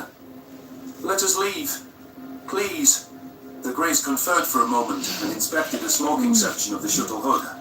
I couldn't believe they were listening to any of my bullshit. There was a brief flicker of hope that we might fall under Terran immunity. Propping myself upright, I nursed the wounded arm with a ginger touch. Talking to them is revolting, but the Arxa just confirmed that this assault is retaliation for Earth. Selene was right. What have the humans done? We'll let you leave as a token of good faith, slave. We mangled your engine, though, so you'll need to find another way off-world. The Arxa spokesmonster decided. But the Archers stay. I think you are disobeying your orders to save our enemies. The prey reptiles scampered back into the stairwell, only to find themselves blocked by a laughing grey. A single beast must have landed on the roof, cutting off any escape. They intended to flush the Harchin out into the street, one way or another. My eyes widened in horror as the Greys herded them into a cage. Stop! The humans want these for as media tools. Really? I pleaded. The vicious predator snorted. The humans want all of them dead. On that matter, it just so happens our interests align. I wondered whether the Terrans would enjoy the sight of the panicked Harchin reporters sealed together in a degrading heap. My imprisoners would despise this raid, wouldn't they? The cage door slammed shut, and the Arxa gestured for me to scurry off. It would be easy to save myself, but I couldn't watch cattle be hauled away. My gaze darted over to my gun, which had fallen into the dirt. Odds were, I could only get off a shot or two before the Greys mowed me down with prejudice. I had to try something to rescue these Harchin, no matter how suicidal. It was a matter of waiting for the Arxa to lose focus, and accepting that I was about to die. Is there a problem? A throaty snarl echoed from my right. Carlos stomped across the road, clad head to toe in protective pelts. A flashlight was mounted to his helmet, and his binocular eyes hid behind a glass visor. A massive gun rested across his muscular forearm. I was never so elated to see a flesh-eating predator in my life. But what the hell is my guard doing here? I don't even know that he won't leave the Harchin to their fate. Or worse, laugh about it. The human stopped a few paces from the Arxa posse and crossed his arms in a formidable stance. The talkative Grey, who must have been the unit leader, sized up the omnivore. It narrowed its eyes with blazing ferocity, challenging Carlos's will. I didn't know how the UN soldier faced that stare. The reptilian predator bared its fangs. Your slave wants to help these Archers escape. It is using its subjugation as a cover, claiming this is done in your orders. Carlos's pupils flicked to the cramped cage. You heard Sovlin and his true orders correctly. He's an obedient servant. We want to send a message to the Federation, and these are the right individuals for the job. Simple. A relieved sigh escaped my lips. I was grateful that the human backed me up after I deviated our flight path to recruit Terran enemies. He might take these Harchin prisoner, or even execute them, but he wouldn't eat them. His kind wasn't like the Greys. At worst, I could reason with him and make sense of the questionable things he might do. Why can't you find another pet? The Grey hissed. We did all the work, and we claimed this badge. These prey are of no particular importance. No different than thousands like them, with the same qualifications. Carlos shuffled closer. Our personnel selections are made off of data, simulations, and the best strategic minds on Earth. Are you questioning our judgment? Yes, I am. Say it again, you fucking coward. I am questioning the judgment of weak, naive primitives. You haven't a clue what you're doing, or what it means to survive in this galaxy. The human rose up on his toes and pressed his slender nose inches from the Arx's maw. The Grey straightened as Carlos tried to match its height. It breathed a deafening snarl at the UN soldier, but he wouldn't back down. Defiance glowed in the primate's eyes, despite being outclassed. I could snap your puny neck with a single bite. The Arx roared. Carlos jabbed his gun barrel into its stomach. And I could blow your intestines apart with a single finger. But we're on the same side, so why don't we work this out another way? A contest of strength. You fight me one-on-one, without those overcompensating weapons of yours. If you win, you can have these Archin. I'm game, if you agree not to bite. Unless you think you're too weak to fight without overcompensating fangs. Oh, let's do this. I'm going to beat the snot out of you, human. The Terran soldier backed away and tucked his rifle off to the side. He raised his clawless paws in front of his face, forming white-knuckled fists. What was to stop the Grey from executing him now that he was disarmed? Luckily for Carlos, it was itching to release its aggression. The Arxa lunged at the human with a blunt swipe, which was barely dodged. It lashed out with a tail sweep, knocking the guard off his feet. The monster whirled around with quick jabs, which the primate blocked with an elbow. Carlos rolled out of the way and scrambled back to a standing position. He looked slow and toothless compared to the reptilian, not managing a single swing of his own. Carlos scurried backward and tried to deflect the oncoming barrage. Sweat glistened on his olive skin. Tears showed in his artificial pelts. The Arxa aimed a jab at his abdomen, but the human danced away on nimble feet. While he was focused on the claws, it swung its snout at him with force. The truncated maw nailed the guard right in the chest and sent him flying backward. The poor guy is getting his arse handed to him. Why did he think this was a good idea to negotiate? Damn humans and their aggression. Carlos sucked in a wheezing breath, but hopped back to his paws. The Grey charged at him once more, and the human pummeled it in the nostrils. It shrugged off the punch with a snort. The UN guard attempted to deliver a kick, but the reptilian caught his frail leg. It snickered as the human flailed, hopping on one leg. This isn't even a fight. The Arxa tugged at the primate's ankle and knocked him onto his rump. It dragged him through the dirt for several paces. We may treat you like equals, but you don't make demands of us. You don't intimidate anyone. Carlos kicked its clasped paw with his other leg, wriggling free. You haven't beaten... Stay down, weakling. I've kicked the shit out of you. Now when to admit defeat. Basic humility would do you good. The human began to rise, only to be nailed across the mouth by a tail lash. Crimson blood bubbled on his lip, and he spit the liquid into the dirt. He rolled onto his back, watching as the Arxa gloated in its victory. His hand darted to his head, wrenching the flashlight off his headgear. He shone it inches from its left pupil. The Arxa shrieked as the brightness flooded its gaze, blinking. Carlos popped back up on wobbly legs and staggered in grappling range. The human drove his knee into its stomach before tackling it with all of his weight. He rolled off to the side and wrapped an elbow around its neck. The Grey struggled to break loose, but its oxygen supply was dwindling. Game, set, and match. Tap out. Carlos gurgled. The Grey pounded the human's elbow with feeble swats, its hideous eyes bulging. Carlos released his grip with a toothy snarl. It coughed several times, caressing its throat. The creature struggled to get back to its feet, and the Terran helped it stand. You cheated, it sputtered. No weapons. The UN guard shrugged. I didn't use a weapon, just an illumination device. You broke the spirit of our sparring, which is cheating to my eyes.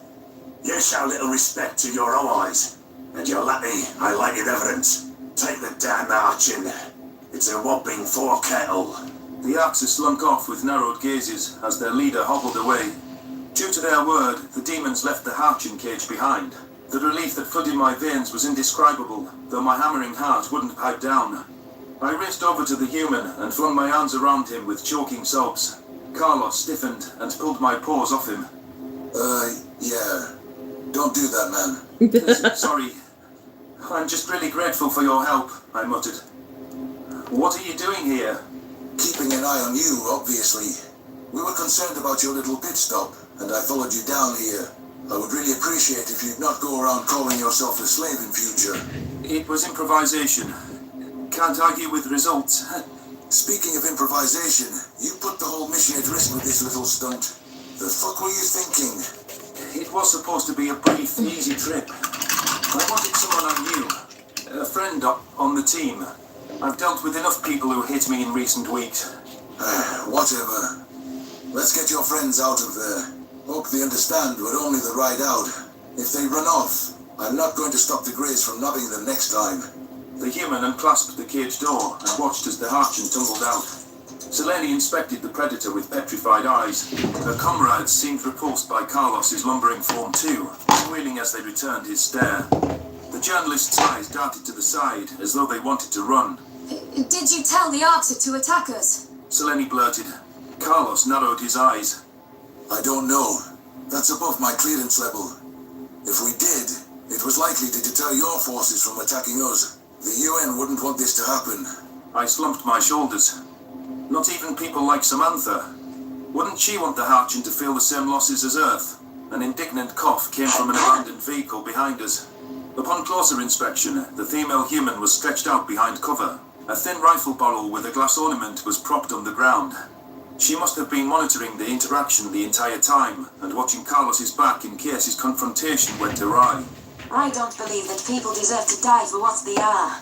That's the Federation. She growled. If an individual renounces their government, I'm sure Earth would welcome them with open arms. Now the ones responsible, complicit, or indifferent. Carlos cleared his throat. We parked a few blocks away, somewhere we wouldn't be visible to the whole world, Sovlin. Stick close, guys, and follow us. The human retraced his route with delicate boot steps. His rifle was ready if any axe had crawled out of the woodwork, and Samantha fell in at his side. The Predator guards forged the path for the Harchin journalists, ignoring their hesitance. It was remarkable to see the vengeful primates aiding a species that partook in the attack days prior.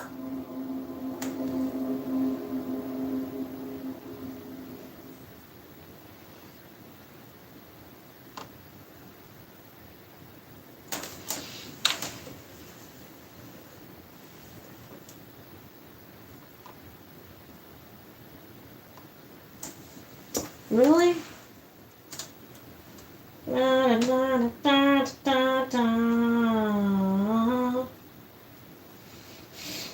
what's that one? I don't want to deal with that one. Memory transcription subject. Governor Tarver of the Venel Republic. What's here? Date. Alright.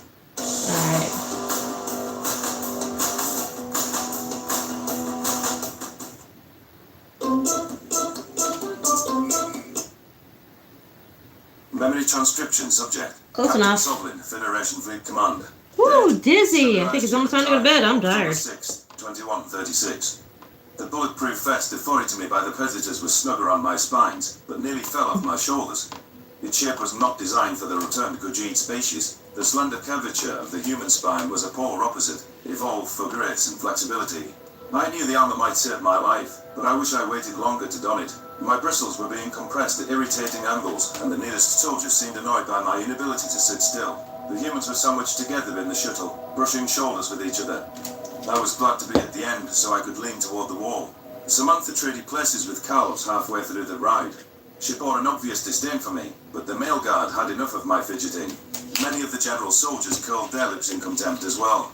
I wasn't winning any popularity contests with these predators. I was grateful we were only a minute out from the cattle vessel.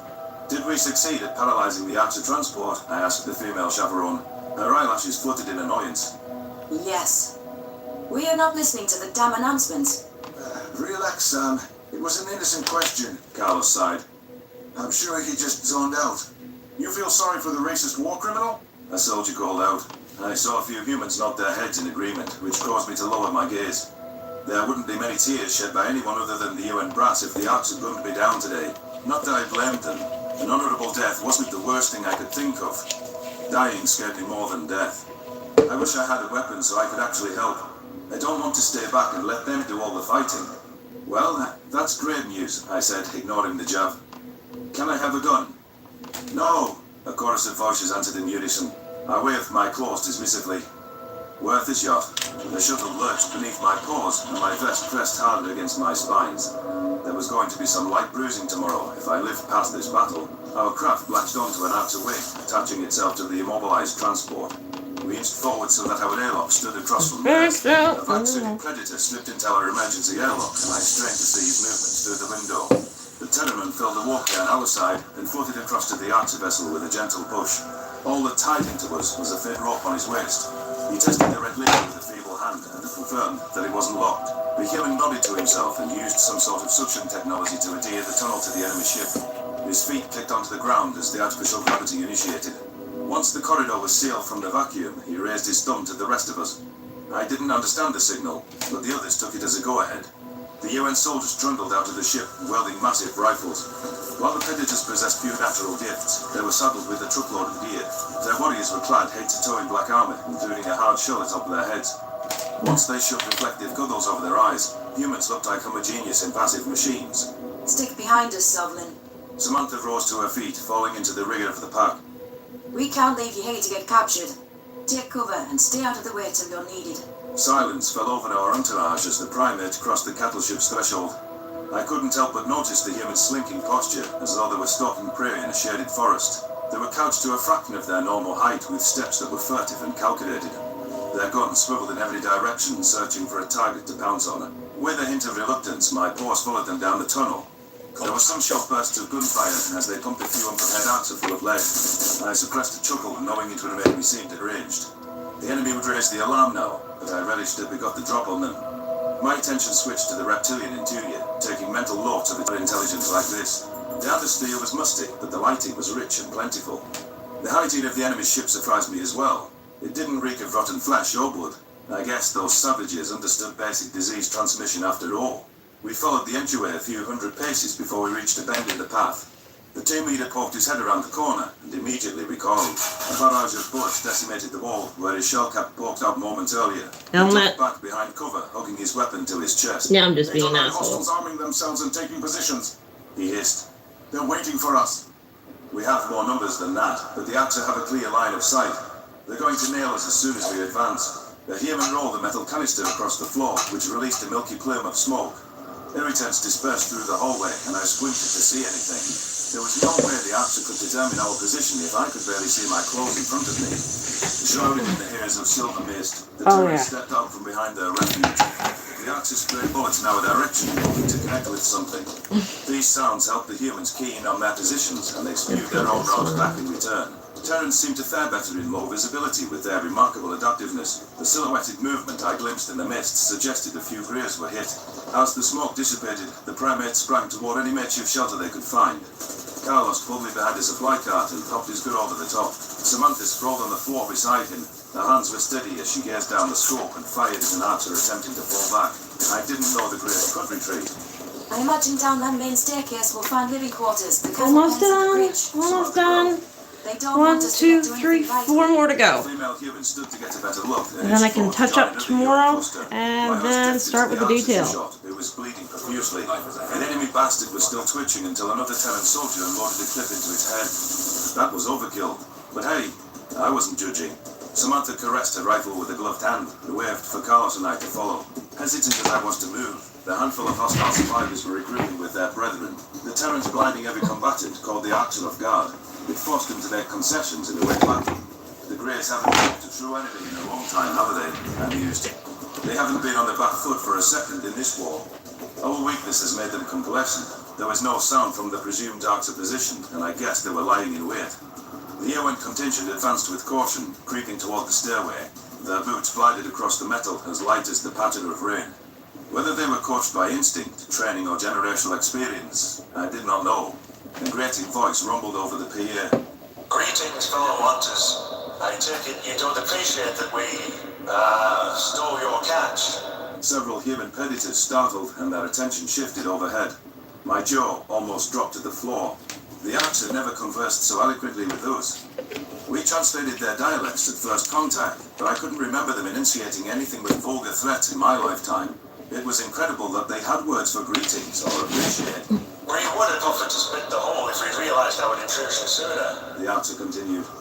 You made things much easier for us, and we're not entirely ungrateful. You already learned that Khajiits make excellent slaves, judging by your companion. I bared my teeth, incensed that this monstrosity thought I was a human plaything. While I was a Terran prisoner, that was a far cry from servitude and degradation. There was nothing I had been forced to do. My presence on this mission was voluntary, and my treatment was fairer than I deserved. Carlos nudged me, pointing to a blinking red light on the ceiling. There was a camera tracking all movements, and granting the enemy a full view of our advance. He raised only his middle finger, and several of his counterparts copied the gesture. I didn't understand what that meant either, but I guessed it was something hateful. Don't fuck yourselves! The male guard shouted. Probably that. Not Probably. yourself. To be a young race again. Let's get that aggression out of our systems. Then, after, we should pull our resources to bring the latter species to view. I didn't get this blue. I thought it would enjoy a test of strength. Anything else would be wasteful when our interests are aligned. As loathsome as sharing is, there's enough food to go around. Did those demons just offer to ally with humanity against the Federation? My blood boiled at the thought. It had to be a trap, since everyone knew the Arks were incapable of interspecies cooperation. They couldn't get along with themselves. The Greys were locked in a global bloodbath, which jeopardized their world's survival when we found them. The prospect of the Terrans switching sides was unnerving all the same. The clawless omnivores hadn't been welcomed into the galaxy with open arms. The lack of clarity from our factions meant threats could still reside within the Federation. Would humans view siding with monsters as the only way to save their Earth? Carlos gunned down the camera lens with prejudice and answered the question for me. His knuckles were strained against the cloth coverings from being clenched around his rifle. The soldier at the advance's forefront raised a fist, and our posse shuffled to a halt astride of the staircase. Odds were, the enemy was gathering in the deck underneath us. Fire in the hole! A human voice declared. A human soldier lobbed a grenade into the open area, and we watched it clatter down the incline. The resulting explosion detonated atop any archer in the vicinity. I heard a gurgling scream, as if shrapnel hit one of the reptiles in the throat. My predatory allies moved down the first steps and followed it up with another explosive toss. That should be enough to get the enemy to move back. The primates bounded down the last of the staircase and jammed down their firing triggers. I followed Samantha's movement and tried to keep my head low. We took refuge behind a trash can in what appeared to be a mess hall. There were blood-speckled trays and reading materials left abandoned on the tables. What do you know? Eating sentient is a communal activity, I guess. Marks of gunfire peppered the walls around us and took down several humans. Other Terrans stepped in as soon as they saw a counterpart fell, dragging them to safety. Attempts to stymie the bleeding looked hopeless in many cases, but their efforts were charged with emotion. It was mind-boggling how a Predator's warrior class could forge such deep bonds. How they could even think of their fellow man during the insanity of battle was beyond me. The amount of arcs had tickled every flighty urge in my DNA, and overstimulation made my head swim. I'm too fucking tired.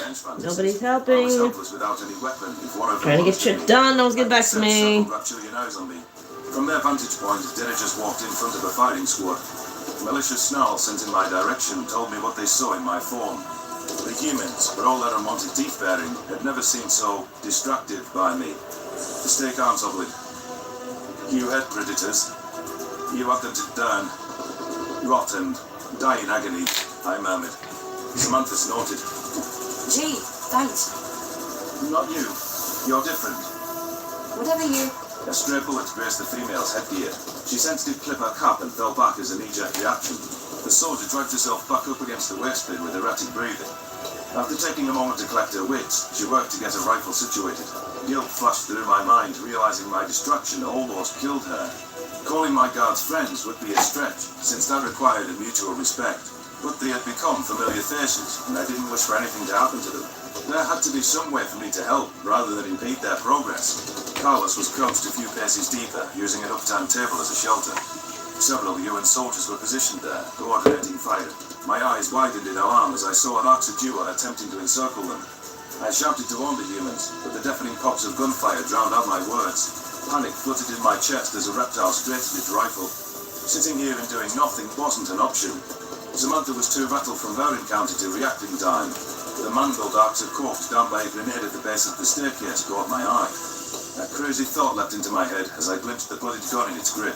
Sovlin, what the fuck are you? The female human began. I dashed out behind cover and retraced my short steps into the room. The tile was slick with blood, which made tracks in the struggle. Prying the firearm from the beast's lifeless grasp, I tried to line up the shot. My heart was thumping at a million passings an hour, and my force quivered too much to steady it.